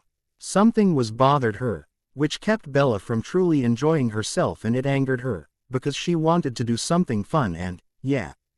Owen slowly maneuvered them to the couch where they lay down, and he continued to explore her body. She could feel his bulging erection against her hip as one of his hands found her breast under her top, while the other tried to get her out of her jeans. Dear Jesus, take your time. This isn't a damn race. But Owen didn't seem to think that foreplay was important, nor did he seem to think that Bella's desire for it mattered. Sometimes she wished she was more like Jane. Her oldest friend was a very dominant person, inside the bedroom and outside of it. The moment she thought her friend's name, Bella could nearly see Jane next to them. Care to explain to me what the fuck you're doing there? Her imagined Jane asked her. She wore a short tight skirt and a black corsage and looked at her with a disapprovingly raised eyebrow while she kept snapping a riding crop into one of her hands. A one-night stand. Really? Isabella, get your ass out of this guest house or I'll strap you to my whipping BNCH and spank your behind until sitting will be unbearable. Yes, that was definitely something her friend would say and, most likely, even do, but before she could even start telling Owen to stop, Cobb barged inside and ripped her out of Owen's arms. Sorry, buddy, but this lovely and stupid lady has to go now. She's way past her bedtime, but feel free to stay and find some other willing woman. Bye, Jacob said with an annoying smile and dragged her with him. He didn't say anything until they reached the street. When he finally looked at her, he looked, well, angry and disappointed, and Bella hated that look on his face. Even if she was angry with him for treating her like a child. Are you stupid? Bella knew why he was angry and thought it was best to interrupt him before he really got going. Jacob, Bella yelled to shut him up. I know what you want to say, and believe me, I totally agree with you. My inner Jane has already made an appearance and told me to stop acting like a stupid teenage girl. Just when you'd stomped inside like a raging bull, I was about to stop him, but thank you for being a good friend and coming to stop me from making a mistake. Jacob watched her with barely concealed amusement. Yes, being visited by Jane in your mind does sound scary. Why did you go with him? You don't know him, and Owen could have done something to you. Just because he's a popular soccer player does not mean that he can't be a pervert or a rapist. I was worried when I couldn't find you. Bella could hear the honest concern in his voice and knew she couldn't be angry with him when he was like this. Touched and emotionally agitated, she rushed forward and threw her arms around Jacob and hugged him fiercely. Thank you, Jacob, Bella whispered against his massive chest. I really acted like a stupid cow. God. She felt Jacob's rumble as he laughed lightly. Well, that's true, but thankfully nothing happened. Come on, little fool, let's go home. I already called a taxi. It should be here in a few minutes. Good. Oh, and Bella, Jacob said and looked at her with a mischievous twinkle in his eyes. Yes, this couldn't be good, and she was proven right by his next words. You're going to tell Jane about this incident. I'll call her to make sure you did. Well, fuck. The next day Bella regretted her little intermezzo with Owen. After she'd showered and eaten some breakfast, she called Jane and asked her if it was okay to come over. Jane was confused and knew immediately that something had happened, but she decided not to ask. Bella left a note for Edward as he, once again, was busy with work and she didn't want to disturb him. The drive to Jane and Felix's house didn't take long, and soon she stood in front of their front door. She didn't really want to talk to Jane, but was only too aware that Jacob would call her friend if she didn't tell her about last night, and that was something Bella wanted to avoid at all cost. Jane could be a real pain, and she was proud of her reputation. With a heavy heart she knocked on the door, and it opened just a few seconds later. Felix smiled at her as they hugged. My sweet wife knows something is wrong and is waiting for you in the living room. Don't worry, though, she had a very relaxing morning, he said and winked at her. Bella blushed at his tone and tried really hard not to think about what they had done. It was no secret to her and the pair's closest friends that they were part of a very different lifestyle, and that gave Bella's overactive imagination more than enough input. Good to know. Thanks, Felix. I'll better get going or Mistress Jane will come for me, Bella muttered and walked towards the open and light-flooded room where her best friend was standing in front of one of the huge windows with a glass of red wine. Bella paused for a moment to look at the woman her friend had become. Jane had always looked like a golden-haired cherub, but there was nothing innocent about her. Jane was loyal and loved fiercely, but if you got onto her bad side or betrayed her, she was capable of nearly everything. Jane Matthews was a force of nature. Stop stalling, Bella. Come here and drink something. Of course, she'd noticed her.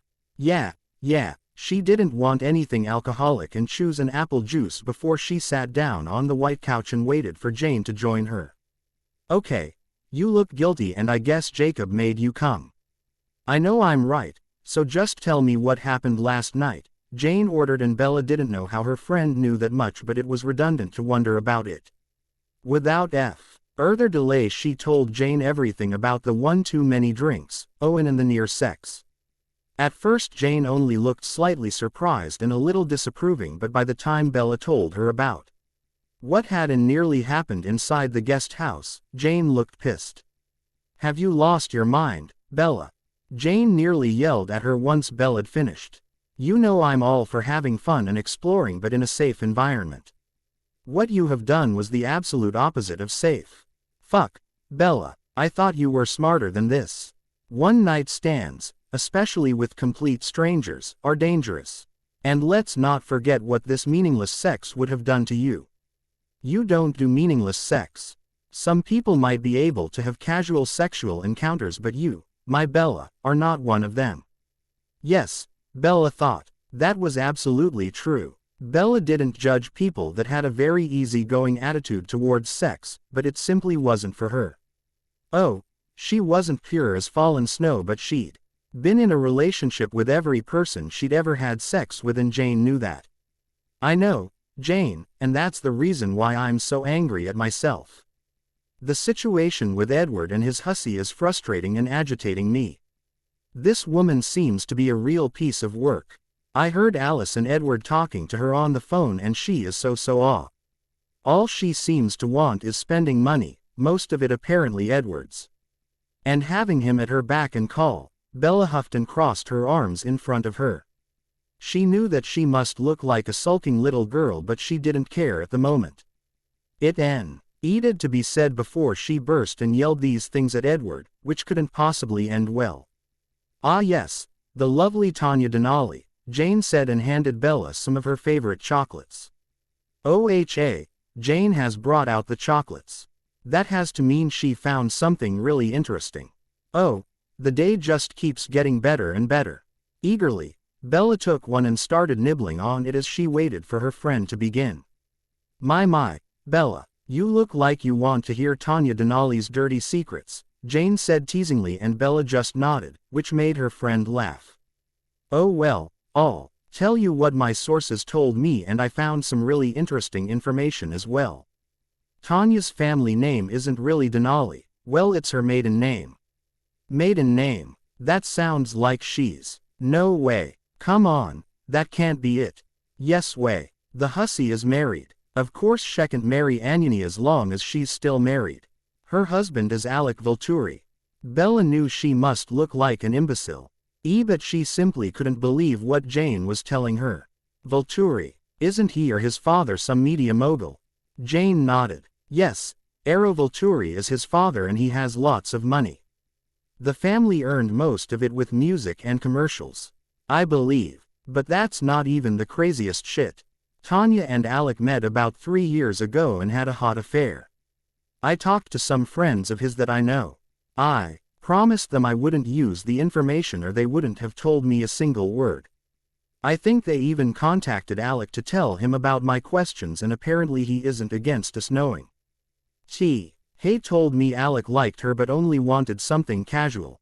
Things got complicated when Tanya got pregnant, and while he did marry her to appease his father, who's rather old-fashioned and believes in taking care of your baby and its mother, they made Tanya sign a prenup. Everything looked well, but a few weeks later Tanya miscarried. She appeared to be devastated, and Alec, who'd wanted to baby badly, mourned the loss of their child. How horrible, Bella whispered, and felt bad for Tanya and her husband. Jane snorted, and Bella couldn't believe her friend reacted like that. Jane, don't be like that.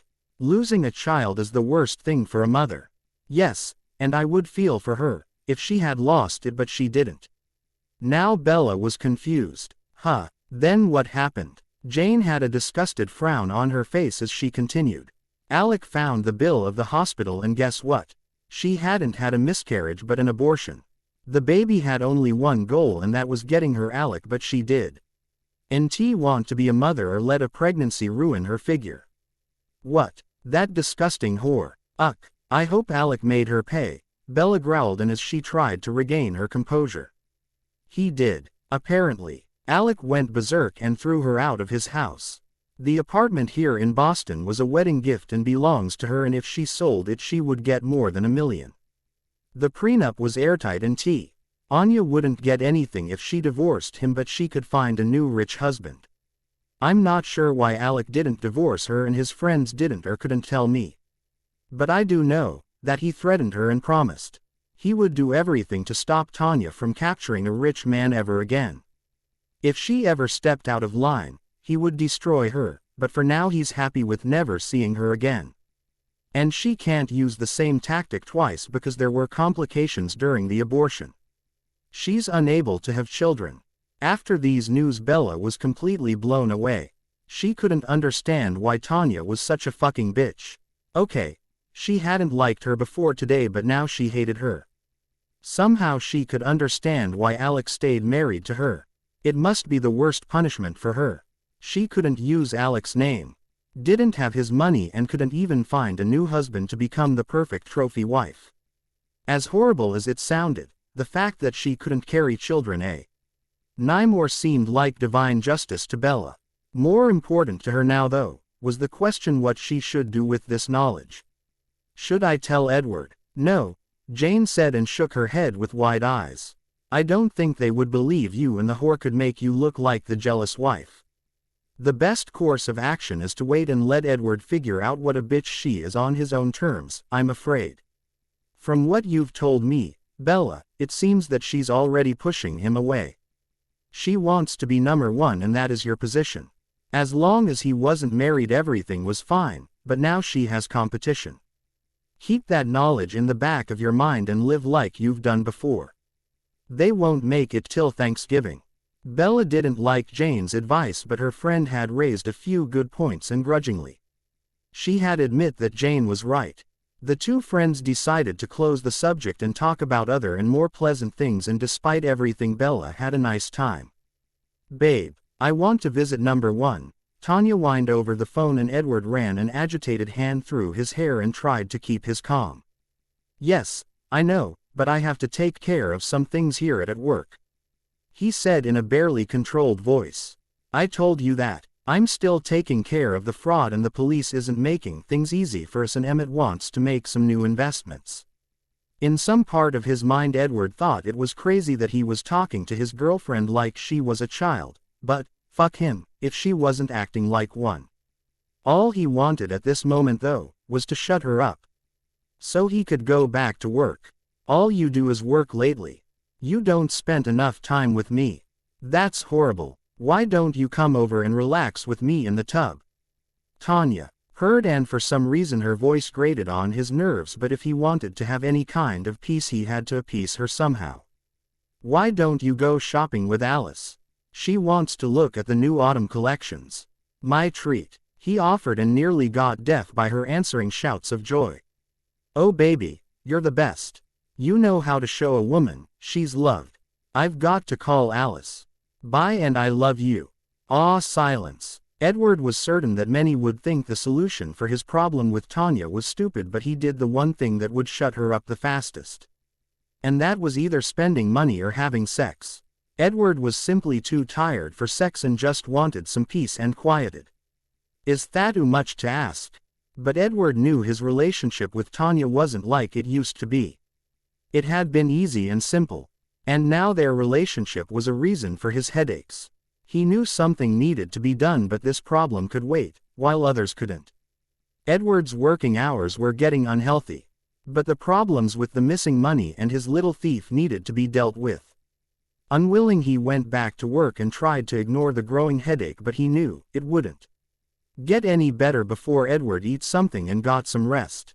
By 6 he decided enough was enough and asked Garrett to drive him home. It didn't escape his attention that Garrett kept throwing concerned glances at him, but he was just too exhausted to care.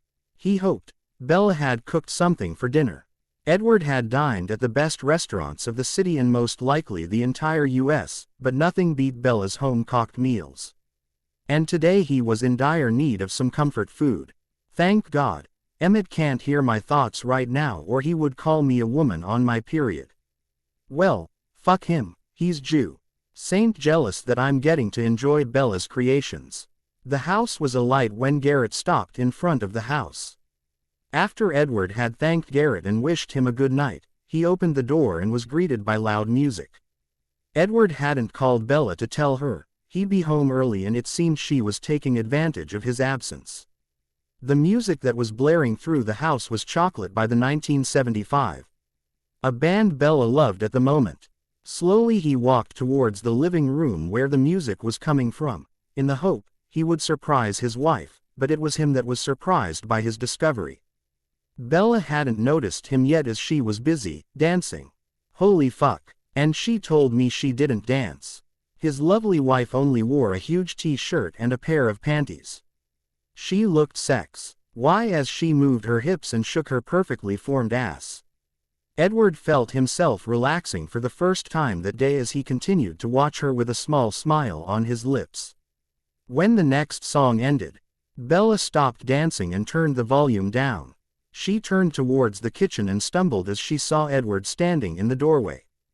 Edward, shit, Bella cursed as the stubbed her toe the CH table and then hopped around on one leg.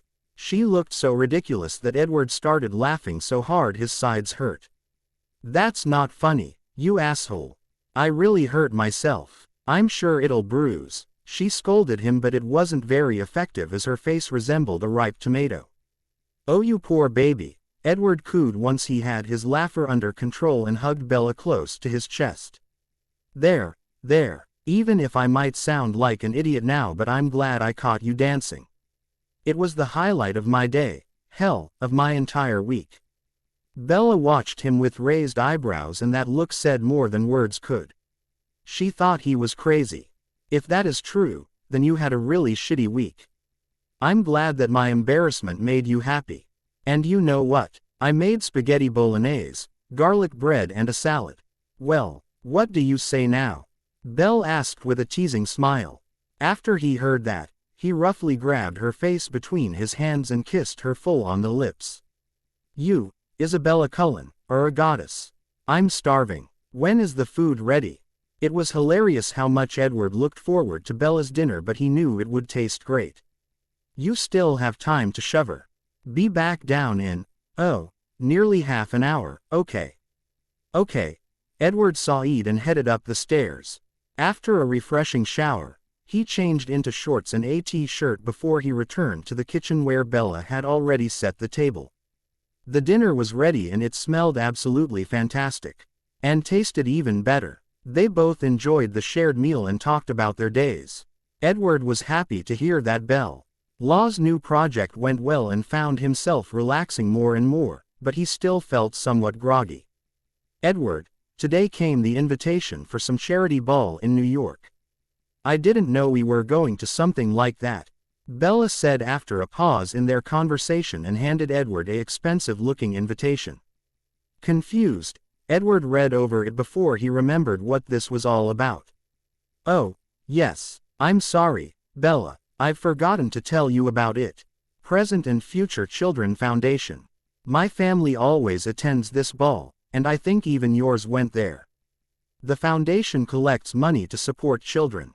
Give them a safe place to stay, a good education, health care and other things. It's one of the most important charity events. It's next month. I wonder why Alice hasn't already harassed you to go shopping with her, to be prepared for the big night. Suddenly, Bella looked a little sheepish. Oops, what has Alice done? Edward asked immediately. He knew only too well how difficult little sister could be when it came to her second greatest love after Jasper, fashion. Well, she might have tried to reach me a few times, Bella answered innocently and looked at him big brown eyes. Edward looked at her sternly when he asked, really? Bella couldn't lie to save her own skin, and so it was no wonder that she surrendered after only a few seconds. Okay, she cried and threw her hands in the air. Edward had to smile at her dramatic behavior. He would never tell Bella, but found her quiet cute when she sulked. Like now, Alice tried to reach me nearly 24 times this week. But I've been busy and have forgotten all about her. Or maybe just ignored for the sake of my own sanity. The last part she muttered under her breath, and Edward was sure he hadn't been supposed to hear that, but he had, and while he loved his little sister and Edward could understand Bella's actions. Over the years he'd suffered too often under the fashion Nazi, and he too ignored her whenever he could. You don't have to explain your behavior to me. I understand why would do it, but I also know my sister. Alice won't give up, so you better answer one of her calls before she comes to your workplace and kidnaps you. And before you deny she wouldn't do it, believe me, she would and has done it in the past. Edward didn't mean to scare Bella, but she looked like Jack the Ripper promised to pay them a visit. But I already have a dress. Bella wailed and looked at him pleadingly. Oh no, I'm not getting involved in this. It's more than enough that I have to deal with her because of my own outfit. I refuse to put myself into the line of fire. Sorry, Bella, but you're a big girl, I'm sure you can handle your evil sister-in-law. As soon as he'd finished that sentence, he knew that it had been wrong thing to say. He watched as Bella's eyes narrowed to a dangerous glare before she got up and brought her plate to the dishwasher. As I have to deal with Alice on my own, I will also eat this delicious self-made rice pudding with strawberry sauce and cinnamon and sugar on my own. That does sound fair, doesn't it, Edward? The evil woman asked him as she too turned around and showed him this piece of heaven. When will I finally learn to be careful around this woman? She's a she-devil and goddess in one person. And she's holding the rice pudding hostage. No, I love milk rice, and she knows it. Bella, please, don't act harsh. You know, I'm a little idiot at times. I love this dessert and it would be really good for me to eat some of it. I've lost some weight. See, Edward sighed and showed her his stomach. He had indeed lost some weight, but Bella didn't seem to mind all that much if her glazed look was anything to go by. No, You were mean to me and deserve to suffer," Bella said as she tore her gaze from his body before she tried to sidestep him, but Edward was too quick for her. He trapped her against the counter and leant in to whisper in her ear. She smells so good. Strawberry and some flour. Mouthwatering. Please, Bella," Edward whispered, and his lips lightly touched her ear as he moved them. "Share your rice pudding with me. I promise I'll be a good boy. A very good boy." He then moved to look into her eyes and saw that her pupils were dilated and eyes huge. She looked kind of dazzled as he stared into her chocolate orbs. "Will you, Bella?" Confused. Bella blinked her eyes several times before answered or tried to. "What? Will what? Oh, yeah, rice pudding. Sure here." Edward didn't waste any time and grabbed the bowl her hands before she could change her mind. Together they eat their dessert while they watched an episode of The Mentalist before they went upstairs. As they said goodnight, Edward couldn't help himself and decided to tease Bella a little bit. "Thanks for the dessert. It's nearly as good as my Nana's, but you still have to deal with Alice on your own," Edward sighed before he quickly kissed her. He then ran to his room to be safe from his wife. Just as he closed the door, he could hear an angry shout leaving his wife. "Edward Cullen, you're an absolute ass and I won't ever make you a dessert again. You dick." Edward held his stomach as he laughed hard when Bella slammed her door shut. "I haven't felt this carefree in a long time. I think my angry wife deserves a treat. I heard that Mrs. Collins is pregnant. Maybe she'll wear one of these beautiful maternity gowns," Alice sighed. "It's a good thing that maternity wear isn't as horrible as it was a few years ago. Now you can wear." Bella shut Alice's voice out and concentrated on her pedicure. In 2 days the entire Cullen family would attend the present and future children charity ball, and Alice had dragged every female to the spa, where they got pampered, so that they would look beautiful. Bella enjoyed it and would have even more if Alice would stop with the society gossip. Rosalie, who was to her right, just rolled her eyes at her friend's antics and used Alice's need for air to change the subject of the conversation. "How's Edward, Bella?" "The last time I saw him, he looked horrible," Rosalie said, and she looked a little worried for her brother-in-law. Esme, who sat next to Alice and was just getting her nails done, looked up as she heard her son's name. A frown marred her otherwise wonderful face. It was obvious that she agreed with Rosalie. "You're right, Rosalie. Edward looks stressed and slightly sick, but he won't talk or listen to me." "Do you know what's wrong with him?" Bella grimaced as she listened to their worries about her husband. She could understand them only too well, but sadly there was nothing she could tell them.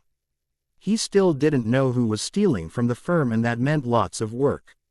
Bella knew he needed to stop working so much, but he was the boss and stubborn. "Well, there are some problems with a new investment, and the new collection for Cullen furniture isn't to Edward's liking." Bella knew that although this was true, it wasn't the reason why Edward was so stressed, but she wasn't allowed to tell the family about the fraud. The thief wasn't caught yet, and Edward and S. own trusted employees were working through the books of the last years. It seemed that, whoever was doing it, had done it for quite some time and in different parts of Cullen Corp. There's money missing from nearly every branch. Not enough to be noticed immediately, but the thief had acquired nearly 10 million in over 5 years. Only someone pretty high up had enough authority to do this and to not raise any suspicions. Sadly, that meant a few of the suspects were family members, and Edward didn't want to tip the culprit off by talking to his family. Bella felt bad for Edward. It was horrible for him to have to acknowledge that someone close to him could be stealing from the family business, and the problem was starting to affect his health. Just yesterday they'd argued about it. "Edward, you need to stop working so hard. It's making you sick," Bella said in a frustrated voice as she followed Edward to his office, where he would once again work at night. "Don't be ridiculous," he scoffed before he sneezed twice. Bella just gave him a pointed look, but he ignored the obvious. "Please, this is just a little cold. Nothing to worry about, and in a few days it'll be over." "No, it won't be over in a few days. You're pale and your voice is a little hoarse. And if you think I haven't noticed that your throat is hurting you, Then you're an idiot, Bella said and stemmed her fists into her hips. Edward looked surprised but stubborn. Okay. Maybe my throat does hurt a little, but that doesn't mean I'm really sick. And now excuse me, please, I have work to do. Angry, Bella threw her hand in the air. Fine. Ignore reason and keep working yourself to the bone, but don't come to me when you're unable to even get out of bed. Edward just waved a hand and said, yeah, before the clo said the door to his office, and Bella stomped away. She still couldn't believe how immature Edward was acting, and his simple cold had gotten worse. He was now coughing, and Bella feared he would develop a pneumonia. Unwilling to do nothing, she'd talked to Garrett, and he shared her worries and promised to keep an eye on him and to call her, should Edward get too bad to work. Bella didn't want to get Esme and Carlisle involved, but if he refused to take care of himself, she would. Esme's voice brought her out of her anxious thoughts. That doesn't sound too bad, but Edward has always been an overachiever. Everything has to be perfect in the way he wants it. Maybe Emmett could talk to him. What do you think, Rosalie? Good idea, Esme. Emmett and Jasper could possibly get through to him. I'll talk to them. Rosalie agreed, and even though Bella was happy that the others planned to help, she knew her husband wouldn't listen to them. She prayed nothing would happen, but her feelings told her something was coming.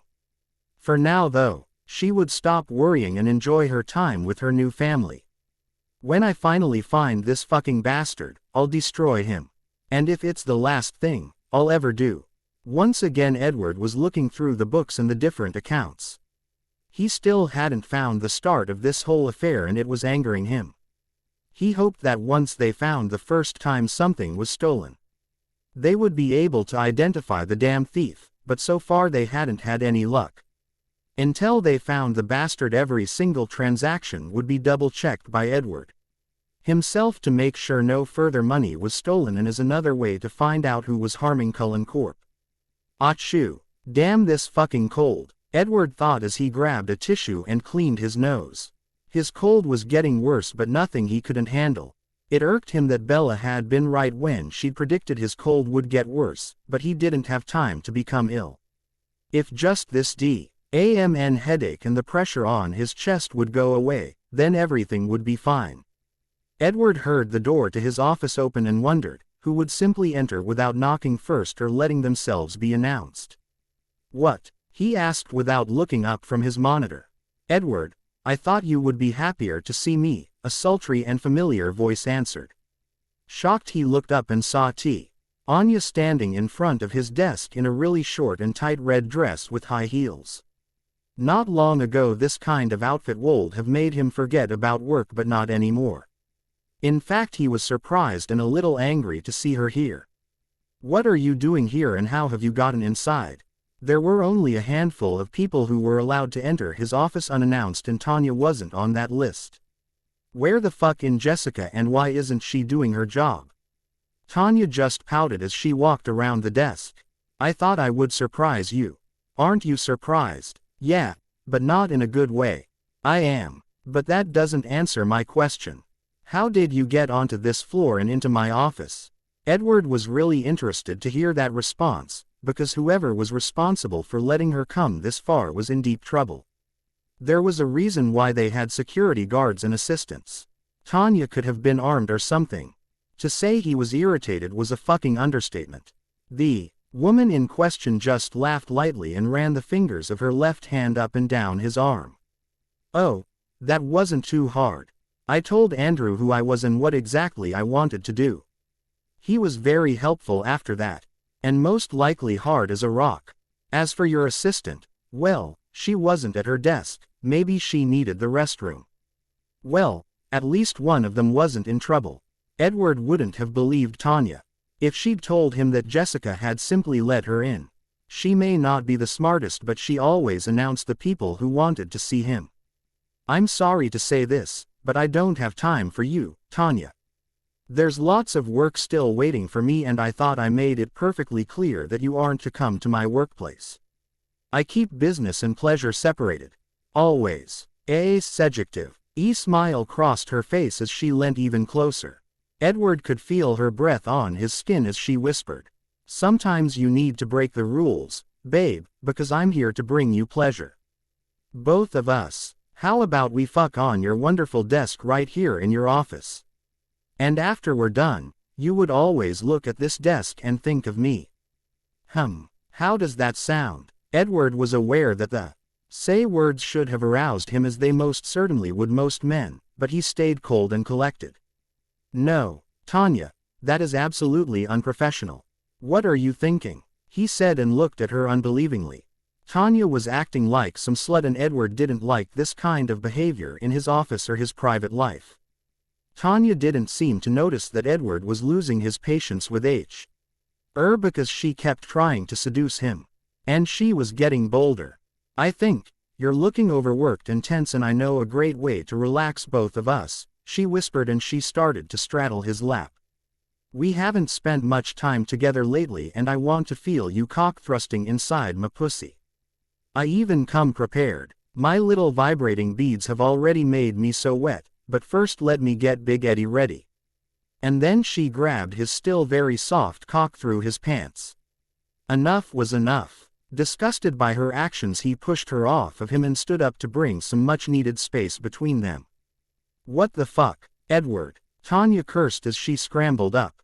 That's what I'm asking you, Tanya. I told you I won't have sex in my office and that I wanted you to leave, but did you listen to me? No, you kept doing what you wanted without thinking about anything or anyone else. We're not alone in this building, you know. Someone could have entered my office and seen this. Edward saw it and waved his hand around because he simply didn't know what to say. He took his work very seriously and expected the same of others. Having sex, while he was at work, was definitely out of question. Especially while some people were still working. Are you shitting me? Tanya screamed as she glared at him. Everyone has sex at work and you're the boss. You can do what you want. Fuck, you're getting so boring, Edward. He looked at her like he'd never seen her before. He knew she wasn't the most serious person and didn't much care for work, but he'd never seen her act like some spoilt child who didn't get her way. If boring means being professional, then yes, I am boring and proud of it. Damn it, Tanya, you know how important Cullen Corp is for me, and I never said that it was okay for you to come here, and let's not forget another reason why you shouldn't be here. Edward took a deep breath before he continued, because if he didn't calm down then he would start yelling and then someone would hear them. I am married and have signed a prenup. You know that, and you agreed to keep our relationship out of the public. Why are you acting like this all of a sudden? Obviously agitated, Tanya flipped her hair over her shoulder before she deigned him with an answer. Yes, I did. I thought your stupid marriage and the damn contract would give our relationship a little thrill. Everything was supposed to be more exciting, and you were expected to come to me when you're frustrated with your boring and plain wife and lather me with attention. But you didn't. You spent less and less time with me. Most of the time you're busy with work or your wife. And I can't even go to the most exclusive parties and clubs anymore because you're not with me. And forget expensive shopping sprees. Not too long ago you loved showering me with beautiful dresses and jewelries. Now I nearly need to beg you to pay me any attention. What good is this relationship if I don't get to be treated like a queen, like I'm supposed to? Tanya looked expectantly at him, as if she thought Edward would agree with her until she was right and he needed to change his behavior towards her. If she waited for this though, she would wait a really long time. At this moment Edward couldn't think of one thing he found attractive about her or why he should be with her. Right before his eyes Tanya transformed from a beautiful woman to a selfish bitch. He couldn't believe that he had wasted months of his life on this woman and even made sure he could still be with her once he'd been married to Bella. Now he could see why Rose and Emmett disliked her so much and why his grandfather had made sure he wouldn't marry her. The thought alone was enough to make him shudder. If he'd married Tanya, she could have ruined his family and their reputation. Not that he cared much about what people thought about him, but he would hate it if he family or the business would suffer because he'd chosen a horrible woman. Luckily, he could get her out of his life very easily. You know what? If this relationship isn't giving you what you want or need, then we should simply end it. In fact, I think this is best decision I've made in a long time. Edward saw Ed and instinctively felt, this was the right move. Tanya didn't seem to think so. She looked at him with huge unbelieving eyes and her cheeks were turning a furious red. What the fuck does that mean, Edward? Get out, we're over. Fuck, that feels so good. I should have done it a long time ago. Oh no, Tanya screamed as she neared him. You're not leaving me. How dare you even think such a thing? You should feel grateful that I even so much as looked at you. Oh, I know you're one of the most successful men in the US, but you're not that handsome or such a great fuck. You don't get to treat me like some common whore, you bastard. As soon as she'd finished her tirade, she tried to strike him, but Edward was faster and caught her hand before it connected with his face. Get out, Tanya, Edward growled. Get out, before I'll call security. You wouldn't want the police to get involved. Do not push me. Tanya seemed to have realized that he could only lose in this situation, and with an enraged yell she ripped her arm out of his grip and left his office. Jessica, who was now back at her desk, was surprised to see someone leaving Edward's office and went inside. Mr. Cullen, is there a problem? For once, her voice didn't sound slightly flirtatious, and Edward was thankful for that because he didn't think he could have handled that right now. No, Jessica, but could you please call Andrew and tell him, I want to speak with him, and would you make sure that Tanya Denali won't be able to enter this building again? His words were polite, but his tone made it clear that Edward wanted these things done immediately and that the talk with Andrew wouldn't be pleasant. Of course, sir. Not even 20 minutes later, a very pale Andrew left Edward's office to return to his work. He wouldn't make such a mistake ever again, not if he wanted to continue working for Cullen Corp. Edward stayed behind and felt worse than before as he coughed and cursed his thrice damned cold. Maybe I should take some medicine, just to be on the safe side. The next day was a normal work day, even if Bella called Garrett to ask him how her stupid husband was. His cold just kept getting worse, and Bella was sure she'd heard some unhealthy sounds coming from his lungs, but Mr. I know what I'm doing kept telling her that he was just fine. Fine my ass. If he's just fine, then I'm the Empress of Japan. Apparently, Edward felt now bad enough that he'd bought some cold medicine and something to get him through tomorrow night. Bella couldn't understand why he couldn't just stay at home, and she would love to keep him company. Yeah, I could even play nurse for him. But no, we're going to the stupid ball where I'll most likely be bored to tears. The only good thing about the ball was that her family wouldn't be there. Yippee. Things at work were good. The sales had gone up and the program for the fall and winter was done. A special highlight was watch Ben and Angela flirt like two lovesick teenagers. She felt like Ben could pop the big question any day now, and she wasn't the only one who thought that. Kyle, from the adult fantasy section, had started a betting pool, and by now nearly everyone had placed a bet. Even some of their partners. Bella, of course, hadn't. She considered it unfair because she knew them the best and the longest. She knew that the day of their first meeting was this Saturday. Well, tomorrow. Most of the time Ben looked really happy, but sometimes he made a face like he wanted to puke or faint. A dead giveaway in Bella's opinion. But she wasn't saying anything and had forbidden anyone else from asking Ben any questions regarding a proposal or anything related. So far Ben hadn't talked to anyone about his plans. But Bella knew he'd asked Angela's father for his blessings. Mr. Weber had called Bella the next day and asked her if Ben was treating his only daughter right, and she'd to answer positively. Ben was the perfect, if a little nerdy, gentleman, and it was obvious how much they loved each other. But today Ben would break his unneeded silence. Bella was just about to get her jacket when Ben entered her office and nearly fell into one of the chairs in front of her desk. Bella, I need your help. Ben wailed and looked at his friend with panicked eyes. That, my friend, is obvious. Take a deep breath, Ben. Bella advised him, and after he didn't look like he wanted to have breakdown, did she ask him what he needed help with. Well, I want to proposetto her. It was a good think. Bella knew what he most likely wanted to say, or she wouldn't have been able to decipher his rushed words. Yes, I do know. Ben looked shocked by her revelation and managed a, in response. Bella shook her head at her oblivious friend. Ben, I'm one of your best friends and we've known each other for 6 years now. It would be quite sad if I didn't notice when you acted a little off. Not to mention that most of our employees know what you're planning to do. I'm happy for you. You two are a lovely couple, and no, Angela won't care if the proposal isn't perfect as long as it comes from the heart. She'll say yes, and I think, no. I know that she has been waiting for you to ask her for a year now. And you have her father's blessings. Everything is going to be just fine.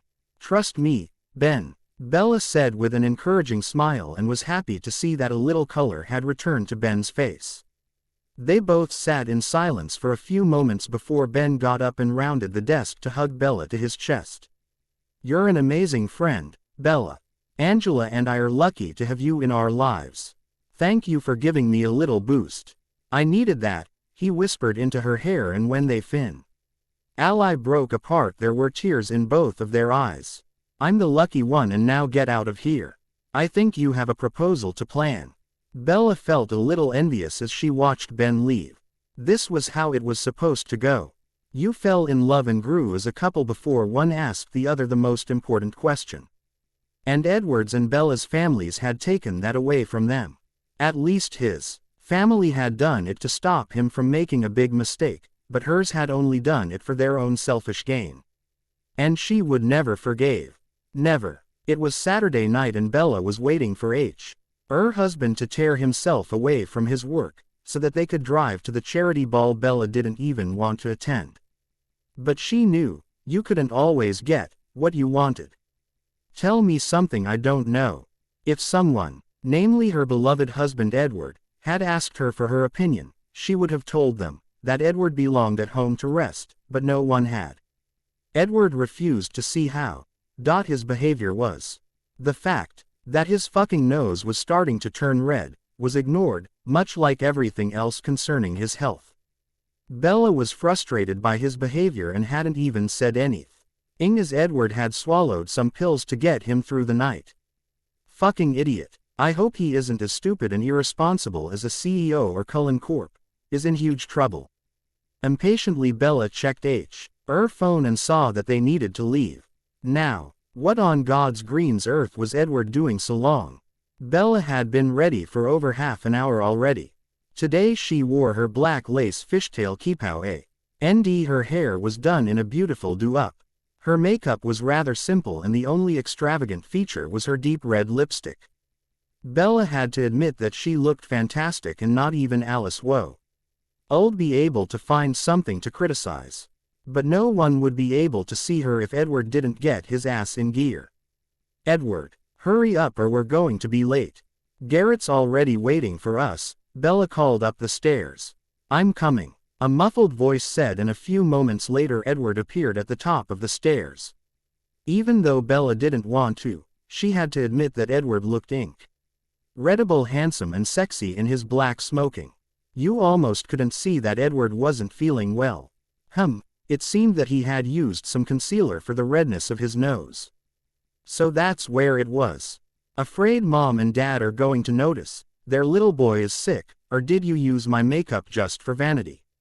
Ha ha, Bella. Very funny, but both of them would be unbearable if they knew my cold had gotten worse.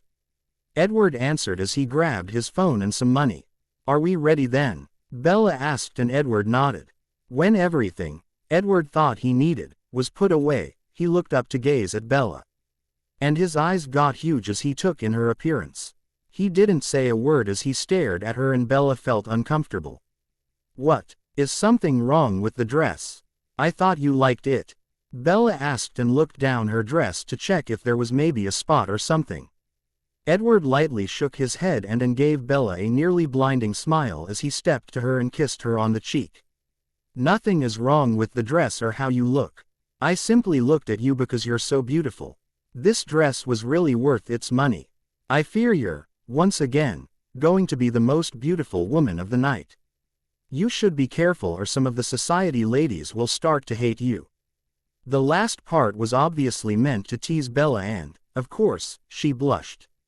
She light L.Y. slapped his arm as they both made their way to Garrett and the waiting car. "You're such a smooth talker. It's no wonder that hordes of women pie after you." Edward didn't answer, but his amused laughter said more than words could. During the drive, Edward and Bella teased each other, but any teasing stopped as soon as Bella saw the media coverage. Of course she had known that the guests would walk over a red carpet, but hadn't thought that dozens of people with microphones and cameras would be there. And people who wanted to see the rich and famous. To be honest, Bella had simply suppressed that knowledge, or she would have either found a reason why she couldn't go or just panicked. Now she didn't have time to panic because Garrett had already stopped the car and was about to open the door to let Edward out. Edward squeezed her little cold hand before he said, "Don't worry, Bella.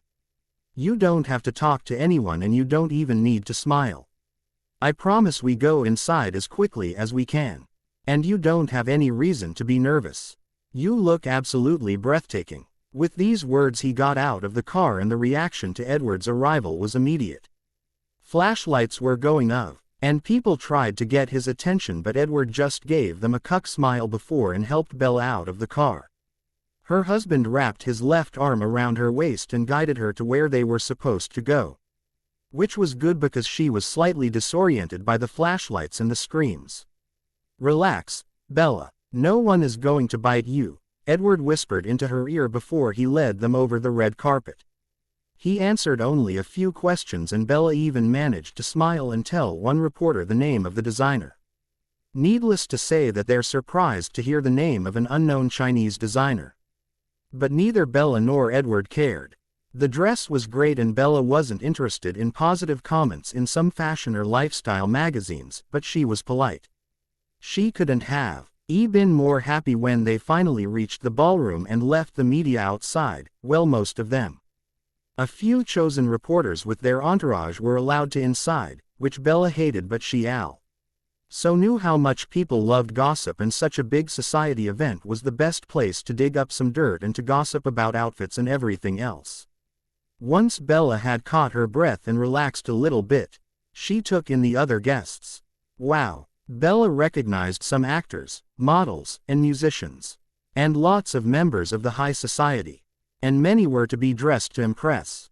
Elegant robes, modish makeup and hair stylings and jewelries.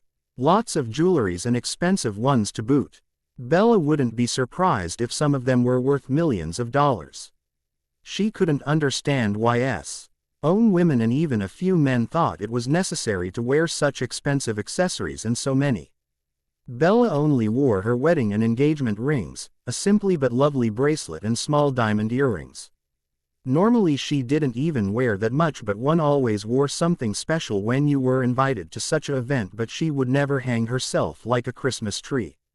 Honestly, some of women just looked ridiculous and desperate to hold on to their youth. "Edward, Bella," someone called, and both turned around to see Rosalie and Emmett walking towards them. Emmett was really handsome in his smoking, which made him look even bigger than normal, but Rosalie was a vision. Bella had to admit that her sister-in-law looked like any men's wet dream. Her deep red silk dress clung to her curves and the slit emphasized her incredible long legs. Just being in the same room with her made Bella's self-esteem drop. "Wow, Rosalie, you're a goddess among women. Emmett will have his hands full keeping your admirers at bay," Bella commented her as they hugged. Rosalie just laughed. "Thanks, Bella, but you aren't so bad yourself. This dress is amazing. We saw you on the screen and Alice didn't want to believe that you got ready on your own.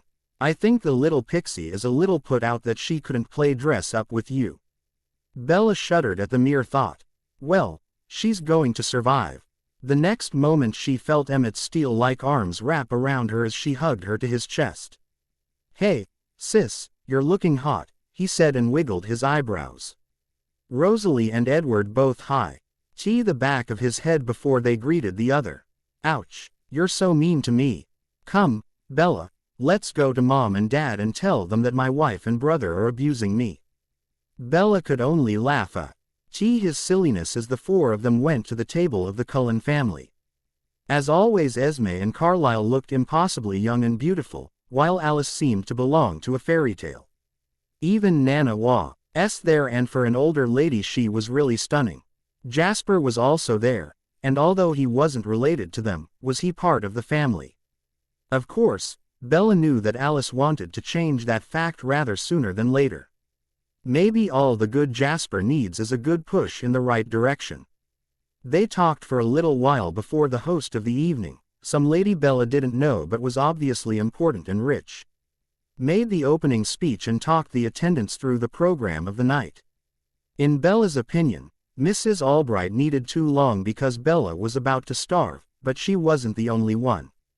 Halfway through the speech Emmett started complaining, and it needed Esme, Carlisle and Rosalie, who threatened him with a sex ban if he didn't behave, to keep him quiet and sitting. It amused Bella greatly to see that not every member of the Cullen family was perfect or loved these social events. After over half an hour Mrs. Albright was done and the dinner could begin. "Dear Lord," Nana said as she took a sip of her wine. "I thought Clarissa would never shut up. Some guests look like they slept for a moment and I feared I would be dead before she wrapped her monologue up." "How boring, Mother," Carlisle exclaimed and threw a shocked look at his mother. The old lady hadn't been quiet. Emmett just agreed, and Bella too, although she didn't do it out loud, and a few minutes later the salad arrived. The dinner was of very good quality, but Bella didn't enjoy it. Too fancy. She couldn't wait for the drive home so she could buy herself a burger, because this food wouldn't satisfy her hunger. But even if the dinner wasn't to Bella's satisfaction, the company was. It was interesting to observe the strange behavior of Alice and Jasper. She tried to get his attention nearly every moment, and Jasper looked at her like a lovesick puppy, but only if he thought no one saw him. Bella couldn't decide if the whole situation was more entertaining or frustrating. After the dinner it was time for the first part of the auction. Some guests and other benefactors had sponsored special things, like a weekend on some private island, a very old but sought-after purse, or a classic car. Together with the rest of the family, Bella and Edward looked at the different offerings, but before the betting would begin, there would be some dancing. "Bella, would you excuse me for a moment?"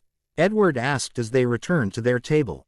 "I need to use the restroom, but I'll be back in few moments and then we'll dance, okay?" She agreed, but let her eyes wander over him for a moment before Edward left. He didn't look good and hadn't spoken much with his family or other guests. Bella could tell he wasn't feeling well, and if she wasn't completely wrong then Edward was running a light fever. He also wasn't nearly as graceful as usual, but did his best to hide it. She promised herself then and there that they wouldn't stay long. Somehow she would get him home to rest, and if she had to use force. "You, my dear husband, have surpassed stubborn and are just being stupid now, Bella?" Nana asked her, and Bella turned her head to look at the matriarch. "My grandson looks a little under the weather." P.F. What an understatement. It was a good thing that Carlisle and Esme were already on the dance floor, or they would start worrying, not that they hadn't noticed that Edward wasn't his usual self. But he'd told them it was nothing more than a simple cold and they hadn't any reason to doubt him. Elizabeth, on the other hand, seemed to notice his stress and exhaustion. "Yes, Nana, he has only a little cold," Bella answered, and it was obvious what she thought of that. "Tisk, stupid boy. Take good care of him, will you, Bella?" "Of course, Nana, but he's so impossible. If he doesn't stop pushing himself, I'll have to get Carlisle involved, even if Edward will be angry with B," Bella promised, and silently wondered where he was. Elizabeth looked pleased at that. "Good. I know he isn't the easiest to deal with. He's too much like my Ed." "Oh, they're coming back." Bella looked towards the dance floor and saw that the rest of the family was heading back to them, and Bella thought Edward would come back any moment now, but even 5 minutes later he wasn't back, and Bella started to get worried. He had looked a little pale and sweaty before he'd left. "Maybe I should go look for him and just take him home." One last time she let her eyes wander over the crowd before she would go looking for him.